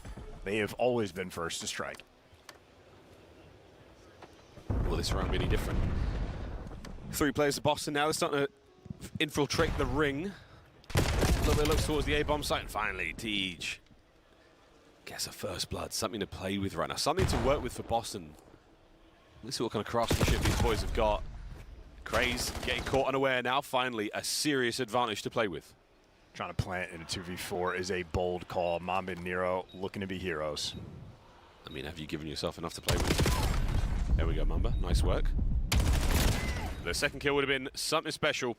Nero now has been identified, and a very, very clean bit of work there by Boston. Good pickup from Tej. Vetty plays 5 and 3 and the defuse. And he's carrying the bomb. Mr. Do-It-All for Boston here in search and destroy. Boston finally on the board. And just good trades. I think I'm of the opinion, if you're in a 2 versus 4 and you have all the time in the world left in the rounds, try to find a pick. Make a play, make something happen. Instead, if you plant the bomb, that is Boston go, oh, they're right there. We'll be there in a second. There wasn't even a sort of set-up play for a man to catch those players rotating from the other side. There wasn't much to do there for Vancouver. Saw an opportunity to take it. Tiny bit of a pause might have paid off a bit more. And Tej, hello boys, Afro finds the pair. And Tej would have been there for the trades regardless, but this is a superb spot to be in for Breach. That nade's going to connect, and more than connect, it kills Mamba. He's going to get the plants, or the points for the plant. You want to feed TJ this kill, and that works out beautifully. TJ gets some tags on him. Purge might have finished him off. But Tej now getting very close to this Hellstorm, so the first 3 rounds go towards Surge. They're getting the first bloods. They're feeling great. But here we are, quick resurgence and fantastic plays. Afro and TJ kick it off with the 2-piece towards pool steps. Surge bit off more than they could chew.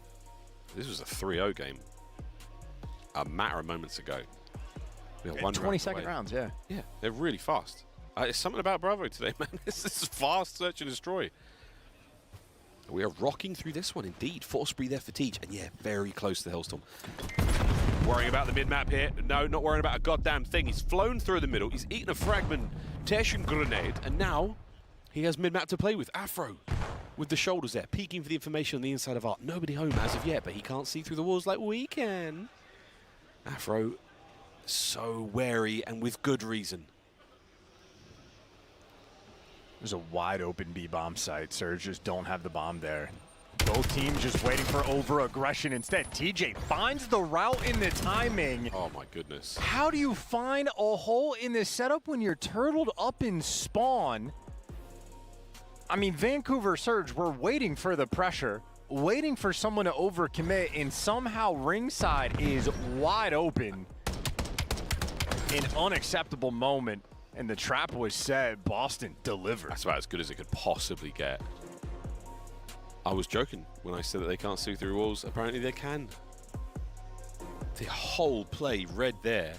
And Vancouver, your advantage is now gone. 3-3 here in map 2. So close to that Hellstorm. This could be it. Oh boy, it is not yet. Tej, he doesn't get the kill. Spark does. He does get a little bit of points though out of that yet again. Spark, kill number 2. Afro finding another.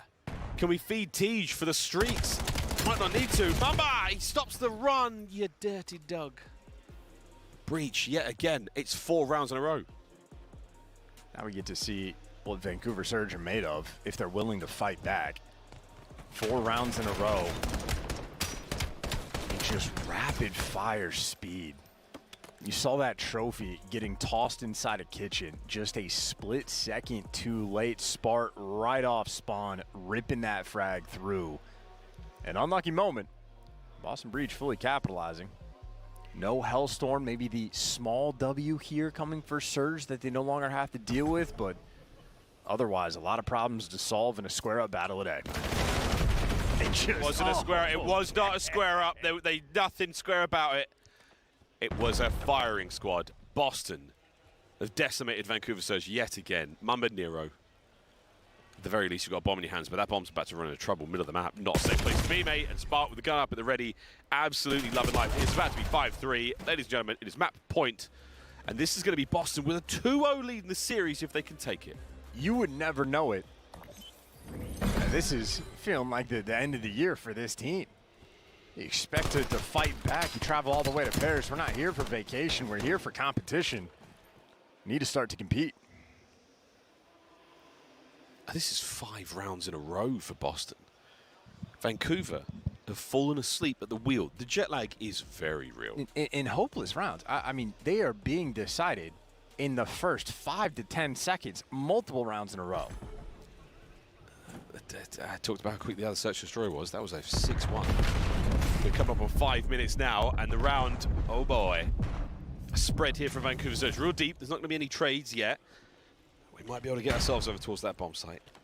A bomb. Crawling all over it. Tej, what a great map he's had. Pump the brakes. Surge are closing ranks. And here they go together. Purge, the man with a Hellstorm. When did he find How did he find that? Where'd that one come from? Is it going to splash? No. Tons of information gained, though, and now with the bomb planted. Vancouver, you must defuse this. TJ and Afro have mid. There's no time to go for the full pinch. There's time to get gun for a free first blood. That's an immaculate trade. Last man, Lunas. It's over. 2-0. Boston breach. And again, you wouldn't think that they just won the map. They're looking pretty cool. Feeling nice about that one. They're going to walk across the stage, get themselves geared up and ready for the overload. Wow, what a slamming. 6 rounds in a row. I'm quite excited to see the reactions from the players. Yeah, Spark pretty chill. Spark's feeling good about that one. Little fist bump, Sean. What we got, Afro come around the corner. I love this. I like being backstage in the thick of it with our players. Extremely calm dispatch and 6 rounds clean in a row. I was almost getting demoralized looking at the gameplay for Vancouver Surge, losing 6 rounds in a row, not fighting back. And then I saw TJ walking towards me. And God, do I feel good. And he's smiling. He's so handsome. Okay. Look at that hit up. Too much? Okay. Too much. Way too much. I'll rate it in. 2-0 lead here for Boston. 9-5 performance there out of TJ. Purge, the mysterious Hellstorm. Shout out to the 5 assists he was able to get and collect. The difference maker in that game. This guy, the playmaker. We were very surprised by the Hellstorm randomly appearing. But the done overload now on its way. But 250, 218, the 6-3 is the real shining gem right now in the crown of Boston. But to overload we go. And again, Vancouver Surge backs could not be more firmly against the wall. This is it. Their last chance to stay alive here in the tournament of Major 4. Nobody wants to go home. Actually, right now, nobody wants to go outside because it's hot. Have I said it's hot, boys and girls? A capital H. Stinking hot. We're going to go to a break, ladies and gents. The other side of this one, Den Overload. We will find out if Boston Breach can get it done in 3, or is this the fight back, the return of Vancouver Surge? We'll find out after this. Dominate the competition on main stage with the CDL Major Hunter Tracer Pack. Collect your chip by scanning the QR code or heading to the in-game store now. Go pick up the 2026 Call of Duty League Championship Tracer Pack. You can support all 12 Call of Duty League teams. Monster Energy, the official energy drink of the CDL.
2-0 Boston, hein, galera?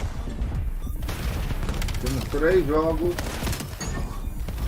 Falta um round pro Boston ficar, hein? Um round, hein? Se o Boston ganhar mais uma partida, já é o vice.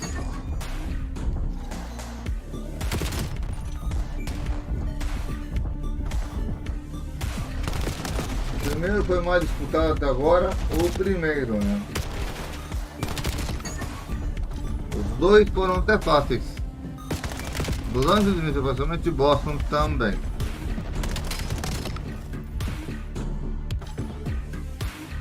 Minnesota sem problema.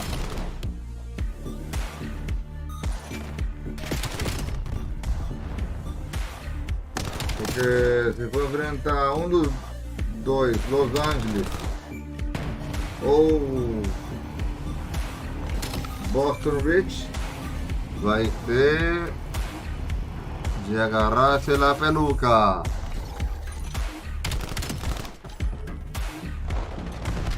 Então, já sabem, galera, vai ser duro demais se for enfrentarem Minnesota a Los Angeles. Vai ser 2 casca grossas, hein?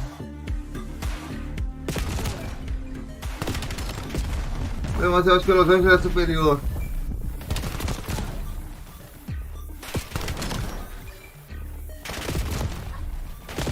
Los Angeles superior. Ele poderia ver enfrentar Boston.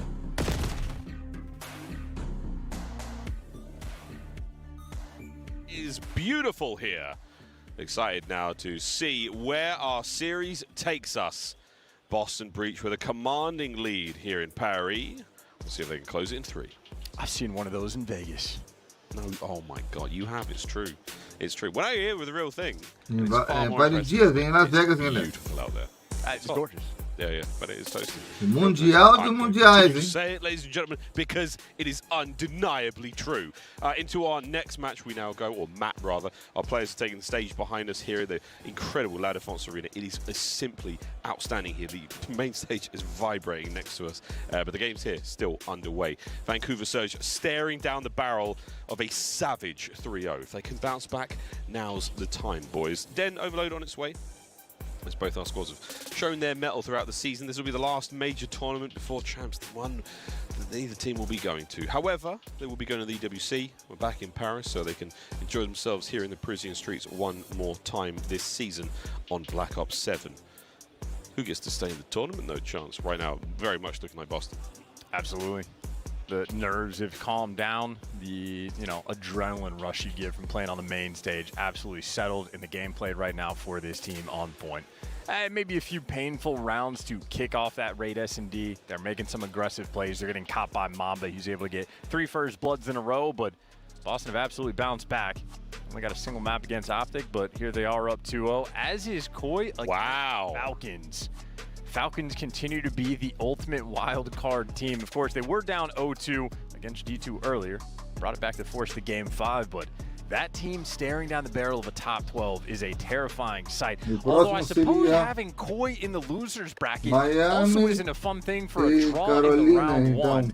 Interesting stuff all over the place, Mouse.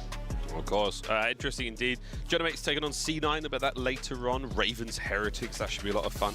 But we're almost ready to continue to send players and teams home. This will be the first of the day, unless Koi and Falcons can race us to the finish line. The Breach and Surge there on the bottom side. We will see who gets the dub. Winners bracket, though, that action will continue tomorrow. Teams phase G2, Optic, fantastic games taking place here at La Défense. We'll see how this map number 3 goes. Slight issue on stage, I do believe has been resolved. I can still see Coach Shawnee talking to the boys of Breach. There he is. Don't take my word for it, folks. Have a look yourselves. Shawnee, the coach of Boston Breach now for a few seasons. He has been essential for the success of that squad. Ups and downs indeed. Well, the highest finish they would have had at Champs was Essa semana já volta o Mortal Kombat League, se não tem nada, hein, galera. Espero que volte. Place the highest they've got. I'm now having flashbacks to that Game 5 round 11 where they did move off spawn on Tuscan. That's the one they got. You had LAT Eu não vou Could have estar gotten ainda em knocked out julho. top 8 straight away. Instead, they win the entire damn thing. Yeah. Crazy Fazer- things here in the como eu Call of Duty falei, world. né, a Pax I mean, West the snowball effect or butterfly Uhum. effect, I suppose, is the more accurate e a description. Pax em geral, né? Insanity you can have. Always fun going back through the catalogue of all the moments. What if someone won a 1v1, or if I just planted, if I just done this, just done that. If he who shall not be named wins that 1v1 against Karma and IW, breaks up the dynasty, scenes.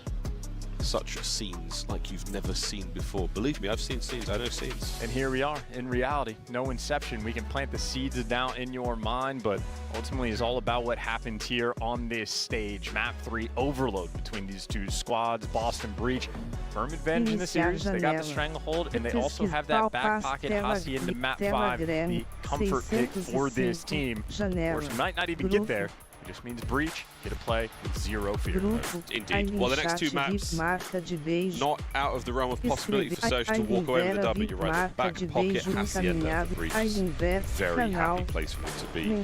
Fist bumps on stage are now complete. Shorty's vacating us. That means it's time to play, boys and girls. It's time to rock and roll. Here we go.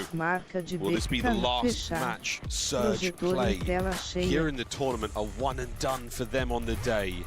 Can they find some way to survive? You can't get 3-0'd. You just can't. I mean, the flight is Pô, 3-0 pra If you got a Boston connecting Rich. flight, this could be 10 to 12 if you're coming in from the West Coast. Minnesota vai ser if you're playing eliminado, hein? Texas, 10-hour day. This would be 30 minutes of Call of Duty. If you get 3-0'd, it simply cannot happen. Surge, gonna be digging deep here. As deep as you can possibly go, boys. Ó, mais meia Here we hora, go. hein? Parece And Breach me... have shown us more than enough resolve and composure to walk away with that 6-3. That was 6 straight rounds. If you just joined us, they're in Search and Destroy. They blitzed through that one. And now we blitz to the middle of the map with the nades being thrown and the catching of the EMP and the attacking kills for Nero. What do you think about that, mate? That's a great start. Já vem, galera. As good as Vou it ganhar gets. a You don't actually moto. have B cut, so if you pick up the device, you're gonna have to run it straight through mid. In spite of getting the first 2 kills, yet to touch the device, but you open up B cut, and where you're gonna go? Right down to the default spot. Lunars setting up for the late play. You've got defenders here from Breach, and you had defenders here from Breach. Mamba has just banged them wide open, and there's pressure on the inside here, so Vancouver, surely send it home. We do indeed. Nero, first man on the board with a clean capture. Oh, spawn kill time. TJ doesn't want it to happen.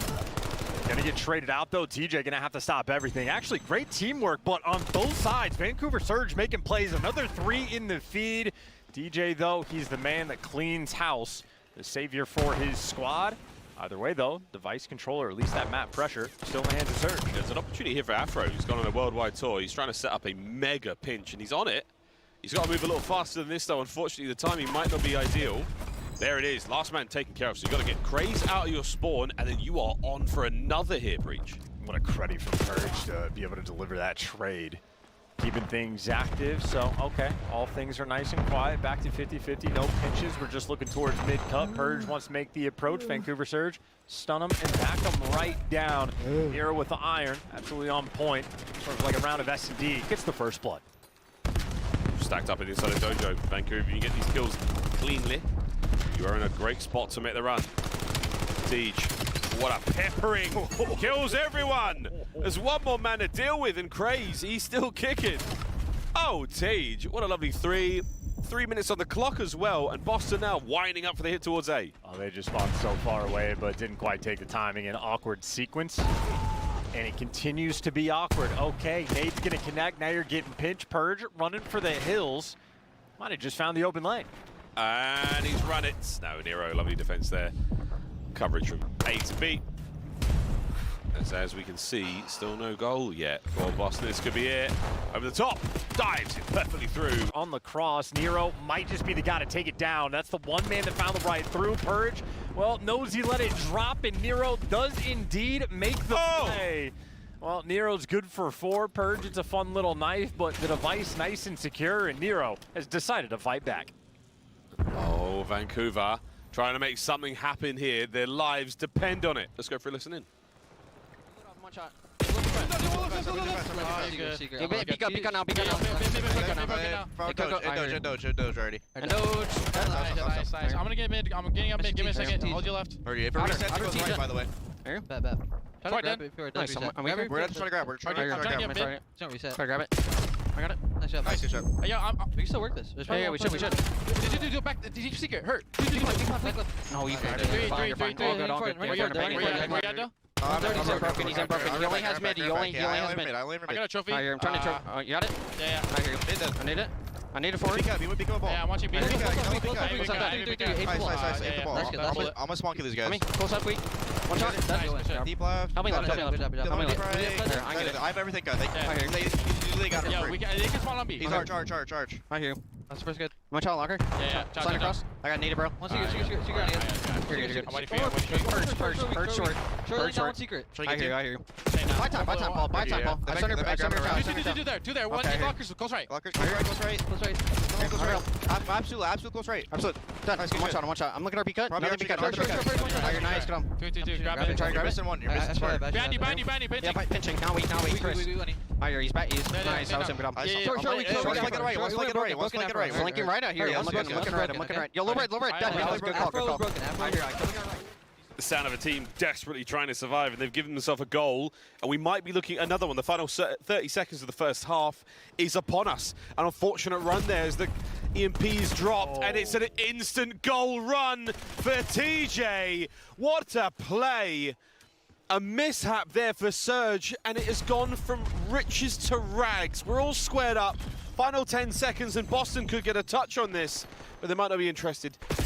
Unless Spark can get there in time, and he has.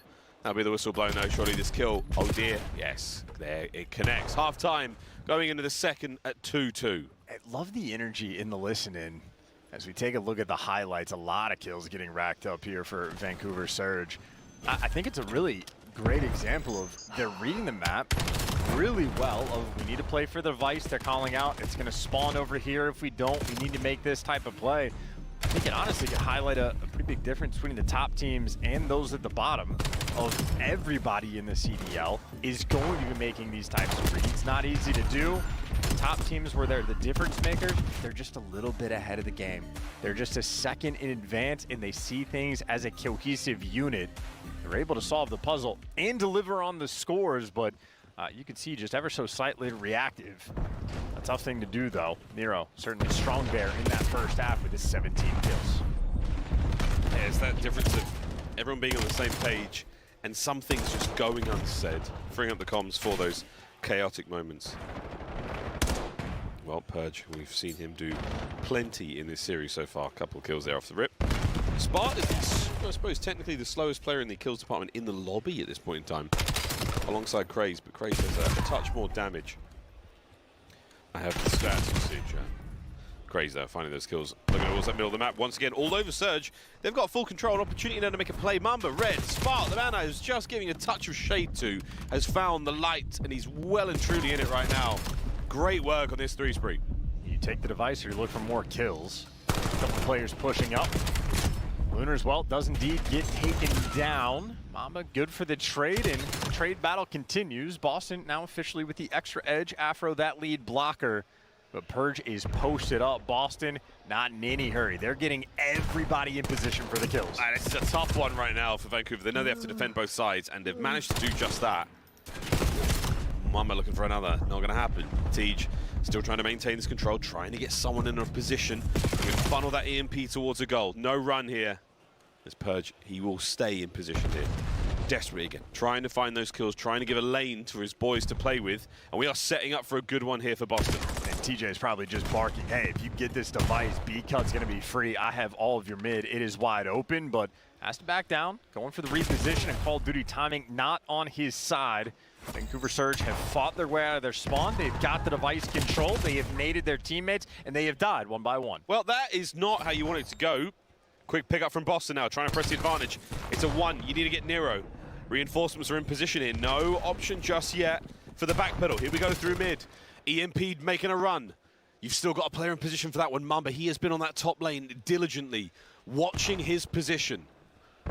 No good as of yet, but Boston back over. We go now towards the B goal. Have you pulled enough for the defenders? Tej, still trying to make the run. Good shots in. Trades on point, but it is going to be Vancouver with the numbers, and surely Vancouver now with a pick up and run. And if you ever want a trophy over in that mid-cut, well, you do indeed have it. 2 trophies on the back line, so a safety net in the back pocket in the long term. In the short term, device control through the middle of the map. Afro makes some noise. You expect the teammates to trade him out. Craze gets you 1. That means for Vancouver Surge, you get 2 in the feed. Purge, traded. Here we go. Here we go. Mamba getting tricky with it. Slip slide. Oh, we've got the EMP that bit closer. Spark, what a fantastic defense. Now, the guessing game is on for Vancouver Surge. Spark with the option to make the run. Tej, the tip of the spear right now for Boston. And he has been read and handled. Oh, if you get those kills, that top side was looking a little bit open. Uh-oh, wait a minute. It's Nero. He's found the Pierce. Still, though, all these Boston arrows are here, able to cover the device. Nothing wild's gonna happen just yet. The Breach boys will hold on for now. Craze trying to keep this line forward, but the reset is now complete. Enough time for Vancouver Surge to get back over towards the middle of the map, try to maintain the position they have. They are far from out of the woods yet, as the second half goalless for both teams.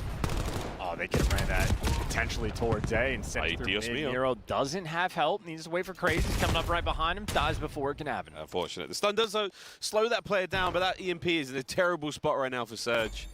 They had a window there to work with, unable to execute. Craze pressured, pushed back.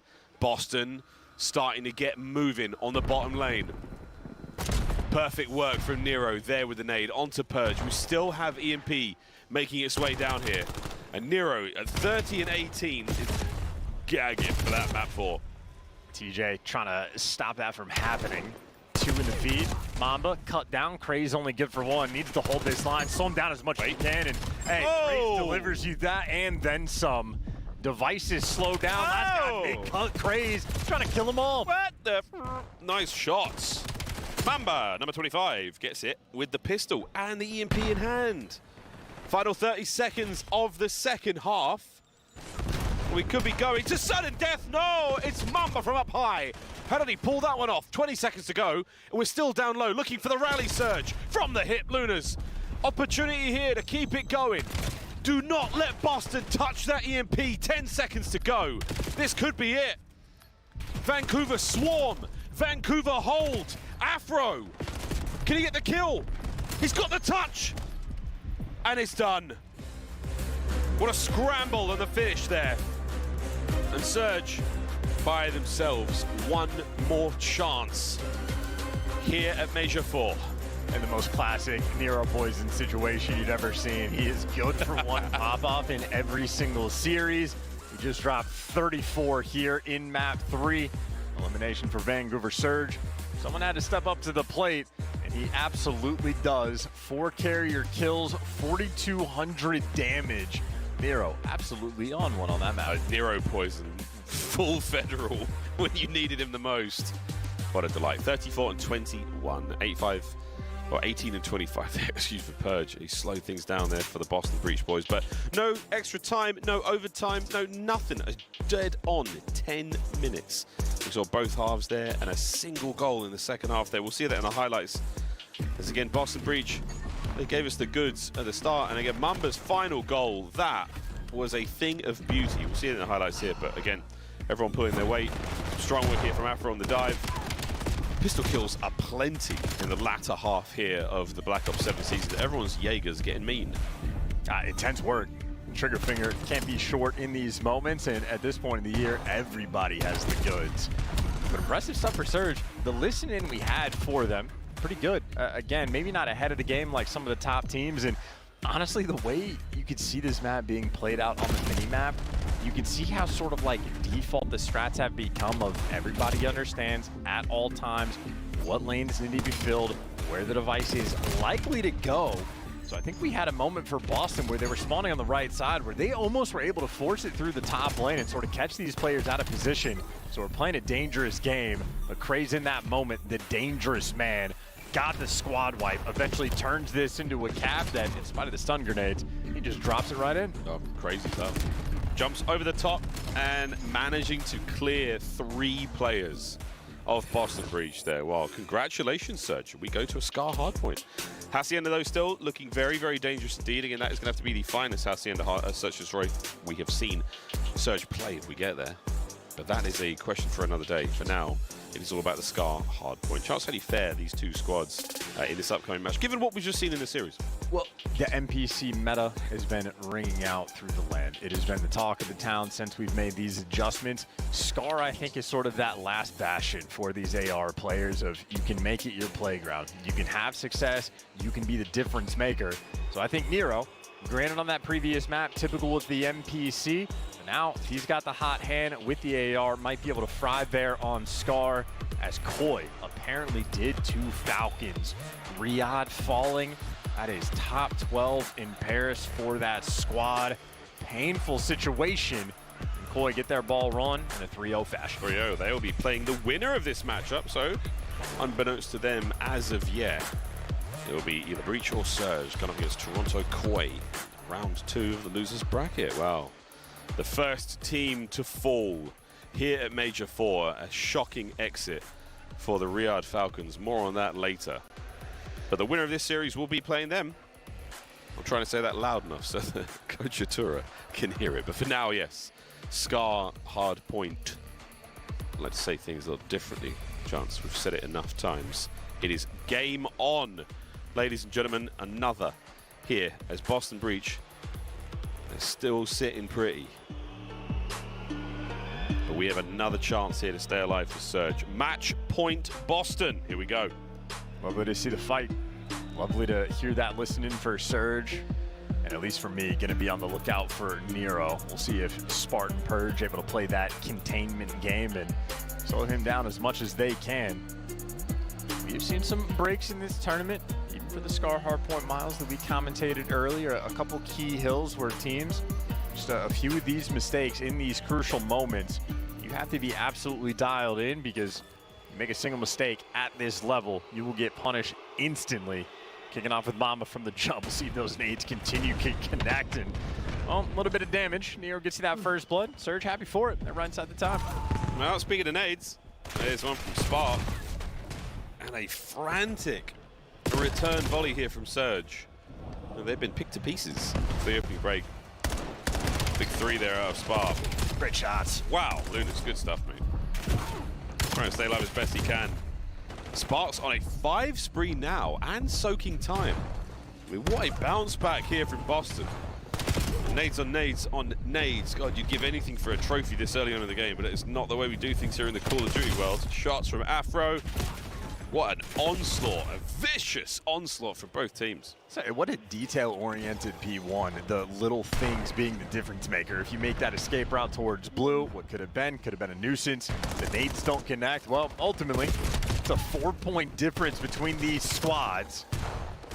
Because you got one player cleaned up for Vancouver Surge. The rest of his teammates going to be inside the time. That is all 4 players nearby. They got the full setup. A kill-less Purge so far. Great work on the hops there. Smacking his jump button. Trade's continuing here, but it's going to be Vancouver yet again on time. And the early holds, well, halfway mark here, now met on P2, and they've been solid so far. They had the full setup. They have absolutely capitalized. Nice response. DJ, though, trying to give you a little bit extra, and Craze finally falls, so Boston took a long time to make this happen, and they've made their way in. Mamba, though, good for 2 and does damage to the man that's a little bit extra. And good enough for the trade, so Boston on the receiving end of a bit of a beatdown here on the first 2 hills. That's a small problem. Big problem, you're losing the rotation. In addition, Craze, what a heads-up play. He gets that first cut-off kill. His teammates get to pick up the mid-cut. It's a great setup at the start of the time. Vancouver Surge gonna run up the lead. They're running it. Yeah. Big 3. Oh, yours, boys. Get in there. 3 clean. And the feed from Boston. Last man not gonna happen. Craze, lovely. Staying alive as best he can. But still, you got Spartan time now posted up. Hoping for the very best here. And this is I pray I catch the first kill. There's no way he gets a second man there. But TJ on a 3, right down to time. Purge on it. I mean, this is solid coverage here from Boston Breach. They're clawing this game back. Great setup. Well, nice nade from Craze. Going to soften up that blow. Mamba finds the pick, and as good as the mini-map looked for Boston, now a moment of pain and resolve. The players on the time, though, deliver. Feeling like Tej. That's the 4 spree. Time collected. As long as you pick up this final player on Nero, it is also rotation 1. First 2 hills go to Vancouver Surge. P3 goes towards Boston, and P4 is set up on the minimap, and shots like that, it is looking gorgeous. Yeah, this is ideal stuff. Perfect looking blue hold so far. Spark with the right flank. Oh, he picks up both of them. No way. Craze getting tagged up, trying to slow him down. The approach towards the front door, and it's not going to happen. Afro still on the dance, looking for a couple. You see the toes making their way forward. An ambitious challenge, slight overheated there. And the Spark from inside. He's cleaned up. All 4 dead. Vancouver in. Unreal. Craze does a wonderful disappearing act to keep the play active. Has to fight for the gunfight, but fighting tooth and nail. Craze had a couple good moments so far in this series, and this one might just deliver you a little bit of time to get back in the game. TJ trying to be a nuisance on the old time, but as he gets cleaned up, scrap time should be good. It'll be virtually tied up going towards new. By the looks of it, Boston should have the rotation 1. Look at this spot. Craze is going to get nailed over, yeah, Afro. Shades of Black Ops 4. Shades of Cold War with dirty plays like that. Shout out Tryout Games, can't stop spitting. Absolute fire. 90 points to climbing now for Boston Breach. A nice force breach from Afro there. We are thinking about that Hellstorm. Turns into a 5. And it's still alive and well. That side of the map so unsafe. As this hard point has been superb from Boston. They are not letting anyone through. Super solid in a very staggered approach for Vancouver Surge. Craze full sends it in towards time, gets 1, but doesn't matter in the slightest because you were entirely disconnected. If you're thinking about teamwork, you're not thinking about Vancouver Surge.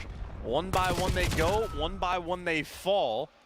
And a nearly perfect P5 thus far. Maybe a few seconds of contest time. For the final 10, it looks like Vancouver Surge are going to fight for it. Not going to get it. A painful P5. I thoroughly enjoyed our French co-commentators saying, Tugeli, 17-13 for Tugé. 130 to the 81. Vancouver, we've given you this lifeline here in the series, boys. You've got to do something with it. The playmaker from the inside of shop. A couple of members of Surge here causing nothing but problems. Trades complete. And Vancouver are down and out. Afro trying to skill diff in this series. He got that player Lunar's 1 shot inside of the time. He has 20 kills. TJ right behind him at 18. Those 2 players putting on a show. Purge good for 1, but gets traded out. Meanwhile, TJ super soaking on the time, about to cross a minute. Absolutely. Oh, yep. God damn! Yep. What a kill!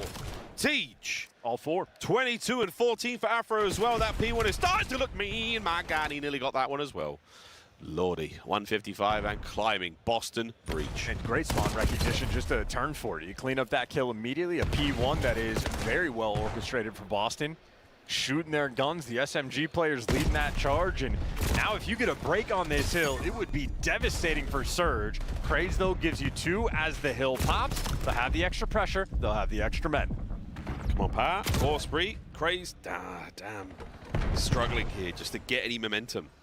As Vancouver continue to be on the back foot. This is a solid P2 hold thus far. 3 in the feed. Vancouver surviving.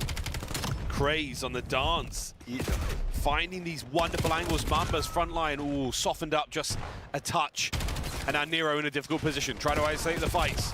Superb shots into both players. Purge now with the opportunity to go forward, and simply too much to deal with. Vancouver are broken. Burning the trophy here on P2. Interesting decision. Certainly going to keep you alive on the hill, though. So for 20 seconds, going to be nice to try and get Mamba full sending. Everybody getting tagged up, and Vancouver Surge wasn't really thinking about the rotation. They were thinking about the scrap time. They're not going to get it, so TJ wants to hold this line. 1 more man to beat and ironed up. The Vetti plays continue. Hills to get off P3 to start. Tugeli! Some more. He's dead. Purge. Great work on the wall jumps again. Little snap aim. Doesn't manage to get a tremendous amount of production. Mamba and Lunas clean that side of the map. Soaking themselves now into what could be a final map in the series. This is the best look we have seen from Vancouver so far on the map. And good hold. Unfortunately, no trophy. That is a nade from the top row coming in from Afro. And just like that, it opens up. Vancouver Surge, great positioning on the minimap. Everything was looking sweet. A frag grenade to break it down. I'm going to curse. 186 and 154. Where do you spawn? The final 10 seconds are going to go the way of the Surge. But yeah, close spawns there for Boston Breach. They're going to be all over new time. A gift. A gift. Will they squander it? I don't think so. Afro up close range. The old muzzle punch. They're in a craze. Afro continuing to keep the right flank secure. That Midsummer Christmas. Happy for it. One gunfight to win for the back spawns, though. It's going to be Afro versus Nero. Nero wins it. Nero gives you 3, make it 4 on the approach. Boston had the gift of the spawn, well, squandered. Now TJ left to recoup and reposition. Boston certainly crawling around the time. And everything's going to be covered. Doesn't mean you win the gunfights. Neither team can hold P4. We should cross the 200-point mark, Boston. The kills column, very much Afro this map. Incoming the next wave. Afro on it. Can't find the second kill. Now to the front door we go. TJ, the doorman. Your name's not on the list. You are not coming in. Spark following suit. Can Mamba pace a hole? He can, a lovely two-piece. Breaks him down in the final few seconds. Make sure that the spawns there for Vancouver are as safe and sound as Boston on the far side. Oh, they are so far away from this time. That is a great setup on the minimap. Mamba pushed out distant towards boat. You're getting shot right off a spawn. This is a wonderful setup. Now you just win the gunfights and you kill it, and boom, another 4 down. Craze snaps into position, jumping straight over towards boat. They're going to be right back in this game. This is a fantastic rotation. Boston, you have been somewhat quiet in the last few moments. Back and forth, the old green and white. In that kill feed, Luna's pressured. Coverage from Nero, a fresh set of legs. Straight in from spawn. Sure, Lunas gets a gift from over the top. The plane heady eats a bullet or two, and we're looking at a lead change here for Vancouver. When the getting's good, the getting's great. Officially now have the lead, 10 seconds worth fighting for on this P5. Boston doing what they can. It's the bait and switch, but not good enough, or maybe you strip away the time. So after the next set of rotations, not only Vancouver Surge taking the lead, they flip the spawns exactly how they want them. Boston, what is happening here, boys? We're falling apart at the seams. Nero, Poison, another big 2. His spree closed out, but Mamba on the soak. Here comes the next wave, and Lunas finds 3 with a Hellstorm. There is 25 seconds for the win, and Vancouver are sitting on it. Got to hunt down number 3. TJ, you're looking for him. He gets the man off time.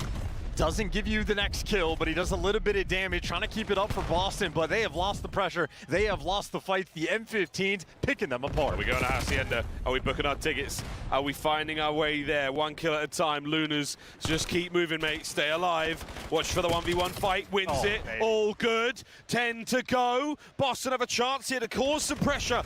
Get him off time if you possibly can. Lunas finds another. Final 5 seconds. You can indeed win it here. We are going to a 5th and final map. Here we go again. Boston Breach. Yep. This year. Yep. Have been a part of the most, in the combination of reverse sweeps, they've been on both sides in every direction. If they go up 2-0, it's a guaranteed map 5. If they go down 2-0, it's a guaranteed map 5. Now the question is, who just has the clutch for the final moment? If you're a Boston Breach fan, you have never had a single moment where you can be unstressed. It's the gray hairs in the community. It's the gray hairs, and I have just gained a couple. 250, 210. Afro drops 40 for the L. Nero was a kill away from it, but the damage output, sensational from Vancouver Surge. What resolve. As we look across the highlights, we were giving so much love to Boston. What a colossal comeback from Vancouver Surge in the dying moments of that map. Mate, what else more to say? I mean, it is truly up to the COD gods now. Boston, we have seen it too many times this season. These game 5s, one way or another.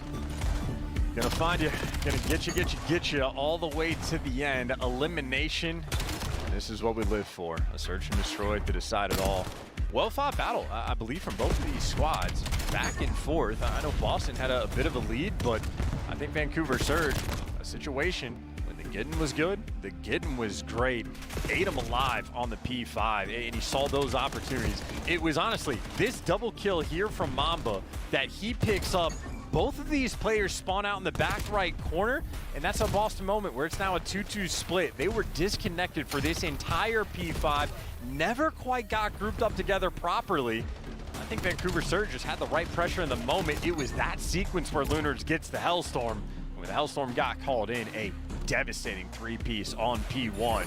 They kicked up exactly when they needed to, and well, how many scoreboards for Boston have we seen like this? If they go up 2-0, it just does not matter. It's a guaranteed game 5, but that's exactly why we talked about that safety net of Hacienda.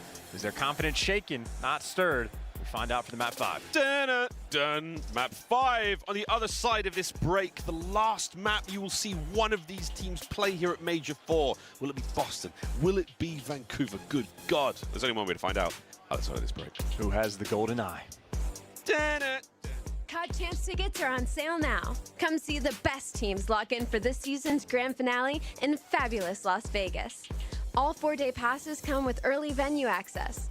Head to FazeVegas.com or scan the QR code to get your tickets now. Go pick up the 2026 Call of Duty League Championship Tracer Pack. You can support all 12 Call of Duty League teams. Scuff, official controller of the CDL. The greatest finale to your Black Ops 7 season, where the best COD teams in the world fight for 2 million and the crown, where every moment freezes time or sets the stage on fire. And I will never fall. Legendary round 11s. The S&D God! Classic falei battles that milhão, fuel galera. rivalries. 2 milhões. Game 5s that have you holding your breath. Clutch plays that leave you speechless. And seeing your team finally lift that trophy. It's history in the making! Find out if a new king takes the throne at CDL Champs in Vegas this July. Caraca, 2 melões. Só de dias. 2 melões.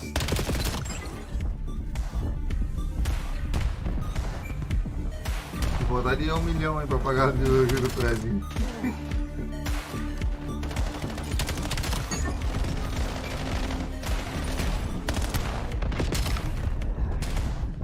Falta 1 hora, galera, e meia, mais ou menos. 1 hora e uns quebrados. E Boston 2-2 com Vancouver Surge. 2-2, hein? Agora é decisão final, hein? Agora vamos decidir quem fica forte. Passagem, né? De ficar, enfrentar. Por exemplo, o primeiro jogo é Minnesota vai enfrentar Los Angeles.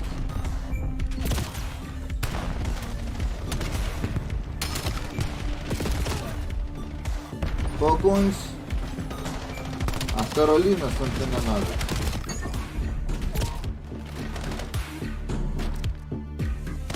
Não sei como funciona aquilo. Ah, mecânica que perdeu, o outro que perdeu, eu não sei. Ficou assim. Falcões vai ter que enfrentar as Carolinas. E se Minnesota, se Boston ganha,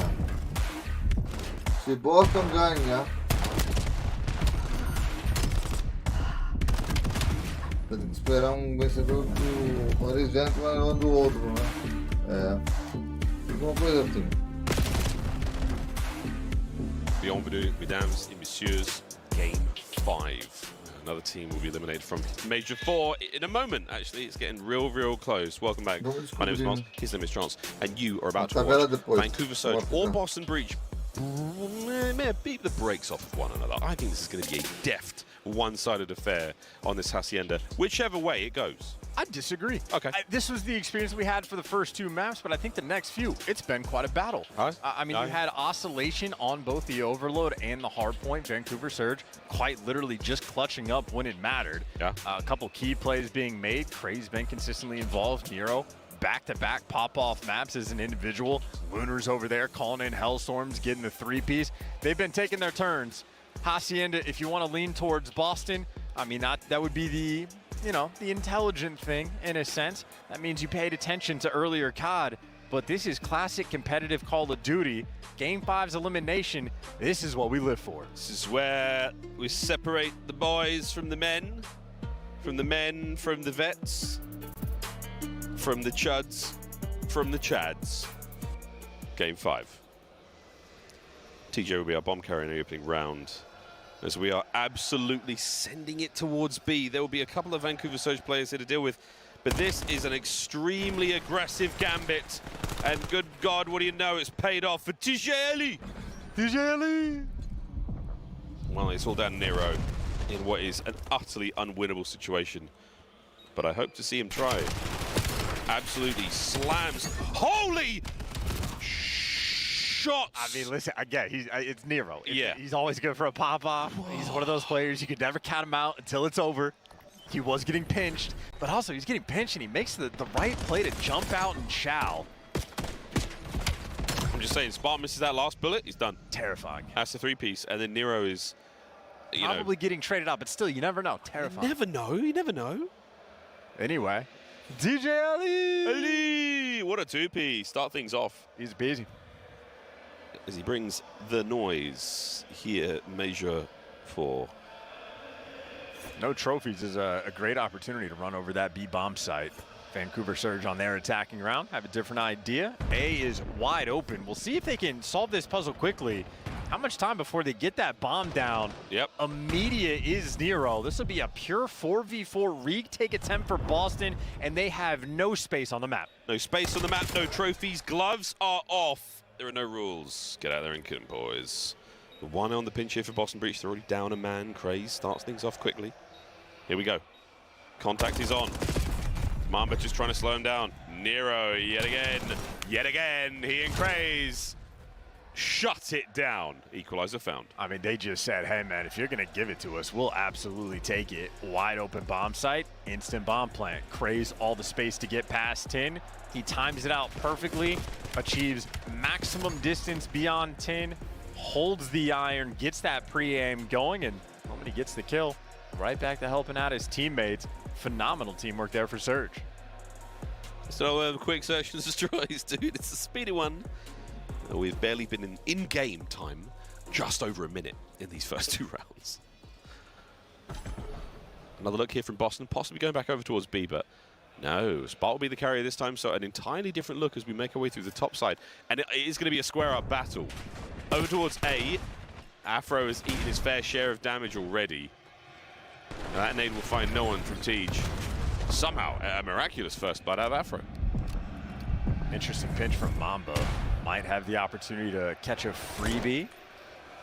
But on the minimap, nope, he was up top. Player sneaky down low. Minimap looks weird to me. That'll be a 4v2 and make it a 4v1. Boston, great on these attacking rounds. Yeah, this is, I mean, it's death or glory for either team so far. A bomb plant by B. Go for it, mate. Afro, get those points. You're still looking for a stray Lunars, a lone Lunars right now. Oh, and the madness is starting to sink in. Lovely work isolating the gunfights, but he is truly pinched and taken care of. He gets corked down by Wine. Yeah, Rainbow Reyes touched on this on the Codcast, his content with Nameless. Hacienda is just a very tricky map. With 4 players, you quite literally cannot cover every single lane. It's a great opportunity for these attacking teams where if you're applying the pace, you almost expect to have the numbers, or at least you can get that intel early on. Boston able to set themselves up, get in great positions. Purge very sneaky in towards Secret. Once they got the first blood, just an immediate collapse of the round. Not everyone gets to identify those advantages. And so far, so good. Boston with a nice advantage here. 3 in a row for Purge. streaks on this map, not as insanely decisive. I mean, that A-bomb site a little bit more attractive. Opening salvo does not yield results for either squad. On the scoreboard at the very least. We are making some ground here, Vancouver towards A. And Purge making some water, taking the deep route, swimming over towards P2. If Vancouver Surge ever wrap this back, they might fall into his trap with the bomb leaning towards A. Mamba responsible for the pinch, so that'll be that 1v1 battle.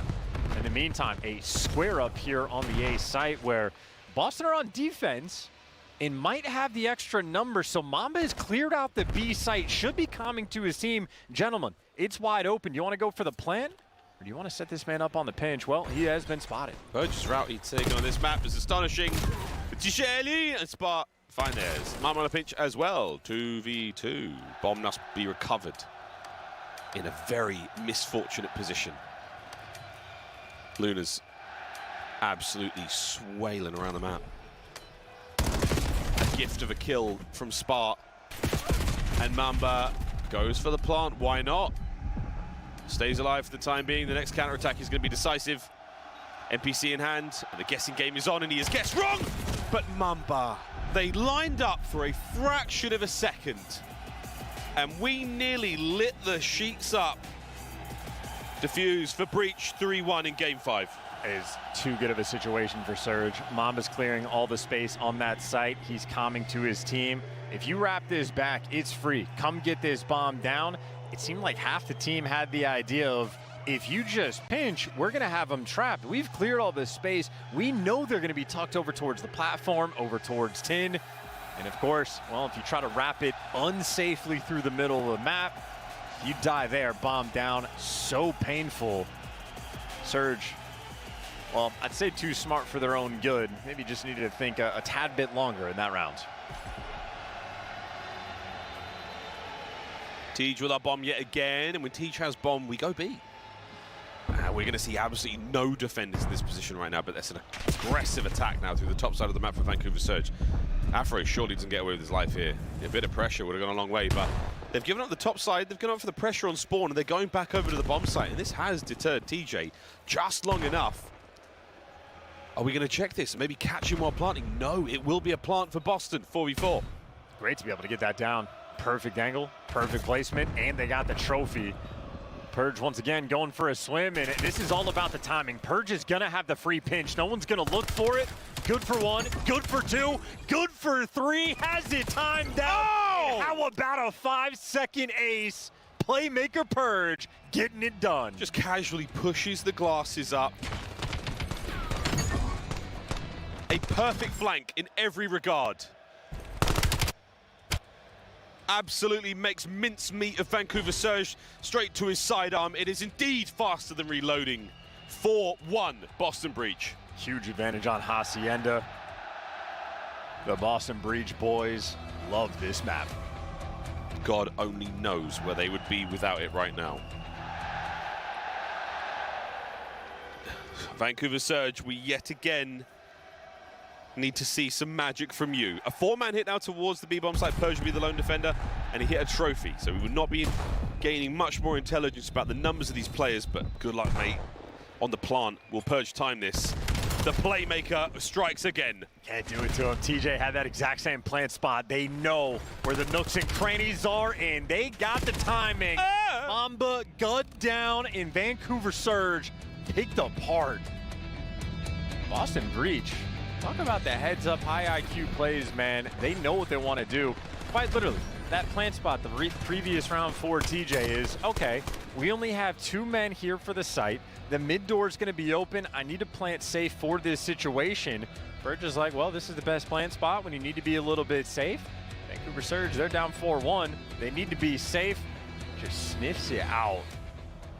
5-1 lead. They're looking good. Elimination. Vancouver Surge back against the wall. Purge, cough on somebody, get your Hellstorm. Yeah, a little bit more patient here. Well, Vancouver have taken tons of space here by the B-bomb site. A wretched corner here from TJ. Absolutely disgraceful.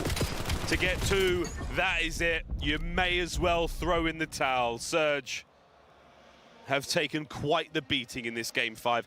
I do believe, Mr. Chance, I was correct. It was going to be a very one-sided affair, one way or another. If you watch Vancouver Surge play, you know Craze loves to pinch.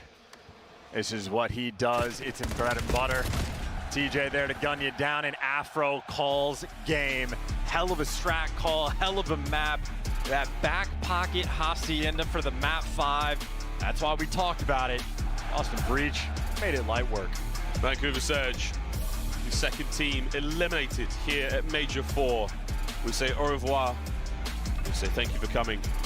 But that is that. Boston Breach, absolute dispatch there in Game 5. The Search and Destroy on Hacienda, certainly proven to be worth its weight in gold right now for that squad. Purge with an outstanding ace. In a matter of seconds, he got it done. It really was an incredibly impressive showing. Both the Search and Destroys very, very strong there from Boston. And madness on that Den Overload.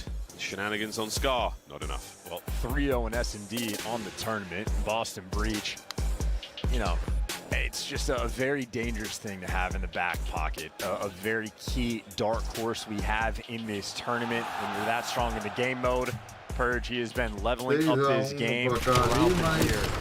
And honestly, just a dagger of a play call, playing off of the instincts of your opponent. Just a beautiful thing to see in the map 5. And obviously Purge gets a ton of credit. Eu tava torcendo pro Vancouver Surge, né? A lot of very nasty corners to be found here in Hacienda. And the highlights there proving it Purge me. A lot of these kills found stationary. Not terribly common in such a high-paced Call of Duty game like Black Ops 7. But Mamba making this fantastic case for this 2v1. The Sparta there on that defuse. Early doors for Vancouver Surge here in the Surge, and this was the ace from Purge. That really was an incredibly fast and exceptionally strong ace. That's definitely going in the highlight reel. Straight into this play in the next round. And just a backbreaker for Vancouver Surge, because the way that sequence plays out, you don't even have time to comment. First guy dies, he's screaming, he's shooting us in the back. Second guy doesn't have time to turn. The third guy in line, hoping guy number 2 is there to pick it up. All of a sudden, you're getting shot in the back. Hero shows up and he goes, what the just happened? And then he's dead to a pistol. Devastation. But again, clean S&D gameplay through and through, because it was 6 rounds in a row that they had for that raid S&D. You had Mamba getting back-to-back first bloods. Vancouver Surge is looking great on raid. Nah, not at all. S&D for Boston, too quick, too clean. Looking at the bracket now, as we will see a major shift in our run. Au revoir Surge, au revoir Falcons.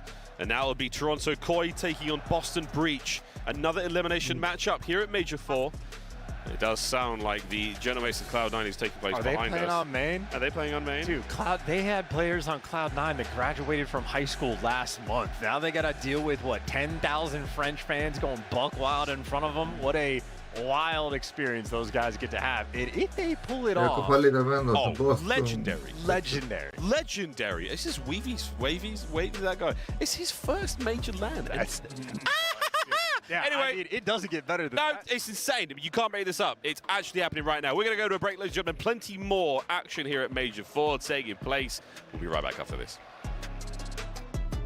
COD Champs tickets are on sale now. Come see the best teams lock in for this season's grand finale in fabulous Las Vegas. All 4-day passes come with early venue access. Head to phasevegas.com or scan the QR code to get your tickets now. Go pick up the 2026 Call of Duty League Championship Tracer Pack. You can support all 12 Call of Duty League teams. Scuff, official controller of the CDL. It's more than Call of Duty. It's you whipping an F1 go-kart at the Grand Prix Plaza, testing your aim and movement at Summerlin Paintball. It's you driving supercars at Speed Vegas, surviving the best escape rooms at Escapology, experiencing the immersive art in the Arte Museum. It's you taking a picture in front of the Bellagio Water Show and seeing Vegas from the largest observation wheel in the US. It's you and the squad making memories for life. A weekend in Vegas that you'll never forget. E lembrando vocês também, galera, que vamos trazer o torneio, o grande final do Mundial, para $2 milhões.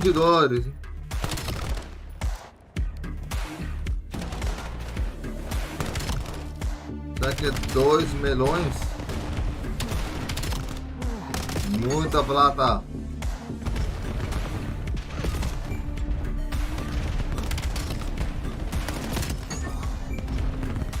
O time vencedor é o salário dos caras por um ano inteiro. Dividido, claro. Iniciar janela. Deixa eu ver aqui uma coisa. Abrir para acessar barra de aplicativos. Editar favoritos. Editar favoritos. Barra de favoritos. Favorito barra de aplicativos. Carregando nova notificação. Carregamento concluído. Groquinha, boa tarde, minha amiguinha. Documento. Nova via. Ctrl mais H barra de aplicativos. Cancel, ESC, botão, Enter Voice principal mar. Groquinha, boa tardinha. Oi, Batadinha, tudo bem por aí? Multilinha em branco. Ok. Nesse torneio mundial que estamos falando agora no dia. Vai rolar no dia 19 de julho. 2 milhões de dólares do Call of Duty, né? E esses 2 milhões vai dividir entre os 4 jogadores do time? Ou como vai funcionar?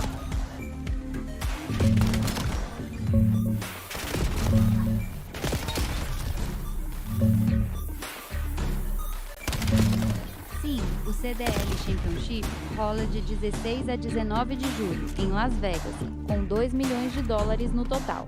O prêmio é pago por time, não direto para os jogadores. Se o time ganhar o primeiro lugar, pega uns 800 mil, segundo, uns 480 mil, e assim vai. Depois, cada organização divide com o jogador. Geralmente dá pelo menos 50% para eles, mas o resto fica com a org, staff e tal. 4 jogadores principais vão dividir a parte que cabe para eles, normalmente de forma igual. Quanto seria o time ganhador que vai ganhar 2 milhões? Hein? 2 jogadores incluídos.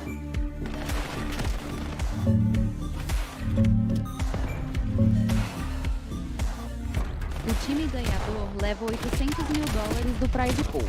A organização fica com uma parte. Por regra da liga, tem que dar no mínimo 50% para os jogadores. Então, no mínimo, 400 mil para dividir entre os 4 jogadores principais. Mais ou menos 100 mil para cada. Muita org dá mais que isso para os jogadores, mas o mínimo garantido é esse. 400 mil por jogador?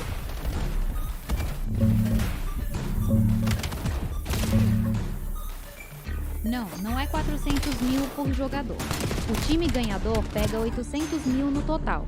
A organização é obrigada a repassar pelo menos 50% para os jogadores. Então, no mínimo, 400 mil divididos entre os 4, que dá uns 100 mil dólares por jogador antes de imposto. Muita org divide melhor que isso, mas esse é o piso garantido. 100 mil dólares, então. Cada jogador fica com 100 mil dólares antes de imposto. Tirando os impostos, quanto seria?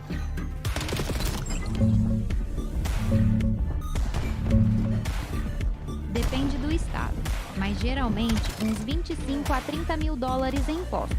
Então cada jogador fica com entre 70 e 75 mil limpos na mão. Isso considerando que o time dá o mínimo de 50% para os jogadores e que ele tem outros rendimentos no ano.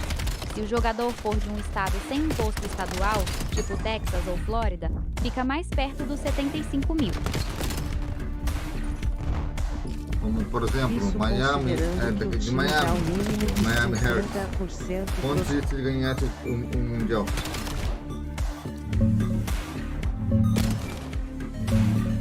Se o time de Miami ganhar o Mundial, cada jogador pega uns 100 mil dólares brutos, da parte dos jogadores. Como o time é de Miami, na Flórida, não tem imposto estadual. Então, tirando só o imposto federal, cada um deve ficar com entre 75 e 80 mil limpos na mão, dependendo do resto da renda dele no ano. bem melhor que em outros estados.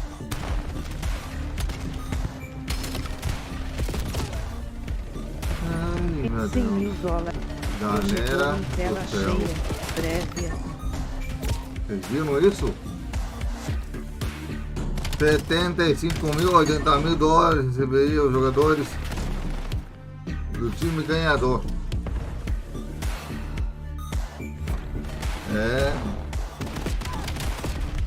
Tinha 2 milhões em total organização e dá 50% para cada jogador.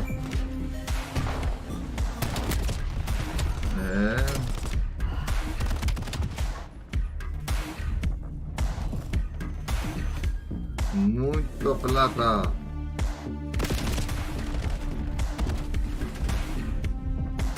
E antes de voltar, deixa eu botar aqui um pouquinho. Então, é muito dinheiro. Então, já tivemos, galera, os jogos que foram já decididos foram isso aqui, ó. O primeiro jogo, os Falcões perderam de 3-2 para Minnesota e foi decidido fácil. Los Angeles 3-0 em cima das Carolinas. Boston Rich venceu a quem eu pensava que ia vencer, né? Que é o Vancouver Surge. Agora o próximo jogo, que vai ser o último jogo do dia, né? Deixa eu confirmar aqui. Iniciar Pelo tempo janela. do vídeo eu posso saber. Pesquisar janela. Pesquisar Miami e Carolinas, hein? Recomendar. Exibir OBS Studio. OBS Live. 5 horas 19 minutos e 18 segundos. Projetor Correto, em tela cheia. É o último jogo do dia que nos resta aqui. Miami Surge versus Carolinas. É o jogo que vai terminar nossa transmissão de hoje, hein? Miami tem que vencer, né? Para seguir para a próxima rodada. E vai enfrentar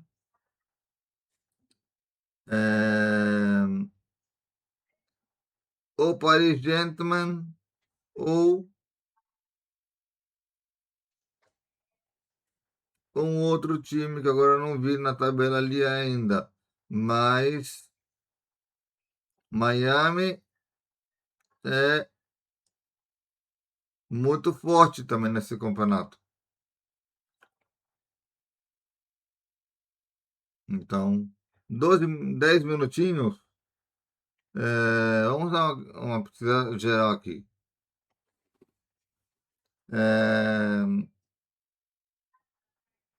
2 milhões de dólares em total para os times. Isso divide entre a organização e 75 mil por campeão, hein? Ouviu, mãe? Os jogadores, em geral, né, o time ganhador, né? Aqui do campeonato, ganha 2 milhões de dólares em total. Só que os jogadores ficam só com 100 mil dólares, dependendo do estado, né? E o máximo, o mínimo que ele fica, dependendo do estado, 75 mil, 80 mil. 2 milhões? É.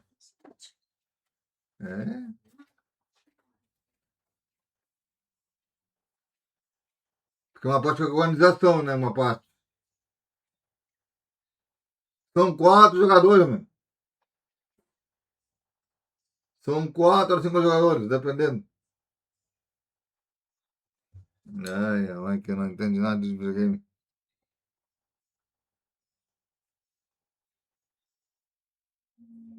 Mas eu acho que esse cálculo, galera, dos 2 milhões, fica com 100 mil para jogadores, eu acho muito pouco. E eu não botaria a minha mão aí nesse torneio. Conseguiu fazer Eu tô almoçando no meio do meu jogo de Miami. Galera, Miami Surge. E lembrando, amanhã os 2 primeiros jogos vai ser casca grossa.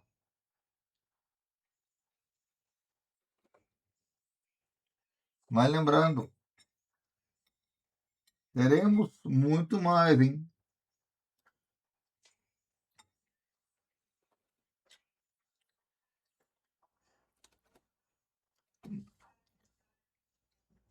Temos uma horinha a mais. Mais uma meia hora a mais. Que vai ser o mesmo vídeo, claro. Alguns bônus, né? Porque vai ser transmitido por outros locutores, uma parte deles, né? Por outros locutores. Vocês já conhecem, que é a Rosalie Parker e os companheiros dela, né? Então, serão outro ângulo de câmera.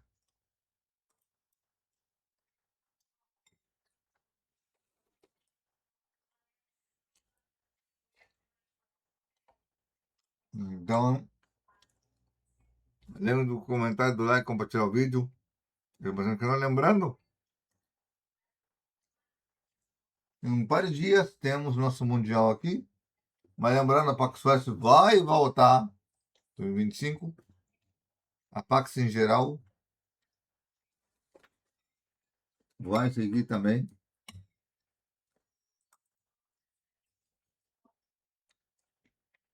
Mas lembrando todos vocês,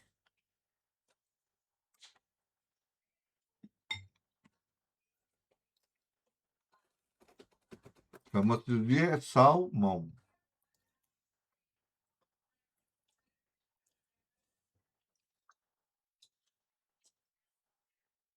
A PAX West terminar aqui no canal PAX West 2025, a PAX 2025,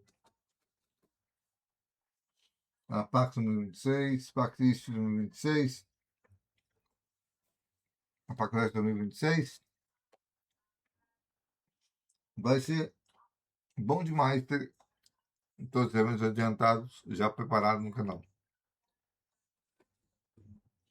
E alguns outros torneios do Coffee Duty que vai demorar provavelmente 2 semanas de férias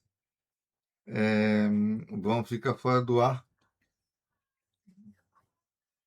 porque teremos eventos do COD que nós estamos com 6 horas de live, ó.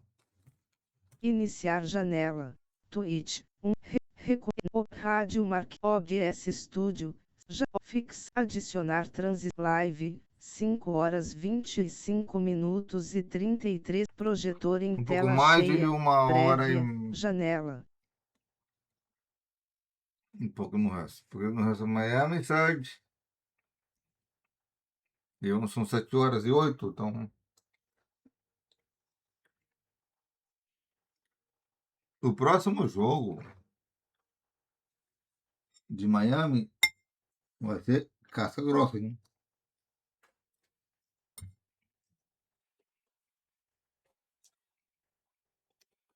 Porque Los Angeles vai enfrentar Minnesota.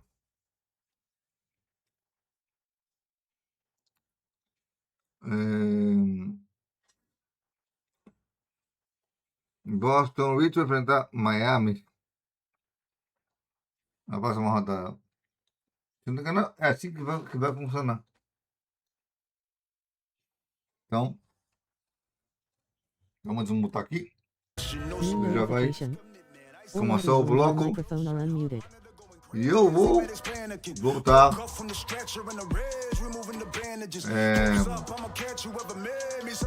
voltar aqui porque estou almoçando. Acompanhando vocês aqui. Hoje não fui embora, hein? Fazer nada fora dos parâmetros. Amanhã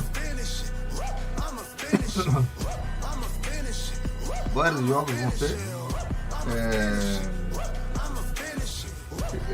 batido por uma grande parte e a galera lá do main stage.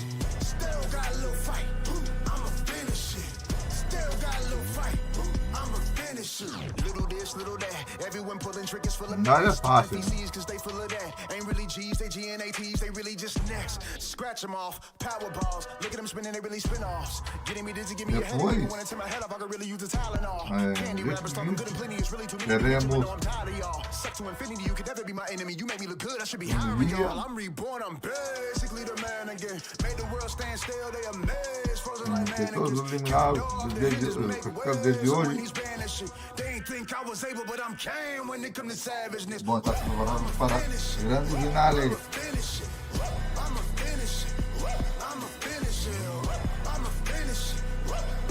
Vai lembrando, você já pode ver que eu vou fazer no canal este ano.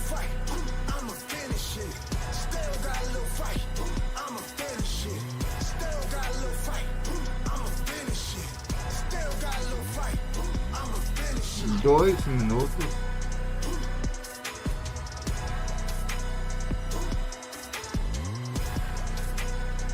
Pode voltar ao palco.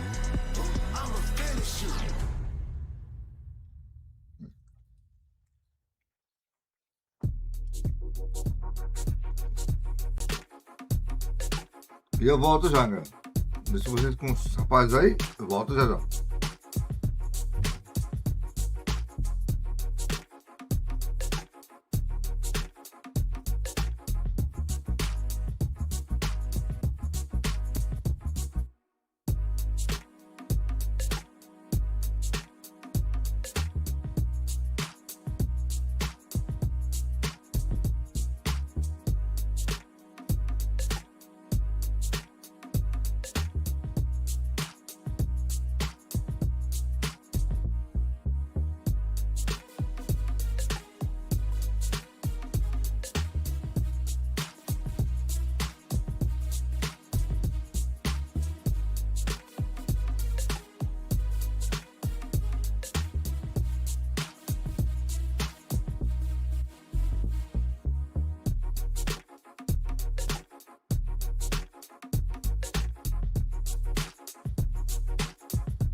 Welcome back as we find ourselves with one more match here in the Bravo stream. Do not be confused. Yes, there are two Statue of Liberties, Jay. I was just confused, bro. Did you know that there was a replica here at one of the points? No, I did not. That one's way smaller, though. You know, there's actually, I think, a third in London as well. Wow, the Statue of Liberty. She is a specimen. She is worldwide. Yeah. Put it that way. Going on to the mainstream here at the Paris La Defense Arena is, of course, well, if you can't hear it by now, it's Paris taking on Cloud9, but for us, we've got Carolina taking on Miami. Carolina just find themselves in just obviously the worst possible position. You have to make it to a grand final if you want to make it into champs. You find yourself not playing with the four that you would have loved to have played with due to some personal reasons. You bring in a guy that, well, based on what Exceed just said, he thinks could have the potential to be a better Exnit overall, but it's a learning curve. It's a learning process with a new guy in the mix. Yeah, and it's a bad time to have it it when you know your tournament life is on the line and your champs life is on the line. You're down by 70 points. The team standing right above you is going to be the Heretics, and that's what we really need to focus on, is how the Heretics are going to look in this series, because before, with Trakes in the mix, you can always count on these guys to potentially cause some upsets. They brought Real now into stage 4. You were able to get a great victory over FaZe, and everybody's thinking, all right, these guys are back. Like, they finally look back to that form. You take care of Cloud9, but then you wake up next week and you lose to Vancouver again in another 3-0. I just don't really know what to think about this Miami lineup, because sometimes they play so inefficient in their gameplay, and it comes back to bite them. Yeah, it's definitely odd, to be sure, because, you know, we had a couple of the Miami games over the qualifiers, and this is immediately after watching Trakes do his thing in Challengers, and we're sitting here like, okay, Miami's obviously made a dictative choice of, we want to play with a little bit more control. And when they're in the leader's advantage position, they look great. Yes. They don't make mistakes. They put together a really solid system, but it's when they're playing from behind, it just feels like they're missing that spark, to someone to make a hero play that can open up the map, turn a game around. They don't have that quite same rigor and vigorousness that we saw with Trakes in the lineup, even though it does kind of come with a little bit of risk and reward, knowing that Trakes is going to go fly and play at his speed. Yeah, and we saw it on display in that series versus Vancouver. Yeah. Like, what happened to Metals? It's too much on his shoulders at certain points, because the ARs are playing at a pace that is not going to be comfortable for the SMGs. And then you add Real into the mix. He's never been one of those fast-paced SMG guys. He's always relied heavily on his slaying, holding his pre-aim. So in that last series versus Vancouver, Metals was getting destroyed. But realistically, I still walk away from that series like it's not Metals' fault. It has to be the system. So hopefully they've been able to fix it. That's very fair. It's just one of those situations where it just feels like when they're down, they're missing that slaying presence. No doubt. It's very easy to look at the scoreboard and see who that very well may rely on. Over on the Carolina side, we kind of talked about a little bit Nox, the player who is kind of filling in the gap here left by Standy. Their opening match was versus Thieves. Tough. That just kind of is what it is. It was here on the Bravo stage, so they are at least familiar with the setup at this point in time. But playing up against a Miami team, you look at the other side of the roster, or the other side of the stage, and you say, I mean, we can hang with these guys, no problem. It's just one of those situations that everything from here on out becomes a must-win. It starts with playing a team that is right above you in the standings. It's kind of gatekeeping that 8th place position.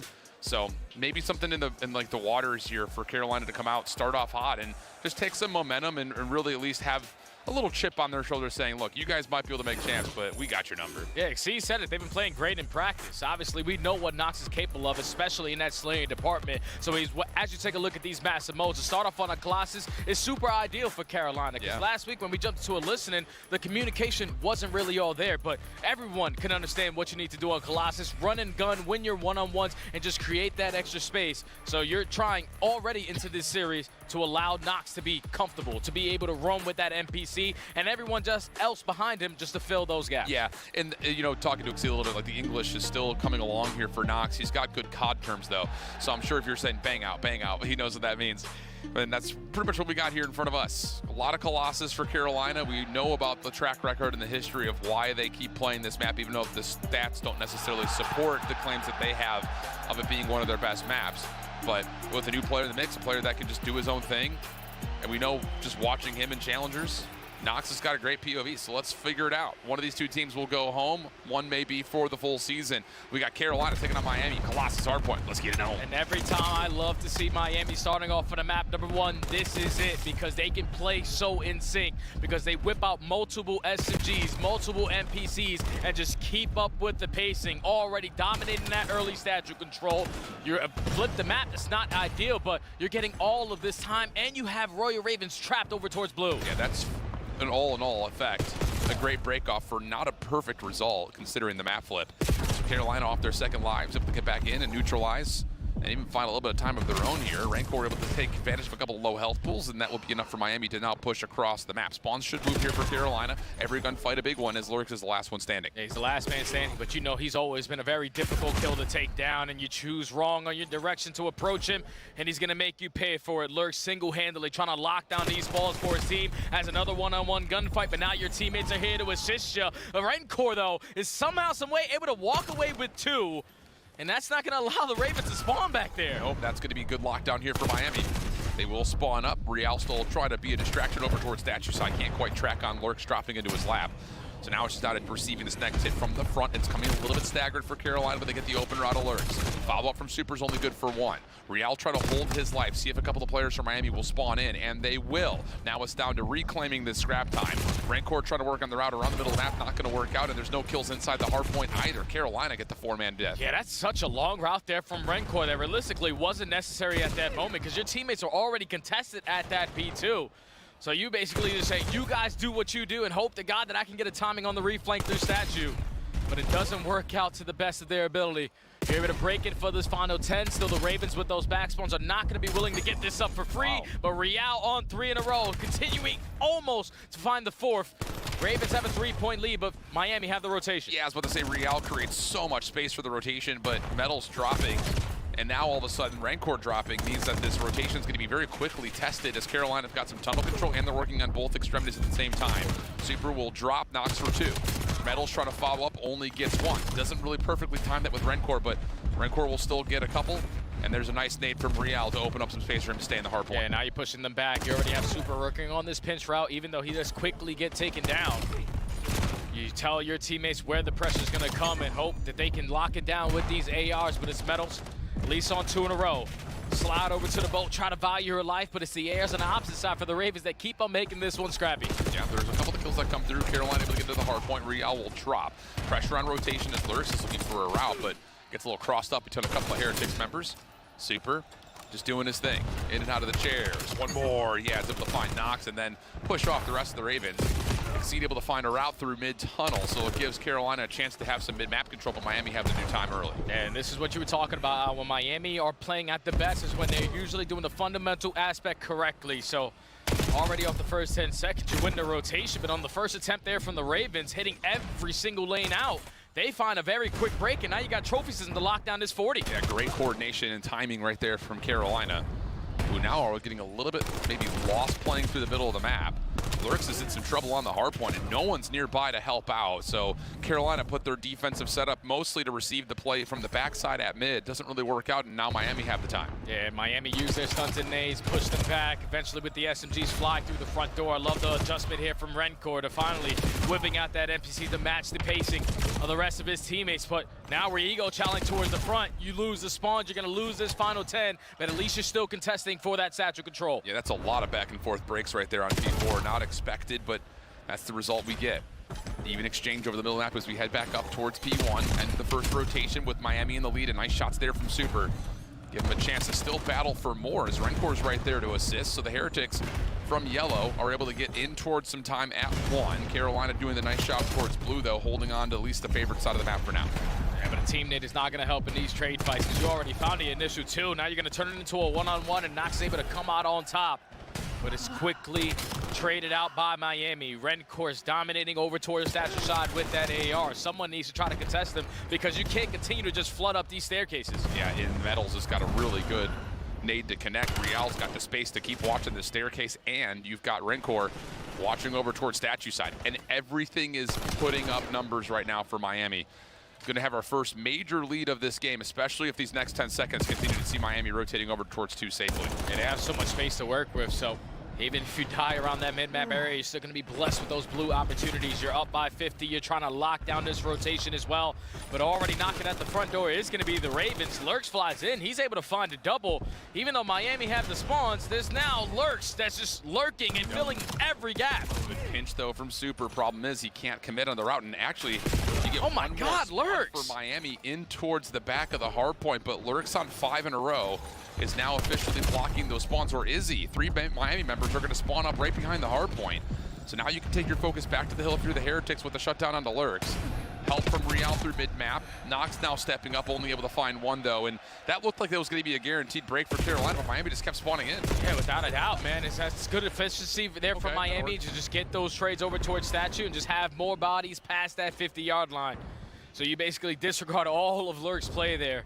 But still, the Ravens, on their final break attempt, are going to be able to walk away with this final 25 seconds, just keeping themselves into the mix. And now you have Exceed. Solo man off the rotation, able to find 3. This is the moment for the Ravens. Yeah, big moment halfway through this game right now for Carolina.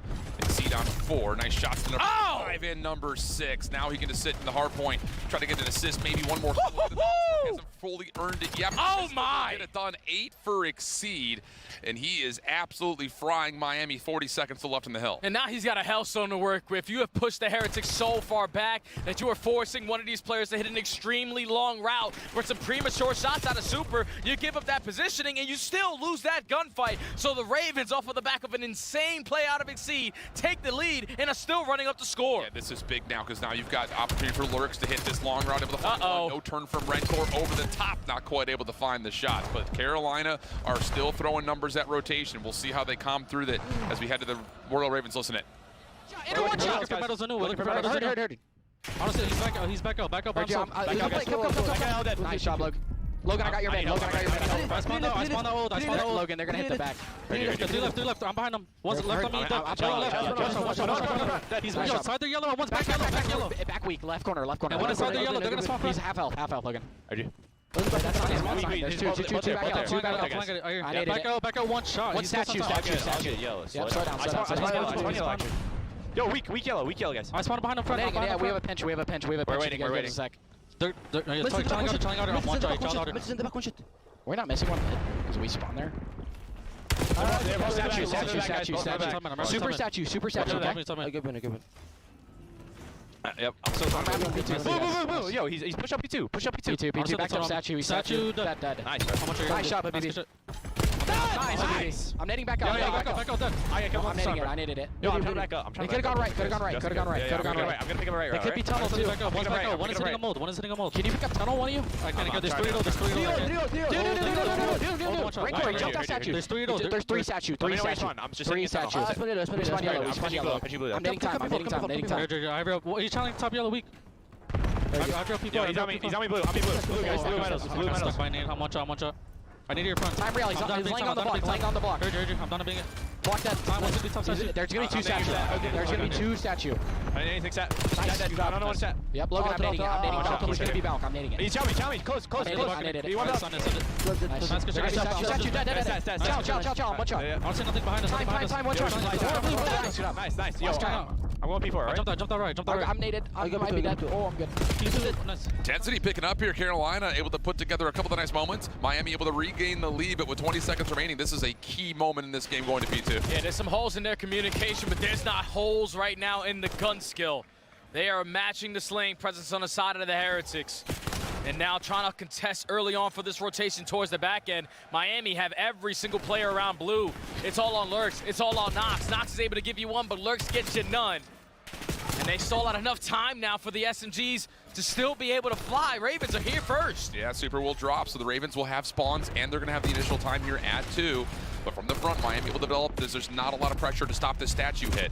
Fire just needs to shoot his weapon, but can't find anyone to shoot at. Exceed turn that into a nice double, looking for 3, not quite, and Miami will still get the flip. And now they're able to flip these spawns on out. Good chunk of time left remaining at this P2 HP. How do Ravens decide to set up this break? They already found a kill through the front, but now the pressure through mid-blue is getting shut down. So you're going to put all your reinforcements at the front door. 2 kills go their way. 3 make it all 4. A fantastic opportunity there from the Ravens to just commit as a team for that break. This is just break after break after break, my man. No one is holding anything down for more than about 20 seconds.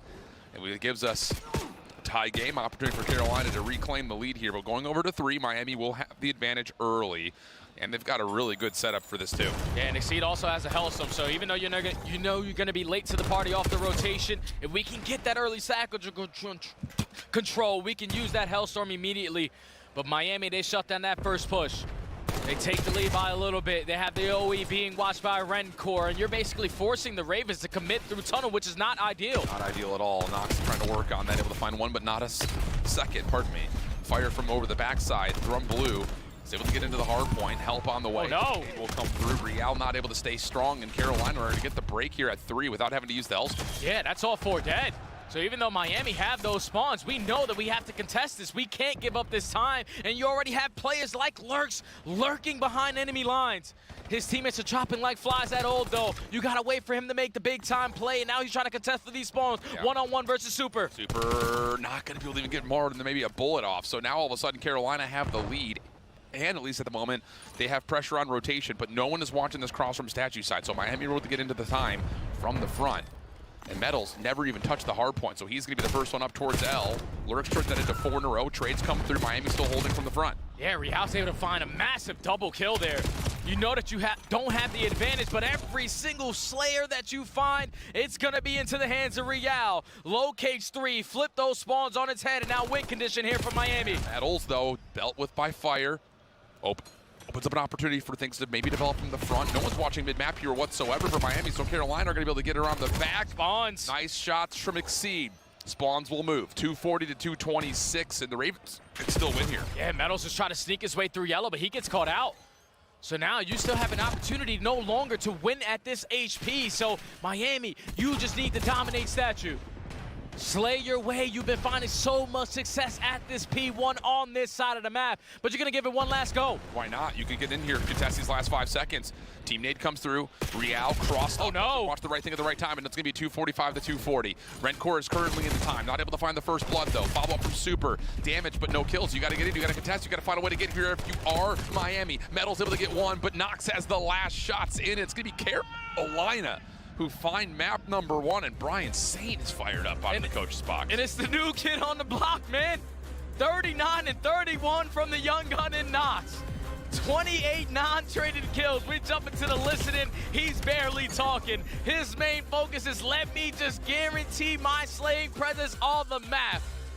And for Miami, who was in control of it all throughout at least that first half of the game, once they allowed Exceed to go on that H3 and break them down on that P3, he didn't even have to use the Hellstorm the remaining moments of this map. Carolina take map number 1, and now Miami, you are feeling it. Absolutely you are. It just felt like that game was still developing in ways that Miami were controlling. It just came down to, what, how many times on a P2 and that P4 did we have break, counter break, counter break, counter break? Like, no one was having more than 15 seconds at a time, it felt like. And when you start to see that develop, you start to look at, okay, rotation percentage is still going to give you an advantage, as I have the hiccups.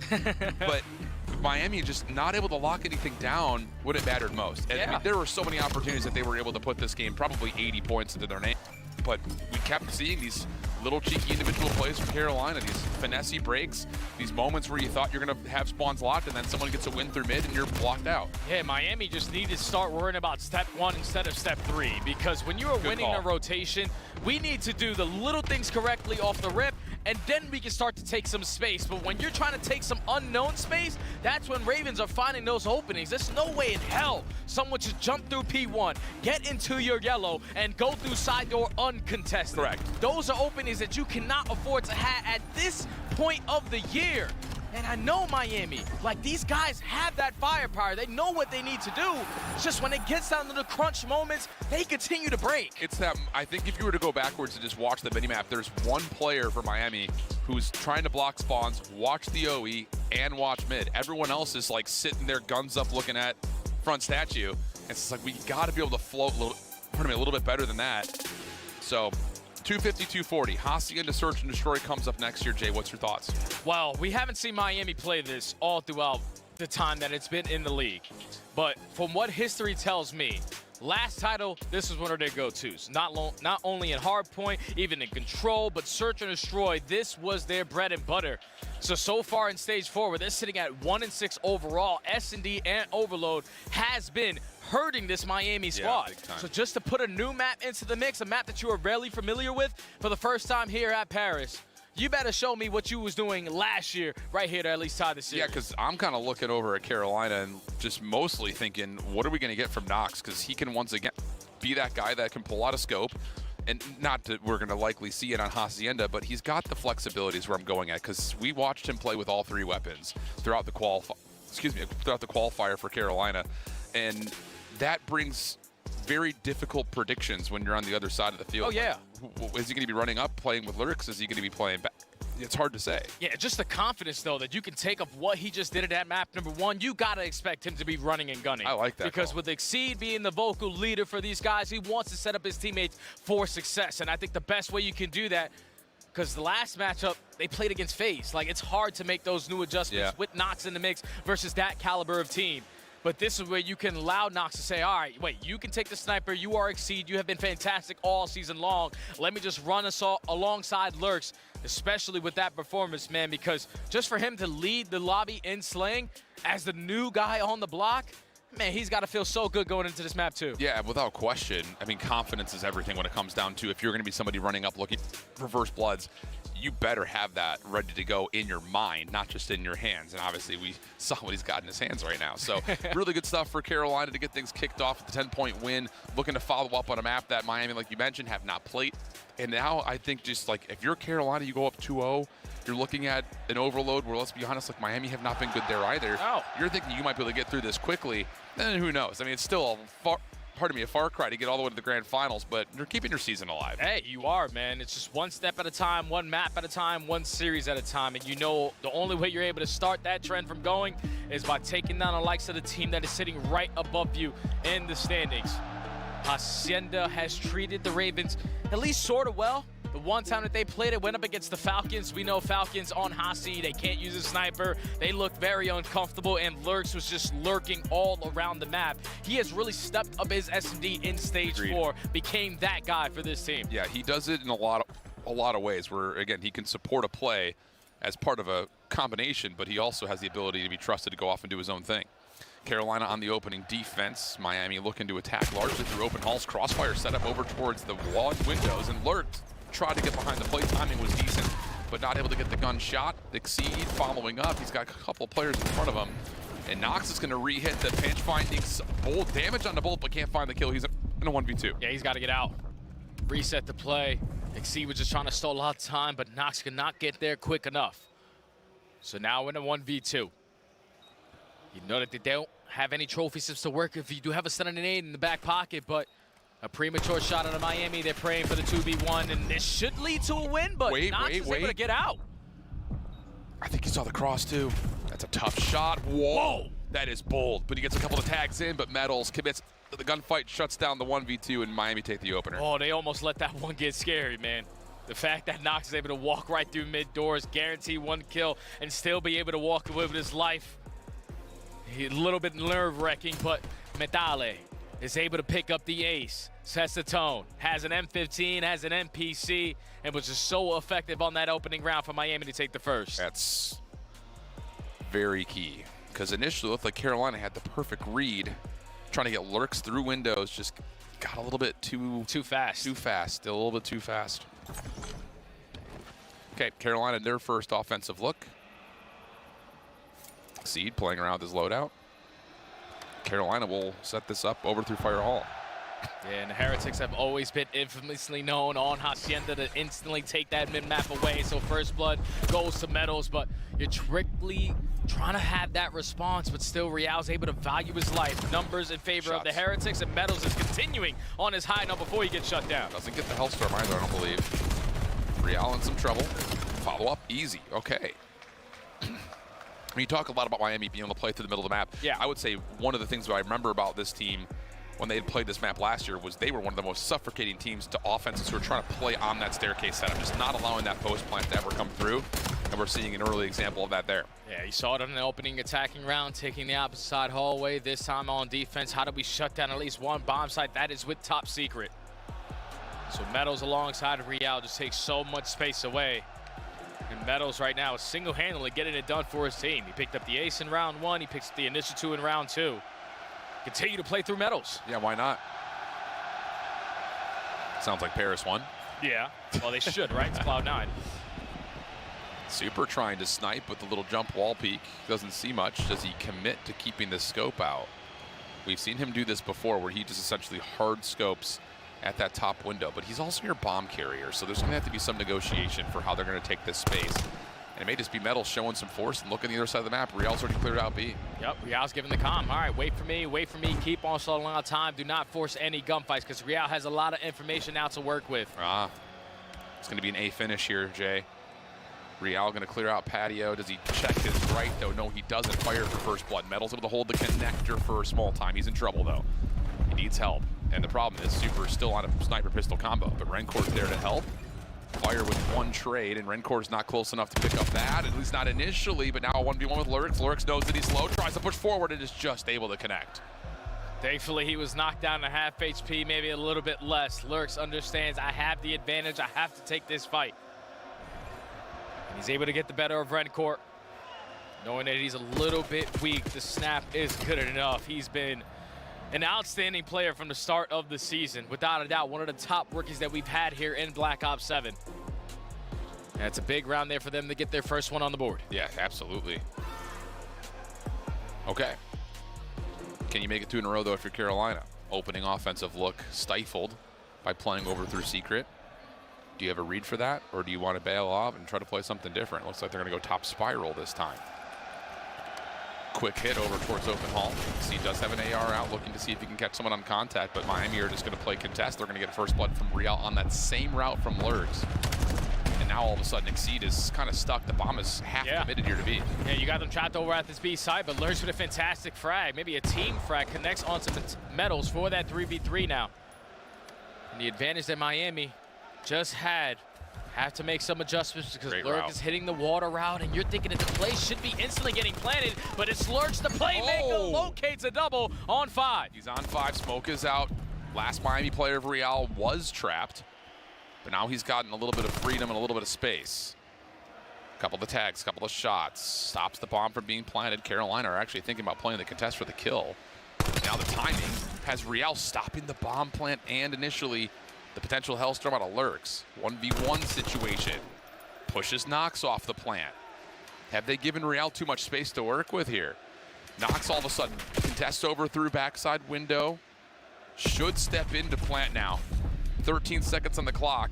Real still contesting. Here comes the play. Nox predicts the gunfight, has to finish the kill. You've got to finish it quickly, and he will be able to do so. Good read from Nox. Yeah, that's perfectly played there from Nox. I would have loved for him to commit on that bomb plant when Real was putting down those shots from Boat, because all you got to do is lay down a little bit, and you're able to get on out. But he understands Real isn't going to give up on this play. So many shoulders invested at top office. So many shoulders on this B bomb site, but this is the guy that you need to watch. But as he continues to get away with murder. A great route, has the second guy weak, and then snaps onto Super, knowing that he is one shot. And then the new guy on the block making another big-time play, ties the game. Huge. That's a big confidence booster right Without there for a doubt. Nox, too. 1v1 time ticking. You know you got to hit another bullet.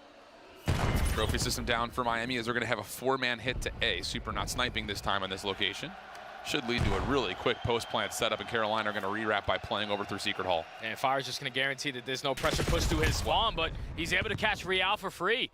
So now Ravens have the advantage. Fire still able to put down shots. Super only at 40 HP is quickly going to get traded, but it's a 2v2, make it 2v1. Good shots out of Rencor, but Lurks is able to find 2. I love that smoke coming from Carolina as well. But for Real, I get it. I mean, you've got all 4 of you for free, but you need to hold the line at some point. Like, I understand if you get up to top office, re-wrap back to the defensive spawn, you probably guarantee the post plant, but we got to play a little more patient than that. Oh yeah, we can't take a risk right there. We had all of bomb site control. We can watch flank, we can watch mid cut, we can watch their side 10.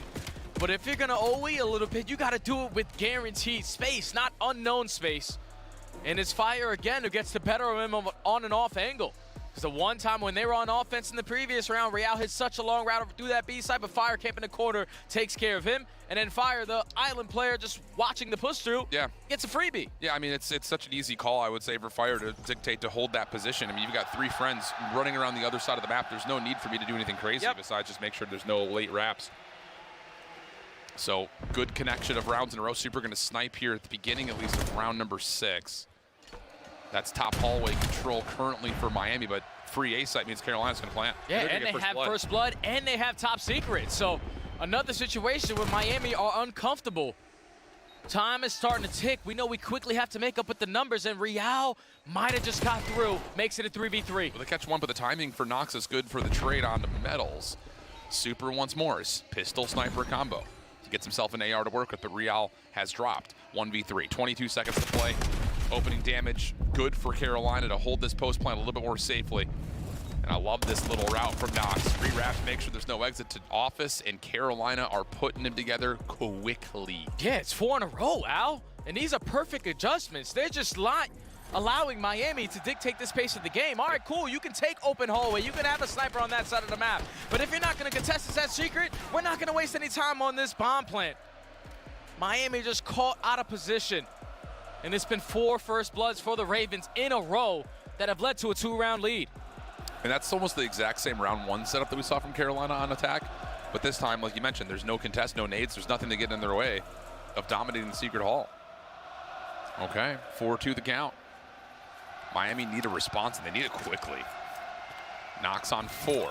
Carolina quickly defensively to push and take, and then go a little bit further past A.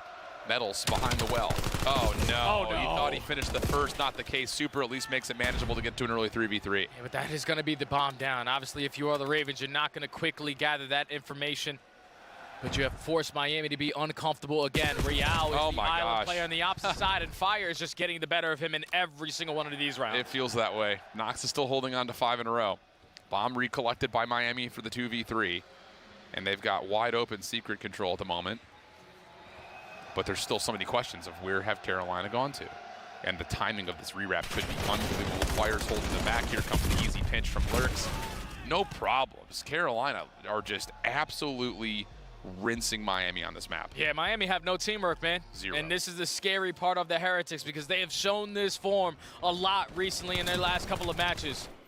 Just relying too much on one individual. So spread on your offense, even though Meadows falls. It's quickly responded there from Super. You're still able to manage that 3v3, but the fact that Real keeps on getting caught out of position is just putting his team in a very difficult spot, and now it's 5 rounds in a row for the Ravens at game point. I mean, this is, it's just so odd, and we'll talk more about it depending on the outcome of this round, but it just doesn't feel right to watch this Miami team lose this badly. And how about this, the timing of route? Lurks up and over, not able to find Rencorp, but there's a full commitment behind this. So you're able to win out the Fire hallway, and Fire will get you another through backside spiral. So it's down to Metals. 1v2 situation. He's got timing potentially for 1, but looks left instead of right. And now Carolina hold a bit of an edge as they try to make their way over towards A. Yeah, but they don't spot him, so Metals still with the unknown factor, potentially catch them off guard, but they're going to allow the play to come to them. 2v1, bomb planted at A. This is the guy for the Miami Heretics who had such a great start. Can he keep you alive here? Yeah, Metals already took a couple of shots, so the post-plant setup here for Carolina will feel comfortable for at least another 15 seconds or so before maybe some of that doubt creeps in, but it's not going to make a difference. Knox gets the final and finishes, what, on 7 in a row? He goes 9 in 3. Brother. Finding, what, 3 in that final round. And after what looked like a really strong start for Miami, all of a sudden, they could just be told to kick rocks. That was about as clean as it gets for Carolina. And the craziest thing for this Ravens roster, when they made all of their roster changes, they just wanted to find another SMG who can keep up with the slaying. And now you pick up a new guy who barely knows English, and he is dominating on the map. Exceed is in a nice little runaway man, because they are starting to dominate this series. It is 6 rounds in a row. And if you are the Heretics, telling you right now, you better go take that break and just focus on one key word: teamwork. That's what it needs to be for them to start this comeback. I'm at such a loss when you think about what Miami has been. We'll just use the last 2 years. Well, really, let's go back to when Super and Rancor picked up. You look at this team, they come out in Madrid, and it's like, whoa, these guys are for real. Then all of a sudden, you get another boost with Super that makes sure, like, these guys are absolutely for real. And then all of a sudden, they make the change at the end of last year after finishing 3rd, and you're like, but why? And then we see Traix, and you go, oh, that's why. Yeah. And then they drop him, and you go, but why? And we haven't had a that's why yet. So interesting stuff. Miami down 0-2, fighting for their tournament life. Carolina trying to put together the heroes run here at Major 4 in Paris. We'll go to a break. We'll come back with Overload, though. COD Champs tickets are on sale now. Come see the best teams lock in for this season's grand finale in fabulous Las Vegas. All 4-day passes come with early venue access. Head to FazeVegas.com or scan the QR code to get your tickets now. Scuff, official controller of the CDL. Monster Energy, the official energy drink of the CDL. Brought to you by America's Navy and the special operators who work in the shadows. Bom, galera, continuamos aqui. Olha só. Próximas horas. Nos próximos dias temos o Mundial. 16, 19 de julho. Um par de dias mais. Não pode esperar aqui no canal.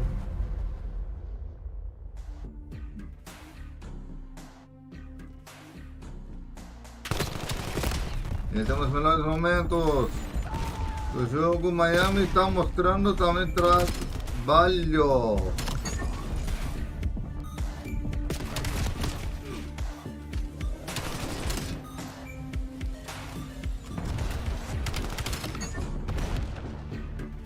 Então, 2-1 Carolina. Vamos ver. Miami tem que vencer agora sim ou sim. Vou virar aqui a situação. Iniciar janela. Porque no resto há pouco tempo. Se Miami perder, aí caga tudo. Né? Opções OBS Studio 60 OBS Live 6 horas 7 minutos e 38 segundos. Projetor em tela cheia. Resta 1 hora de live, hein, galera. Não resta 1 hora, hein.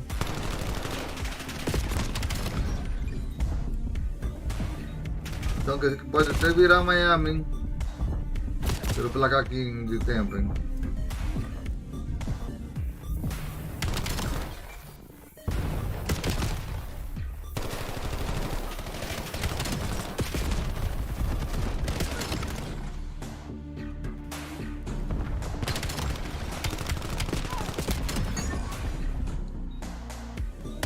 Esse resumão do bloco anterior. Coisa cabeluda nos próximos minutos. 20 segundos no resto para começar o bloco de novo, hein?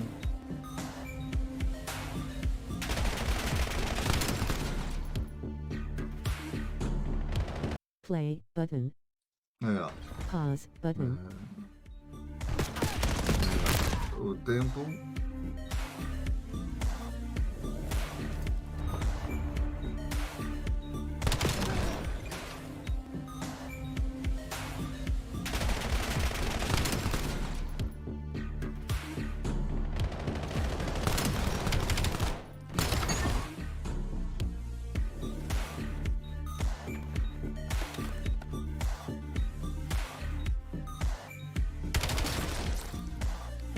In the final match here on the Bravo stream for the weekend, and Carolina are 2-0 up against the Miami Heretics, who they can beat FaZe. Can't beat anybody else, though. That's facts. It doesn't make sense, man, because for some reason, whenever they go up against FaZe, they're playing so efficient. But when they're playing against anybody else, it's inefficient COD. There's so many rounds there where we can quickly make up for the numbers, but in a 3v3, it's still ISO ball. That doesn't work 9 months into the game, and I know Real is new, back into the mix, trying to do the things that worked out last year, but Carolina have been a fantastic search and destroy team ever since the seed has walked into the building. Great at those mid-round adjustments. They didn't win a round after they won the initial 2. It's so surprising, and it just kind of makes you wonder, you know, do they find themselves in the same situation as like a Riyadh, where it's just like, we have to have super sniper rifle. It just feels like their entire game book is built around that one premise, but that's conversation for potentially Raid. We have got Scar Overload coming up next, and kind of the same story that we were telling about Miami and the change between Trakes and Real. Have not been able to figure out in Surge, have not been able to figure out in Overload. The only team they beat was Cloud9, which is like, great, like cool, thumbs up. So this map used to be great for Miami. Yeah. It used to, because they had all the SMGs creating so much space, with Trakes in the mix, with Meadows alongside him, and then the ARs keeping up with those SMG play. That's what allowed Miami to be really good at Scar Overload to start off the season. But ever since they brought Real into the mix, this without a doubt is their worst game mode, because it's so hard for them to keep up with the pacing of the other team, but also with their own teammates. It's like Meadows continuously is always getting cut out, always trying to be that playmaker, and sometimes he's winning his gunfights, sometimes he isn't, and when he's not, then the game becomes even more difficult. So Miami, hopefully, off of the 5-minute break that you just had, they're still not even at the setup. They're still having having conversations. They're doing something. I don't know what they're doing. They need to find Jesus, though. I'll tell you that. It's just okay. Let's get off Miami for a second and talk more about Carolina. If I were to point to one thing, though, weakness-wise, with a new player in the mix, it would have to be overload, especially a player that doesn't calm well in English overall, especially in a map like Scar, where you would have to feel like knowing when your windows of opportunity there are largely reliant on what your teammates are also doing. You can't just play the solo mission on Scar. You're going to get caught.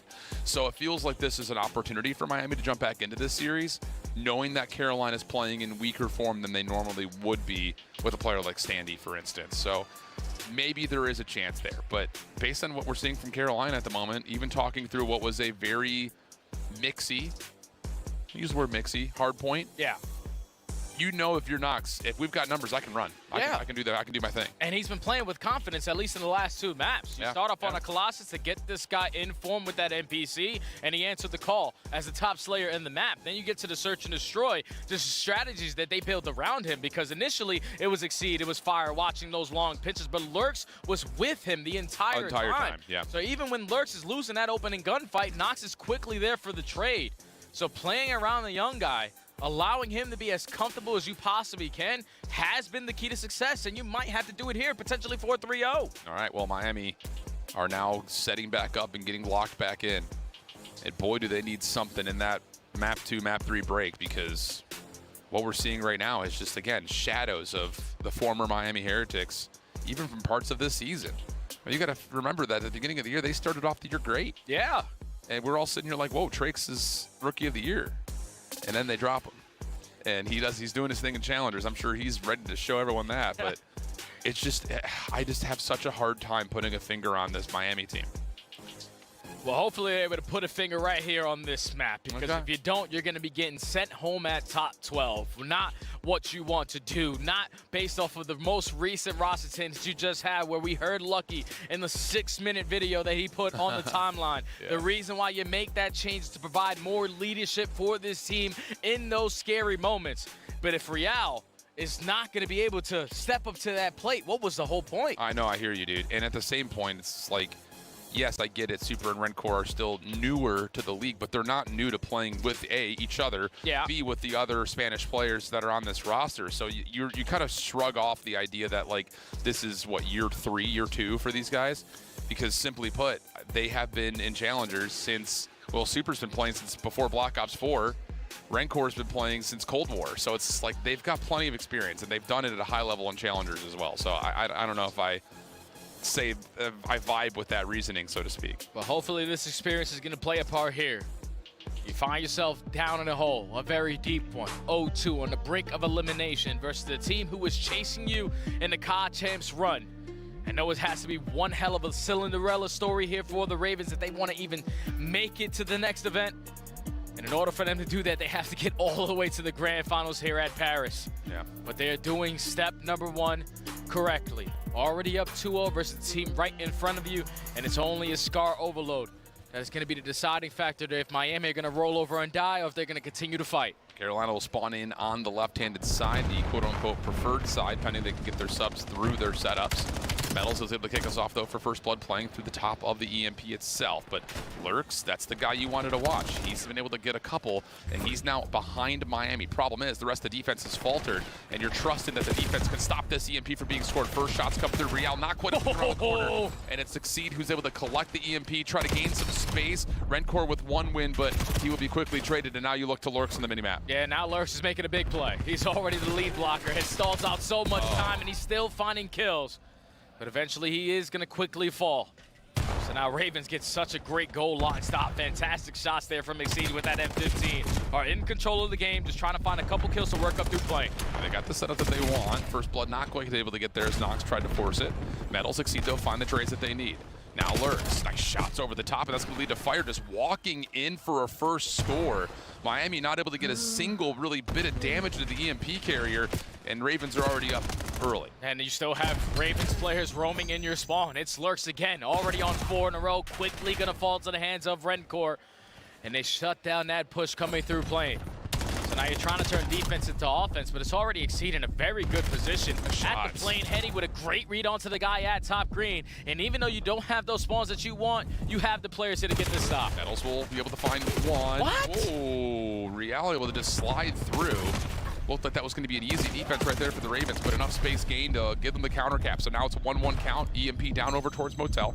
Both teams fighting for mid-market, and it will be just an easy 3v3 start. Super, lots of damage. Pistol not going to work out, and there's a numbers advantage now generating for Carolina. And that's a big win right there from Nox. That turns into all 4 dead, and you're just going to grab this EMP and wrap it on out because you know those close spawns are still going to come in for Miami at blue. So let's take the long route. Try to find an opening, and it lurks and Exceed again, finding those opening 2 kills. Fire eventually spawns, and everyone provides their 25%, and the Ravens again up by 1. I cannot believe Lurks just walked up to white wall like that and then just hopped blue. Now Nox is behind the play. 3 in a row for him. EMP back over towards mid. Carolina's got some market control. Top green position for Super. Stops the EMP pickup for at least initially. Nox looking for kills. Back over towards mid is able to tally 1, but it's not enough to do too much from an offensive perspective. Oh, big kill though from Exceed. Takes down the lead blocker in Super. Ball resets right to the dead center of the map, but team kill isn't going to help, and now Miami are going to take so much space away. Real in a really good position, sitting at top green, just has to choose his direction of where he's going to chow. Nice shots out from Nox, able to find 1+ damage on the EMP carrier. That softens up the play for Fire. Able to get 1, Pistol comes through, but Exceed's there to follow up. So the defense this time will hold. 2 minutes on the clock, 2-1 tally, Carolina controlling. So you're going to push it through plane while Lurks is lurking on the opposite side of the map. Has a lot of info. There's multiple players sitting around this mid-deli area, so let's just slow up our approach. Guarantee our kills, and as long as we have this EMP in our possession, we're going to continuously keep the lead, but it's Rencor with the double, and now you're turning into offense. Fire in some trouble, will fall. Follow-up, though, from Lurks. He's having a great start to this map, 14-9, and it's been the main catalyst for both scores to this point. Is looking for more. Where are Miami? They're not even looking at this potential route at the moment. You've got what looks to be Rencor over the top. Yeah, he's able to eventually scout that out. Metals for another. Knocks up the follow behind. There's nice shots coming out of his M15. But Exceed's in trouble here, and he's by himself defensively. But Real has elected to go to top green. He doesn't have any help here with him, and he's going to try to find a way to get past 18. That's a cheeky idea, but it doesn't work out. He almost finessed his way to a capture there, because he also finds a kill with that pistol. But it's Lurks, again, just able to find openings. Another 3-speed here from the rookie. Continues to shine, continues to provide slaying for his team, but that's a massive double there from Metals. Could have been another offensive opportunity there for the Ravens, but now you've got to leave Nox in this position and hope to God that everybody off the respawn get the stop. But it's Rencor, it's the stun, not going to be enough. Miami tie the game. That's big from Rencor. I mean, Nox, really nothing he can do there besides just hope that his teammates can step up defensively. Not going to happen. 35 seconds on the clock, and now you've got Metals playing through your spawn. Real could join him, and now grabbing the EMP is Super. Metals will fall, though. Now here comes the brute force effort from the front. Pistol out for Super. Catches 1, but off the reload, Carolina will get themselves in position defensively to get the stop. 20 seconds for OT. Would have loved to see a little bit more finesse right there out of Miami, especially when they lose that lead block over at green, but at least you put the Ravens in an uncomfortable spot because you're all over this mini-map. You are surrounding the Ravens. This is not ideal. You don't want to have the EMP in your spawn because they're going to get the last attempt here. Good tags from Lurk, but is it enough? It doesn't look like it. The overtime will come through just as Real picks up the EMP. And now 3-2 the count. Really good finish from Miami after what looked to be a really strong and steady approach from Carolina. And it's a big shout out to Rencor, man. He's always able to find his kills around the map. 12 non-traded, dropped 17 on the first half. But the most important double that he found was when they were in a man down. After Nox finds that double, and he single-handedly is able to get it done for his squad to tie the game up. But then just all-out aggression from Miami, consistently pushing it through plane side, putting the Ravens in a bad spot to spawn over at that red spot. And that allows Miami from bad side to go up by 1 at the half. That's big. Perfect. It's really big. And Metals, I will say, there were a couple of moments there where it looked like it could have very well been a 4-1 count for Miami. Just wasn't quite able to get through the goal a couple of different times, thanks to the nades and the defensive pressure from Carolina. But with Rencor, like you say, shooting like this, you're going to be feeling pretty good. Real also 15-12 until trying to stretch that play in towards blue. Follow-up from Exceed is good under Rencor. That's 3 dead. Carolina have a chance, especially if they can find this kill into Super. Yeah, Lurks already has the info, so no need to try to contest them. Let's juke them out, force them to think we're going over towards A, but eventually wrap it back at this B point. You go 2 for 2 in the split fight. but it's Rencor again locking it down with the AR. Miami get the stop. Yeah, Rencor has been huge. That is his 5th EMP kill on the carrier. Follow up towards field side. Miami's going to get a little bit stuck trying to play down the middle of the map. Exceed able to find one, keeps the blue side of the map safe, plus he's got help from Nox really for both those 2 kills. Super gives 1 to make it 2 in return though, so the pressure's not out of the Carolina spawn as of yet. Miami's still playing through mid-map. Fire trying to chase number 7 in Super, and he eventually finds him. Shot's just good enough, and the EMP will stall out of it. That's going to be 2 dead in favor of the Ravens. You already have Exceed taking a lot of space over through green. He is blocking those spawns. He just needs his teammates to retrieve the EMP and take it through mid-cut, but it's the ARs from Miami just stalling out time. Rencor, another massive double. He's just keeping his teammates' dreams alive. Yeah, he really is. He's got to find 1 more before dropping. He's 22 and 17. CMP still down at mid. 3:28 on the clock here as Metals is looking for a chance to try to expound this play through blue. Real over the top. He's continuing to lay the pressure on. He's able to stay alive, too. How key is that? Carolina now into some trouble. Here comes the next offensive look for Miami. Right down the gut at P4. Over towards B they will go. And, well, ooh, Nox able to find the stop. Real the last one left, but there's only so much you can do from here. Yeah, he just wants to keep his life now. Another situation where the Ravens are going to be extremely uncomfortable roaming around your spawn with that EMP. You know, one of your players only has a pistol, and Real has still managed to keep his life for so long. Rencor is able to get 2. Eventually, Super strikes with 2 of his own, but that's so much time stalled out there from the Ravens. 2:45 to work. Carolina get to re-clear out their spawn, though. 1 more player to deal with up close. It's Rencor, and they will get the team shots over towards field side. Miami spawning over largely towards Motel. EMP resets back in towards mid. Carolina working on that field space again. But it's just easier said than done from this side of the map, and Miami will have the numbers as they re-clear mid, and now they have a chance to score at either 2 zones. They're going to go over towards B. I don't know if anyone's going to get here this time, Jay. Rencor's got the quick sprint, and Miami get their 4th. Yeah, it's just way too easy there from the Heretics. They continuously are putting so much pressure on the map, and the Ravens haven't really had an answer for it on this second half. 2 minutes left to go. Finally, some space that you can work with. Oh, yeah. Played everybody out of your spawn. You already have Fire pushed up, and he also finds the initial kill. So we got to continue to slay. This is looking like score 3. It sure is, unless Real can step up. He's able to find the first 2 shots coming through the mid-cross. Pistol out. Nox able to find the kill, but he cannot get through the goal. And Lurix, he knows how close this is. He's just trying to see if he can create something out of nothing, but Miami's defense is able to hold very nicely. Really big double for Real. You don't get both of those, that's a score. Yeah, that's just so much time stalled out from a guy who heavily relies on his slaying presence. Just tucks himself in the core, guarantees 2, allows that reset to go down.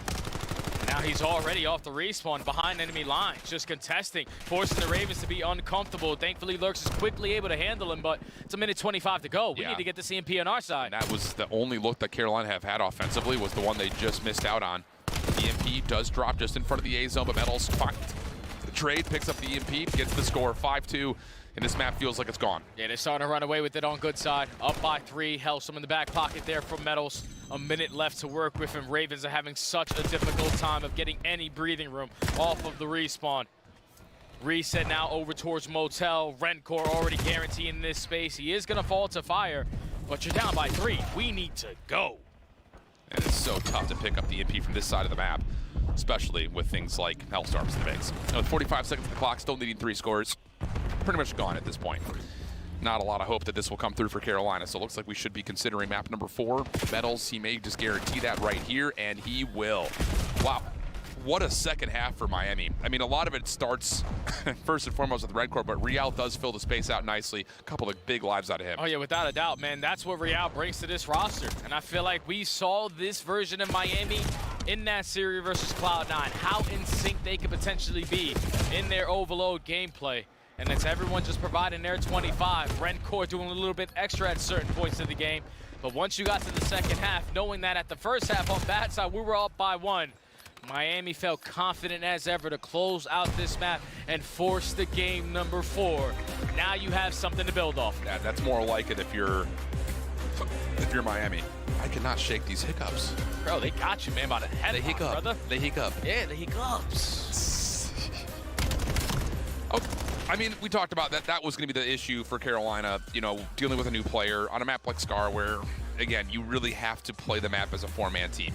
You can't just get away with even one player getting through. I mean, we even saw Nox getting through, found a couple of kills, but the rest of my teammates are dead. Yeah, and we said it before the map started, like communication is such a big part in Overload because every time they're trying to look for one guy, if Nox is not able to understand the comm, that's what allows Real to stay alive for a minute in blue. Like that simply cannot happen, but no need to be stressed if you are the Ravens. You took care of business in the hard point. You took care of business in the search and destroy. And those are the 2 game modes you have left in this series. Yeah, and I mean, to be fair, 10-point game where neither team was able to put together many formidable holds. It was just break after break after break, very fast, frantic action at Colossus. But as you're about to see here in a moment, after the highlights come through, what are we talking about? Hacienda, which is a very different monster comparatively. So getting back into the highlight package here, again, it starts off great for Carolina, and it's everyone putting in the effort. Lurix looked like he was finding absolute perfect rhythm on the map, but then things start to turn just a touch, especially into that second half. Really, it's just the one offensive look for Carolina. Miami was doing such a great job of controlling tempo and space all the way throughout the second 5 minutes. Yeah, the first cap that Miami got on the bad side, I wasn't expecting that to go down because Ravens had 3 players ready and waiting, and 1 player from Miami only have a pistol. But somehow, some way, they're able to sneak that one in and then just keep the pressure up at that plane area, forcing the Ravens to be in a spot that they don't want to be. And that's over towards red, knowing that if we don't get to Deli, if we don't get that crossfire down, it's going to lead to an instant score there from the Heretics. So it was bully ball from Miami to close out that first half, and even better on the second. Yeah, and just the fact that they continued to be able to move the spawns around for Carolina up towards field side on that second half is just one of those. It's just like, can we please spawn somewhere that we can defend? Yeah. It's just so tough, but that's a lot of it. Again, dominated by Rencor first and foremost. Follow-up from the SMGs is way easier when you're playing 4v3 through a lot of the moments where you're trying to move up the map. So good stuff for Miami. Is that enough for them to spark plug into a potential map 5? We've got Hacienda Hardpoint coming up next, and I want to say this is all rotation, Jay. Yeah. And I think we could easily say that because the map obviously lends towards you're there first, you're going to win the most of the time. But we could have said moments of that at Colossus, and it wasn't the case. So is this more about taking space and dominating it, or is it just about having a hot hand and just being scrappy? Nah, I just think you definitely need to win the rotations, but your setups on this map compared to Colossus need to be a whole lot better because P2s are unbreakable. P4s are unbreakable because by the time you get to the P4, that's when you're the first team to earn that trophy system. So just beating them to the punch, not allowing these young guys to really gain some confidence, to have a moment in the game where they can feel like they can start to run away with it. It was exceeding that Colossus, popping 8 in a row on that P3. Because Miami, it felt like they were always keeping the game scrappy, but when you let that moment happen, they turn the ending of that P3 into the initial of that P4, and then the game just starts to get out of hand. Miami's starting to show some fight, though. They understand what's on the line. There's going to be so much stuff being talked about this lineup if they fall to the hands of Carolina off of a 1-week roster move, knowing that there's a guy in challenges who's unbelievable. And on top of that, you were then coming in guaranteed 8th seed into champs. Playing Optic or Thieves. Like, okay, we'll see you guys in the lower bracket. Like, it's just, yeah, you need to see some sparks here that really, I think, set up the, okay, now we know what this team is. And like you mentioned in the prequel to this entire setup, we're like, hey, this team beat FaZe, and we're all sitting here like, whoa, okay, we get it. Now we're seeing why. You know, you pull in a player like Real, but then you lose to Vancouver, and it's just like, what? Huh? Yeah. Huh? Doesn't make sense sometimes, but Miami still trying to keep themselves in it. Fist pumps going out. I mean, the map is about to start brewing. Hacienda again. They only found success one time that they have played it this season. So this could be potentially something that's going to be able to get them over this hump and force this game number 5. Teamwork needs to make the dream work. Absolutely. If your SMGs are going to take space, you need to take space with them. If you are getting kills and you're standing still, you are doing it all wrong. So Miami, get it right here in map 4 to force game 5. And start strong. You know, let's get yourself into that leader's position where you can make those calls with a little bit more certainty and confidence. Not the greatest opener, though. Fire and Lurix from the favorites side find the first couple of kills. Now they're trying to take away Miami's hallway, and they will do just that. Exceed's double will wipe the floor, and Ravens already have 15 seconds of time at P1. I love how Exceed is just being like the switchblade for this team. For real. Because Nox is going between the M15 and the NPC, but he's understanding this is what I need to do for my lineup to give us the best chance. So getting in this with 3 kills allows you 16 seconds, but we do flip those spawns on out. That's not good. Miami in the advantage. Yeah, that's a little bit too aggressive, too clean from Carolina. Now trying to play recovery in the last 10 seconds, succeed on a 5-1 start. Wow. That was a big one, brother. Now with the rotation, this is an even bigger play here from Nox. You block out those back statue spawns, and now you're forcing Miami to be really tight in towards the garage. They don't have any trophies. The Lambo's still going to be there, so when you invest a frag, it will guarantee a kill. But it's the first one going to Real, the second kill going to Metals, and now they flip the spawns. A perfect moment here for the Heretics. Yeah, I think Fire was thinking that his route was going to do enough to get the sponsor Carolina. Not the case. The re-rat back through Spiral is going to work out.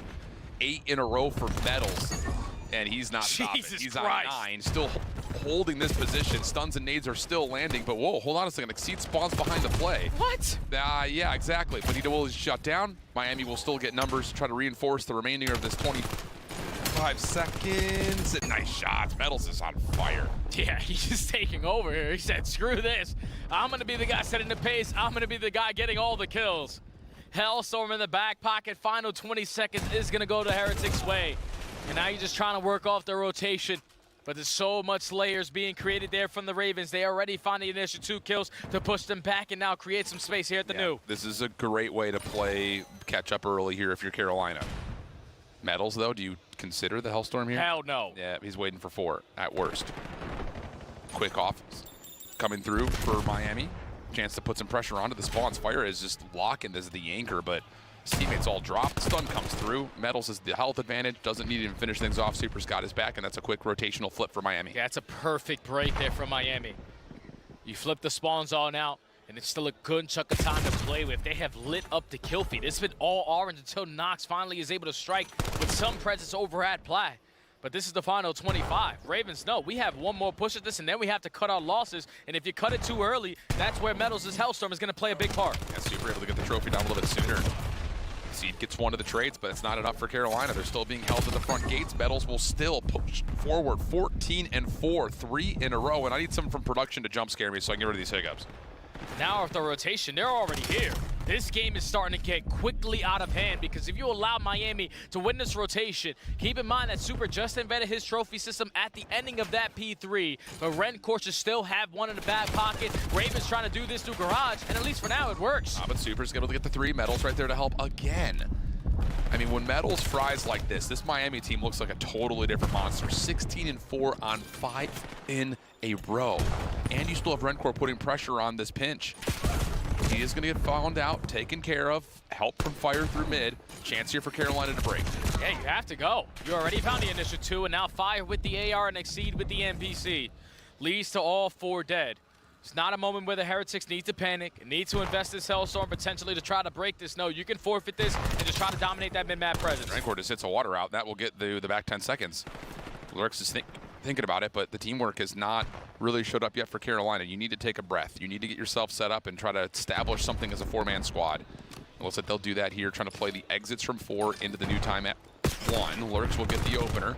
Metals held back and now going to be tested, but with the way he's shooting, he's going to take that shot all day long. Yeah, Miami are just a different beast when they are playing ahead, man. Controlling the pacing of the game, allowing gunfights to come to them. And so far, the Ravens, they were able to keep up the slaying on Colossus, but this one is another map where it relies heavily on your communication. Nox sitting at 4-12, Lurk sitting at 6-10. You lose 2 key rotos to 2 money hills. You need to fix it on the second set. You sure do. 30 seconds left on P1. Metals in the best position to potentially influence how the mini-map looks at the moment as he tries to make his way through open hall. Exceed once again, like you call that switchblade. He's trying to move quickly around the backside, but that's now a read from Miami that we can just play through well. We can play through top spiral. It's just Lurks, last one left. Exceed trying to make up the ground here as we rotate over towards 2. Lurks able to find 1, and now he's got to finesse his life. Help on the way through well side. Yeah, he's got to continue to fight, man. His hands are going to be full. He's dancing. He's stalling out time, but you could have taken this one-on-one gunfight because all the rest of Miami are going to be playing tight in towards the HP. A long route being developed here from Rencore, so you have to hit this with some pace because your teammate is yet to spawn on in, and that's not going to allow you to get the indication that they have flipped you out. Yeah, Carolina will get in for the time for now. That nade doesn't get where it's intended to go for Exceed. He's able to get the regen, but yeah, it's a route for Rencore that he spawns into and says, thank you very much. My teammates are in the hard point. They just need to stay alive, and it works out beautifully. Miami regrowing their lead. And Rancor continues to shine, man. On 4 in a row. He's been a pale-hot player for the Heretics. Big.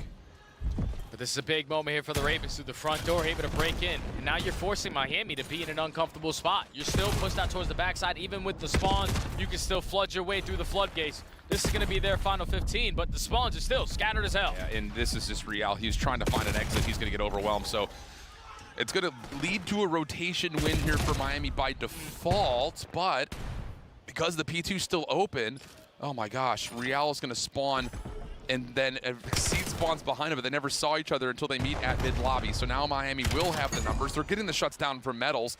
Even though you do get one more spawn for Carolina, Miami have the perfect read at it. Yeah, and this is the game right here. If you do not get any time off at this P3, Metals has been able to keep that Hellstorm in the back pocket going into the next P4.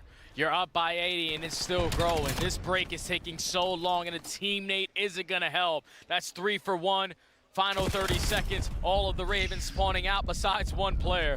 And this game is just getting out of hand. Yeah, it absolutely is. It's gonna be 182 to 81. Yikes.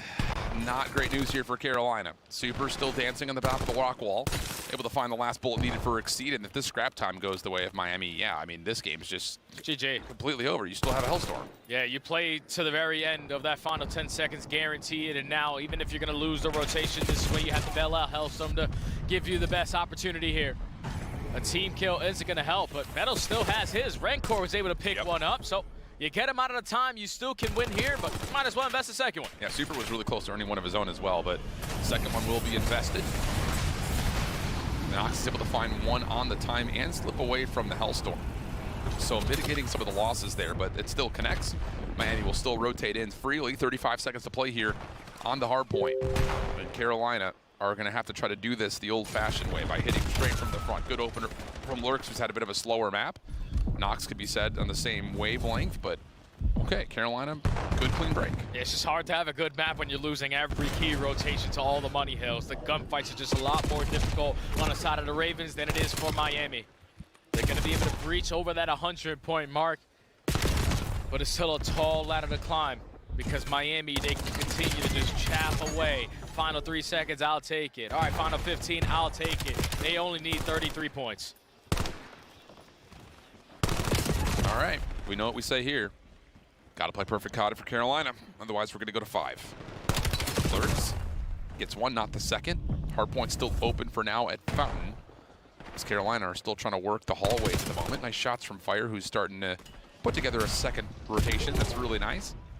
Nox follows behind that. Numbers for Carolina, who can finally get into the hardpoint. Step 1 done.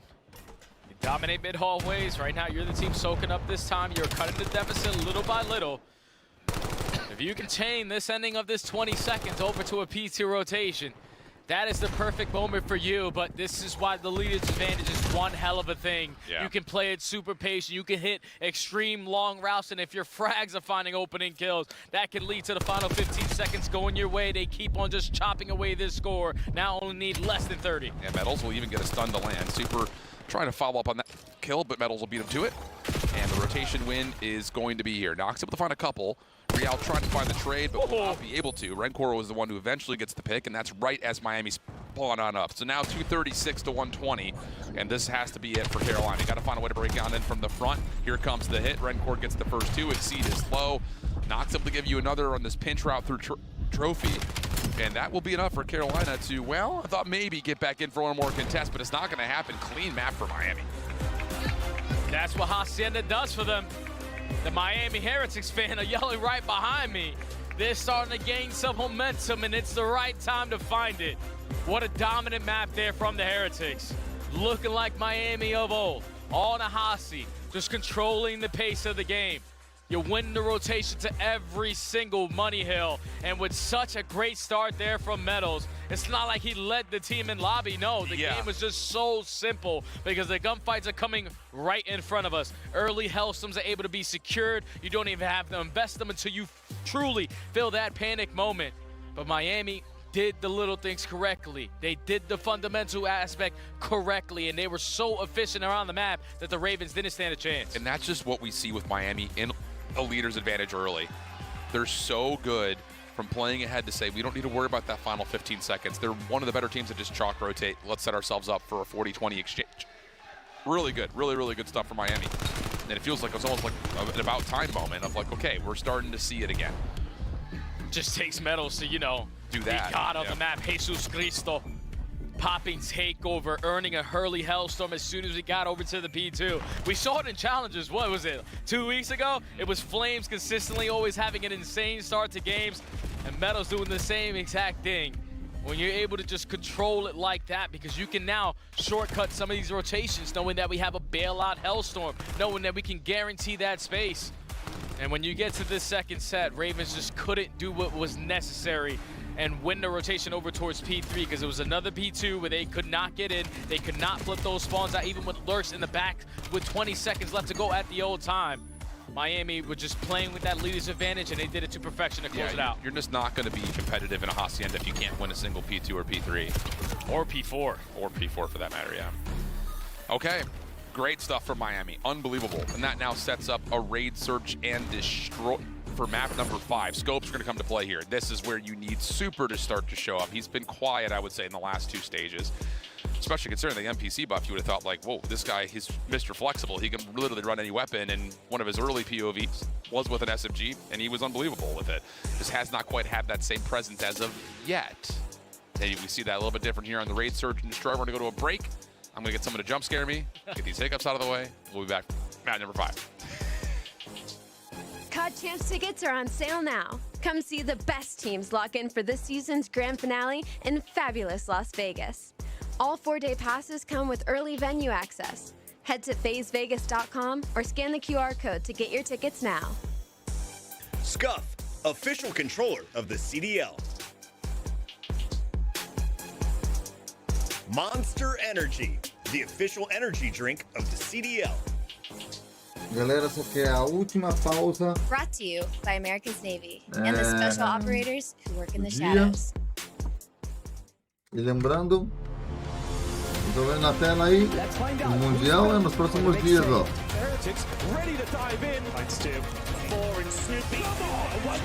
Vamos ver quem vai levar, né? Os 12 times. Em par de dias.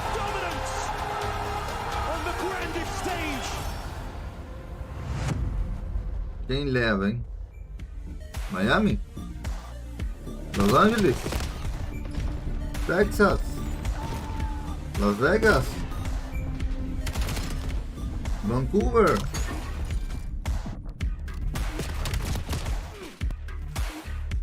Carolina? Ou quem se leva, hein? Nem eu sei, hein? Tá tudo igual. Miami empatou 2-2. As Carolinas. Agora é o último round, hein? Vamos lá. Miami vai ter que levar para seguir o próximo dia.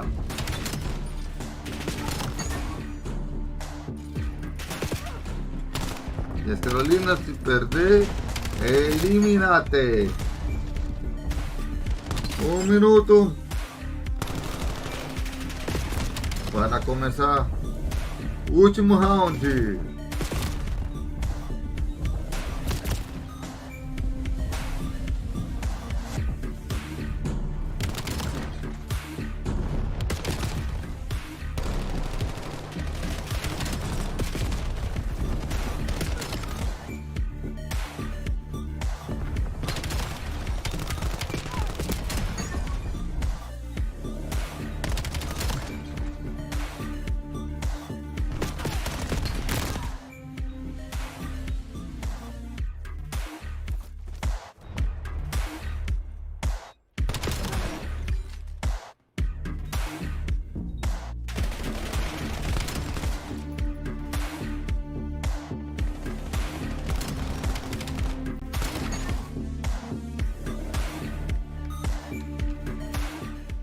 Welcome back. Map number 5 to determine Carolina or Miami moving on or going home.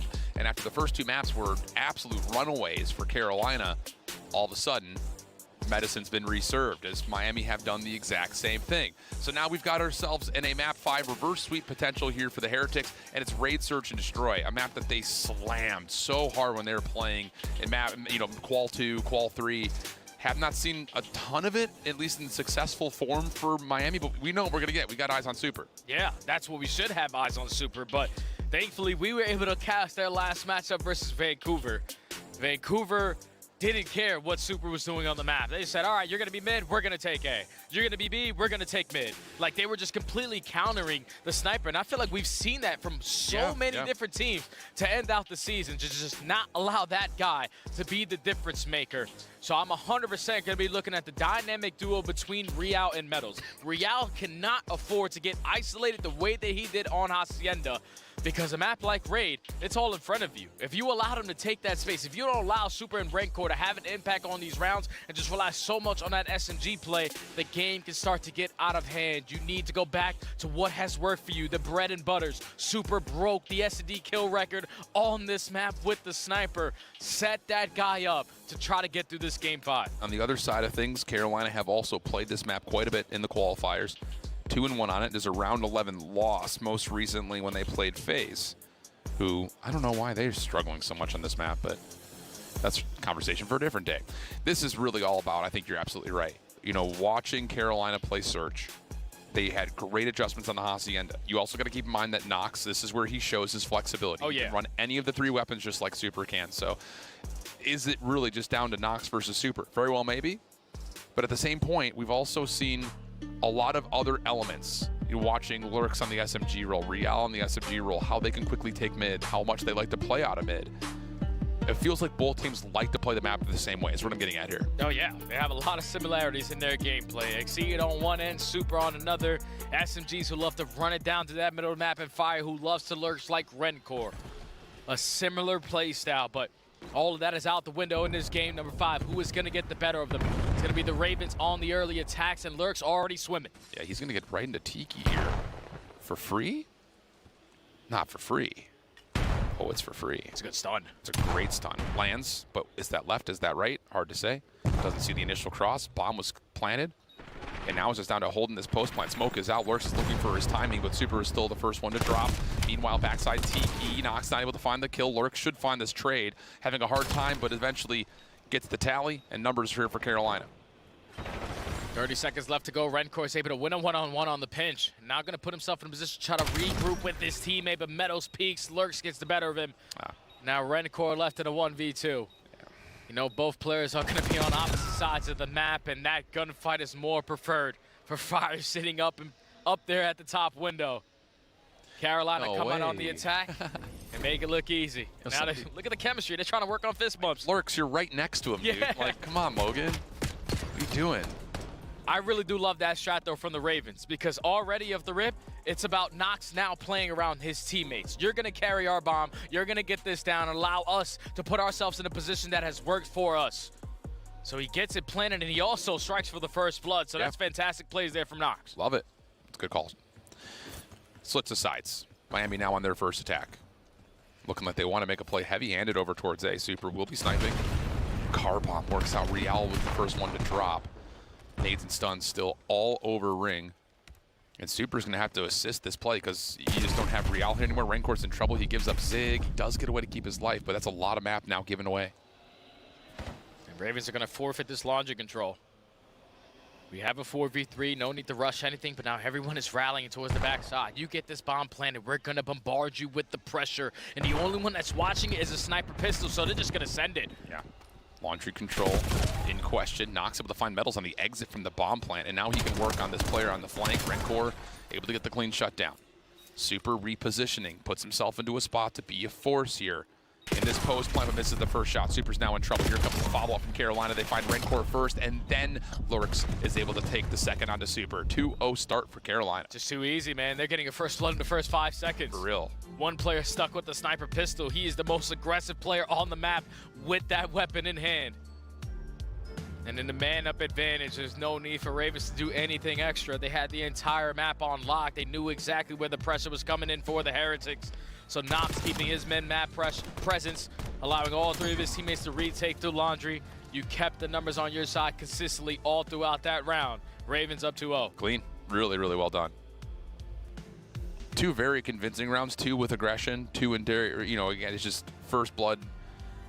Being able to get that from the defensive side when you're playing with that much stack-heavy presence makes Nox's life so much easier. Playing kind of on an island through mid. Now Ravens, after the hard aggression towards B, are going to take a moment, not get caught by nades at driveway, and then take a full-fledged attack at A. Mid-map will be given up, though, because of this. Miami will take it. And Carolina have already gotten a read that they have taken mid-map away, so let's do the opposite and take Laundry. Let's get this bomb planted, and hopefully he's able to get it down before they get an angle, because they're already in towards Art, and Lurks now has an understanding this is where the pressure's coming in, but Super with the first. Yeah, Exceed thought maybe he could stretch that a touch. Not the case. Now Lurks is kind of trying to re-clear space, and he's going to recognize that Miami's no longer here, so now it's on to Nox. He's got a little bit of assistance. Able to see some info over the top. Good damage, but there's just too many Miami members here. Long re-wrap from Lurks. If you can get 2 from Fire, maybe there's an opportunity here, because Lurks would just not be predicted on this space whatsoever. It's more manageable now here for Logan. Lurks trying to clutch up here for his team. Put them up 3-0 in this search and destroy. Has info onto both. Here we go. How do you set yourself up to re-wrap this? Problem is he's also the one who has to plant. It's a really tough setup here against Miami, and it's not going to work out this time. Yeah, that's just one of those rounds that I know, I get it. You're absolutely right. Like, you give up mid-map, Miami take Art, and Exceed, and the Ravens are thinking, we can just plant this, play Laundry, but they don't have the angle. Yeah, they also didn't have any presence in towards Art to at least back them down to stall out more time for Fire or Nox to get that bomb planted. Miami go uncontested. Put themselves in power spots, get the first blood finally here on this round number 3. And it turns out to lead to success there. They were Super actually with the M15 and not the sniper, so maybe put that away and let's run and gun together. Yeah, maybe.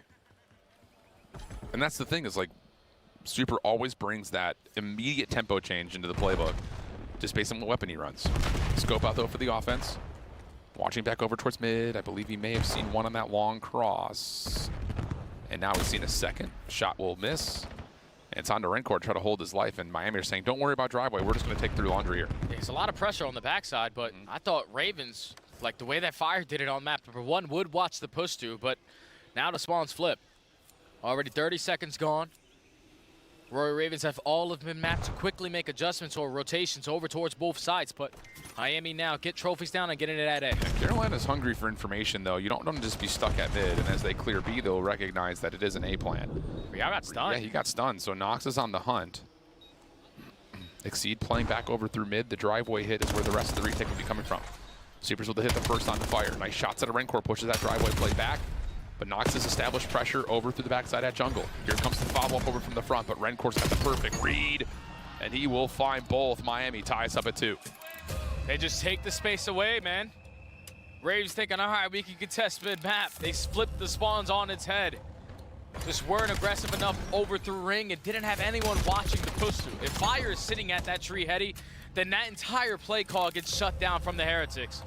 But they turn that corner uncontested. Now the mind games start to come into play, because you even saw for the Ravens, they had been mapped, but didn't have the push through, and now you had no idea where the play was going through. Yep. So Miami, perfect on their rotation back over towards A, and Super lines up 2 with the boomstick to tie the game. It's so difficult to play defense from mid-map in the middle of the round with no intel. You're just guessing and hoping you find good timing. Late stun for Miami does reveal the play from the Ravens over towards ring. That will call 2 defenders over to try to maybe even contest Laundry here, but Nox gives you the first. Lurks up and into Laundry.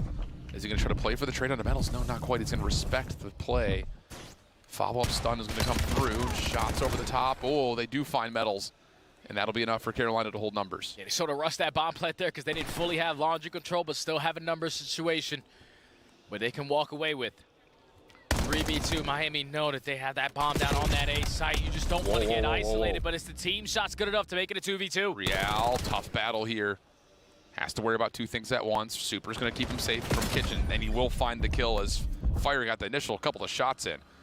But here goes Lurks again. There goes that man. Oh, and I think he got some info, but it's mutual. Damage is out. Easy follow-up, and now 3. Is that 3 in a row for Miami? Miami are starting to clutch up to a whole different level, my friend. That is a round that you cannot allow to get away from you if you are the Ravens.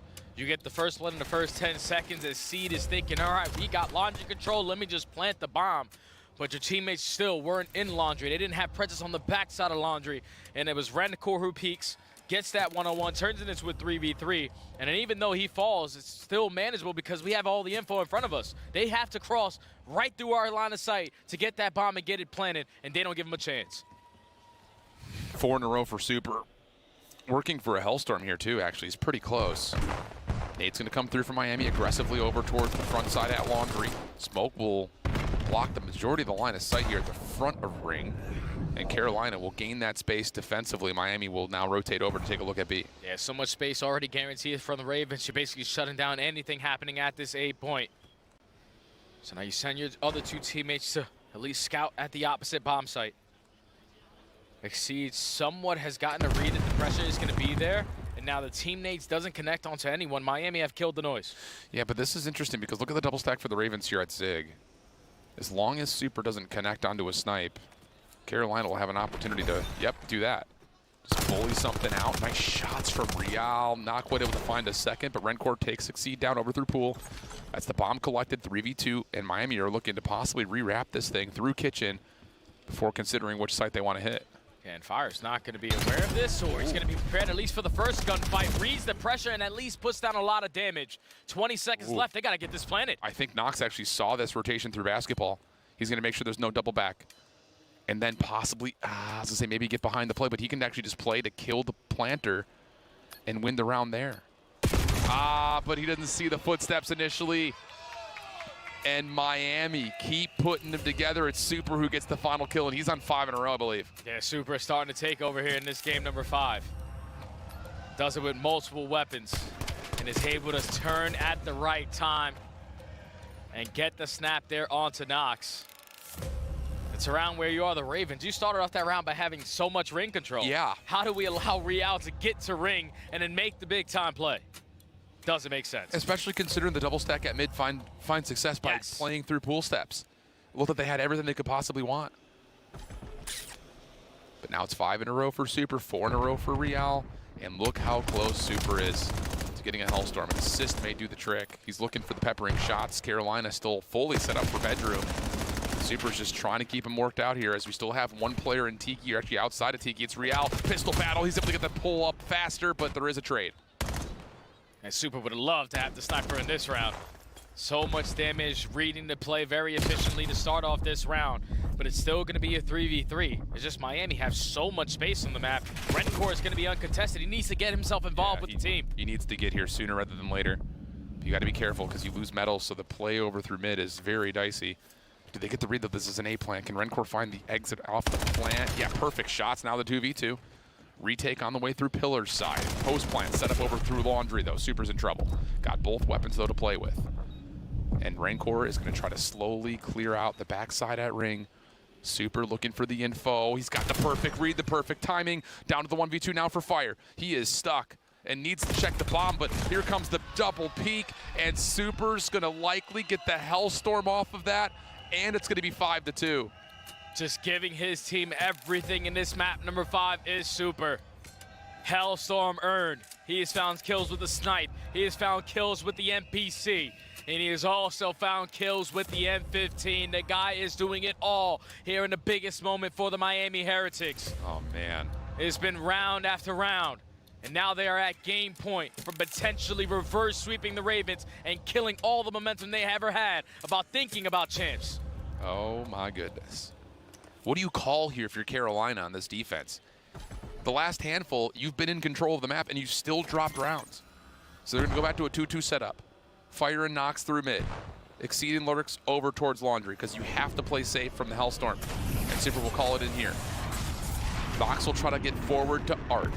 Everyone else staying safe indoors. It is a wide open B site, and Fire is going to be very careful about how he exits here. Yeah, Nox needs to choose wisely what angle he's going to take on this flank because Rancor has it all on lockdown.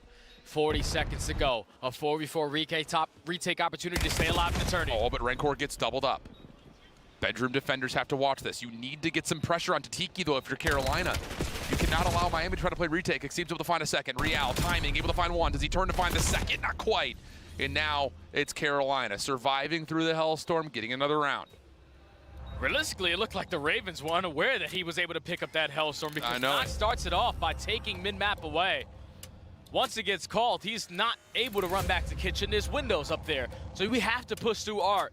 But the fact that he's able to put himself in that position, knowing that his teammates can now fill those gaps. The bomb gets planted, but you're able to isolate onto one guy in Rencore. You're able to isolate onto the second guy at top bedroom. And in the 4v2, it's just easy to win the trade fight. So Ravens withstand the Hellstorm and still stay alive. This is big, but you still need another 3 rounds in a row. First Bloods have been pretty even. So there really hasn't been much of a dictator in that being a major advantage or not. 3-1 split here for Carolina's offense. Fire playing by himself at Art. Miami have already cleared Ring and re-wrap back through Spire, or pardon me, through Pillars. Carolina seem aware of this. Nice shots from Nox initially, but Super's able to connect onto Fire, trying to find that timing for the peak, and Metals takes care of Nox. 4v2, no bomb for Carolina to play off of here. It's a fantastic show. This also from Rencore. He knows that the play is going to be on this side with the repositioning, gets the better of Lurks. 1v4 for the tournament. You just had to make a play. There's no other option right there if you're Lurks. But Rencore too steady with the AR. There's the other shoulder. Here comes the peak. Tags are out, and that will do it. Miami with the reverse sweep, and I don't know what they talked about between map 2 and map 3, but it feels like this team said, we're not letting another major get away from us again this early on in our home-ish continent.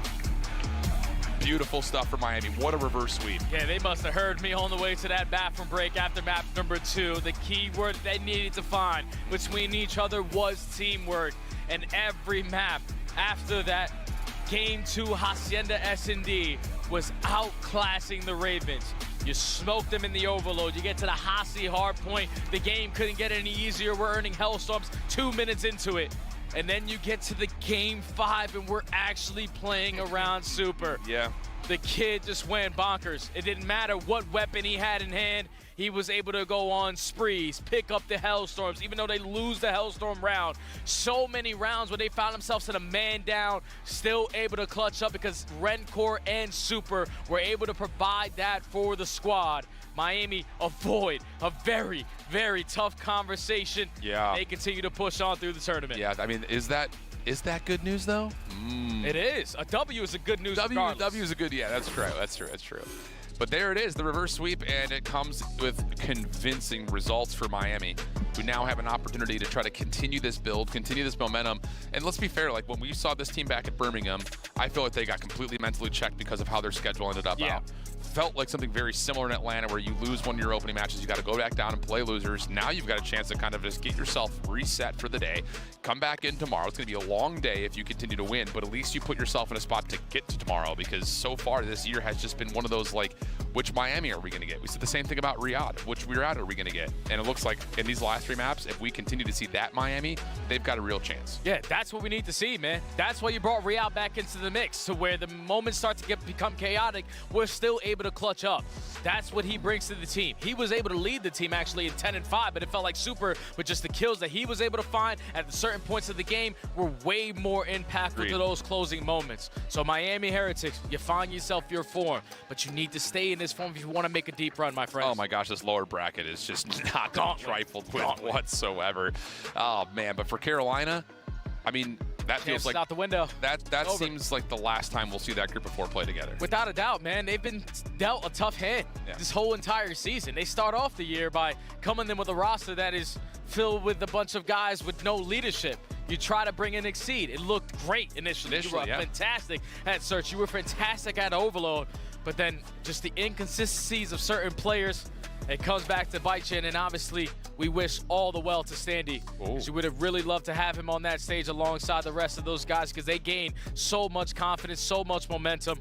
But you lost this one today. You no longer have an opportunity at Champs. Main focus for them, EWC. Absolutely. For Miami, though, you got to get yourself ready for Paris. Jeez. Which, again, you're playing up against, obviously, the hometown crowd more than anything else.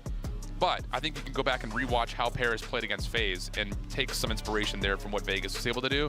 Yes, you lose the opening hardpoint, a very competitive series though, and it felt like because of Simp, he's the guy that just says, I'm going to silence this crowd myself.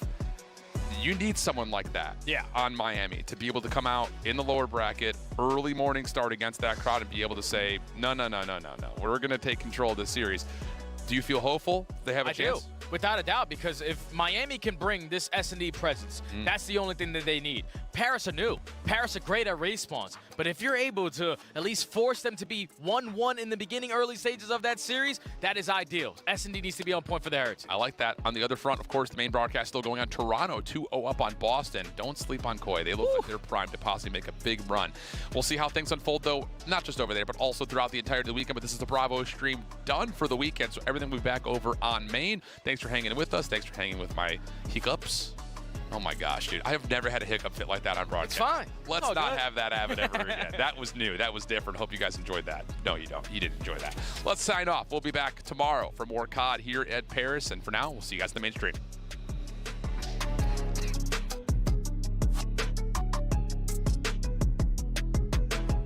Pause, play, button. Video progress bar 7 hours. Play, button, video progress.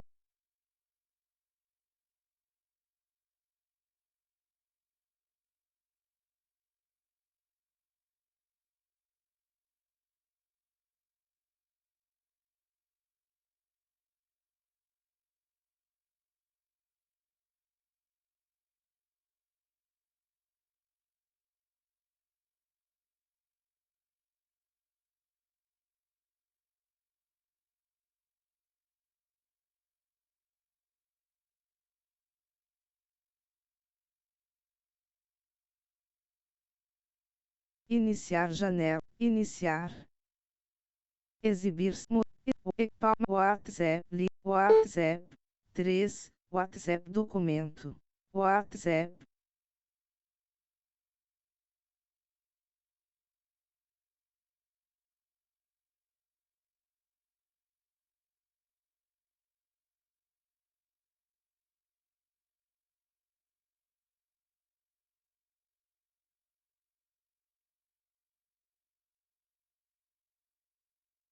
Conteúdo marco. Digite uma mensagem para Maria Natalia. Edição possui autocom. R. A visualização. Botão de alternância não pressionado. Avast Secure OBS Twitch. Uma janela. Projetor em tela cheia.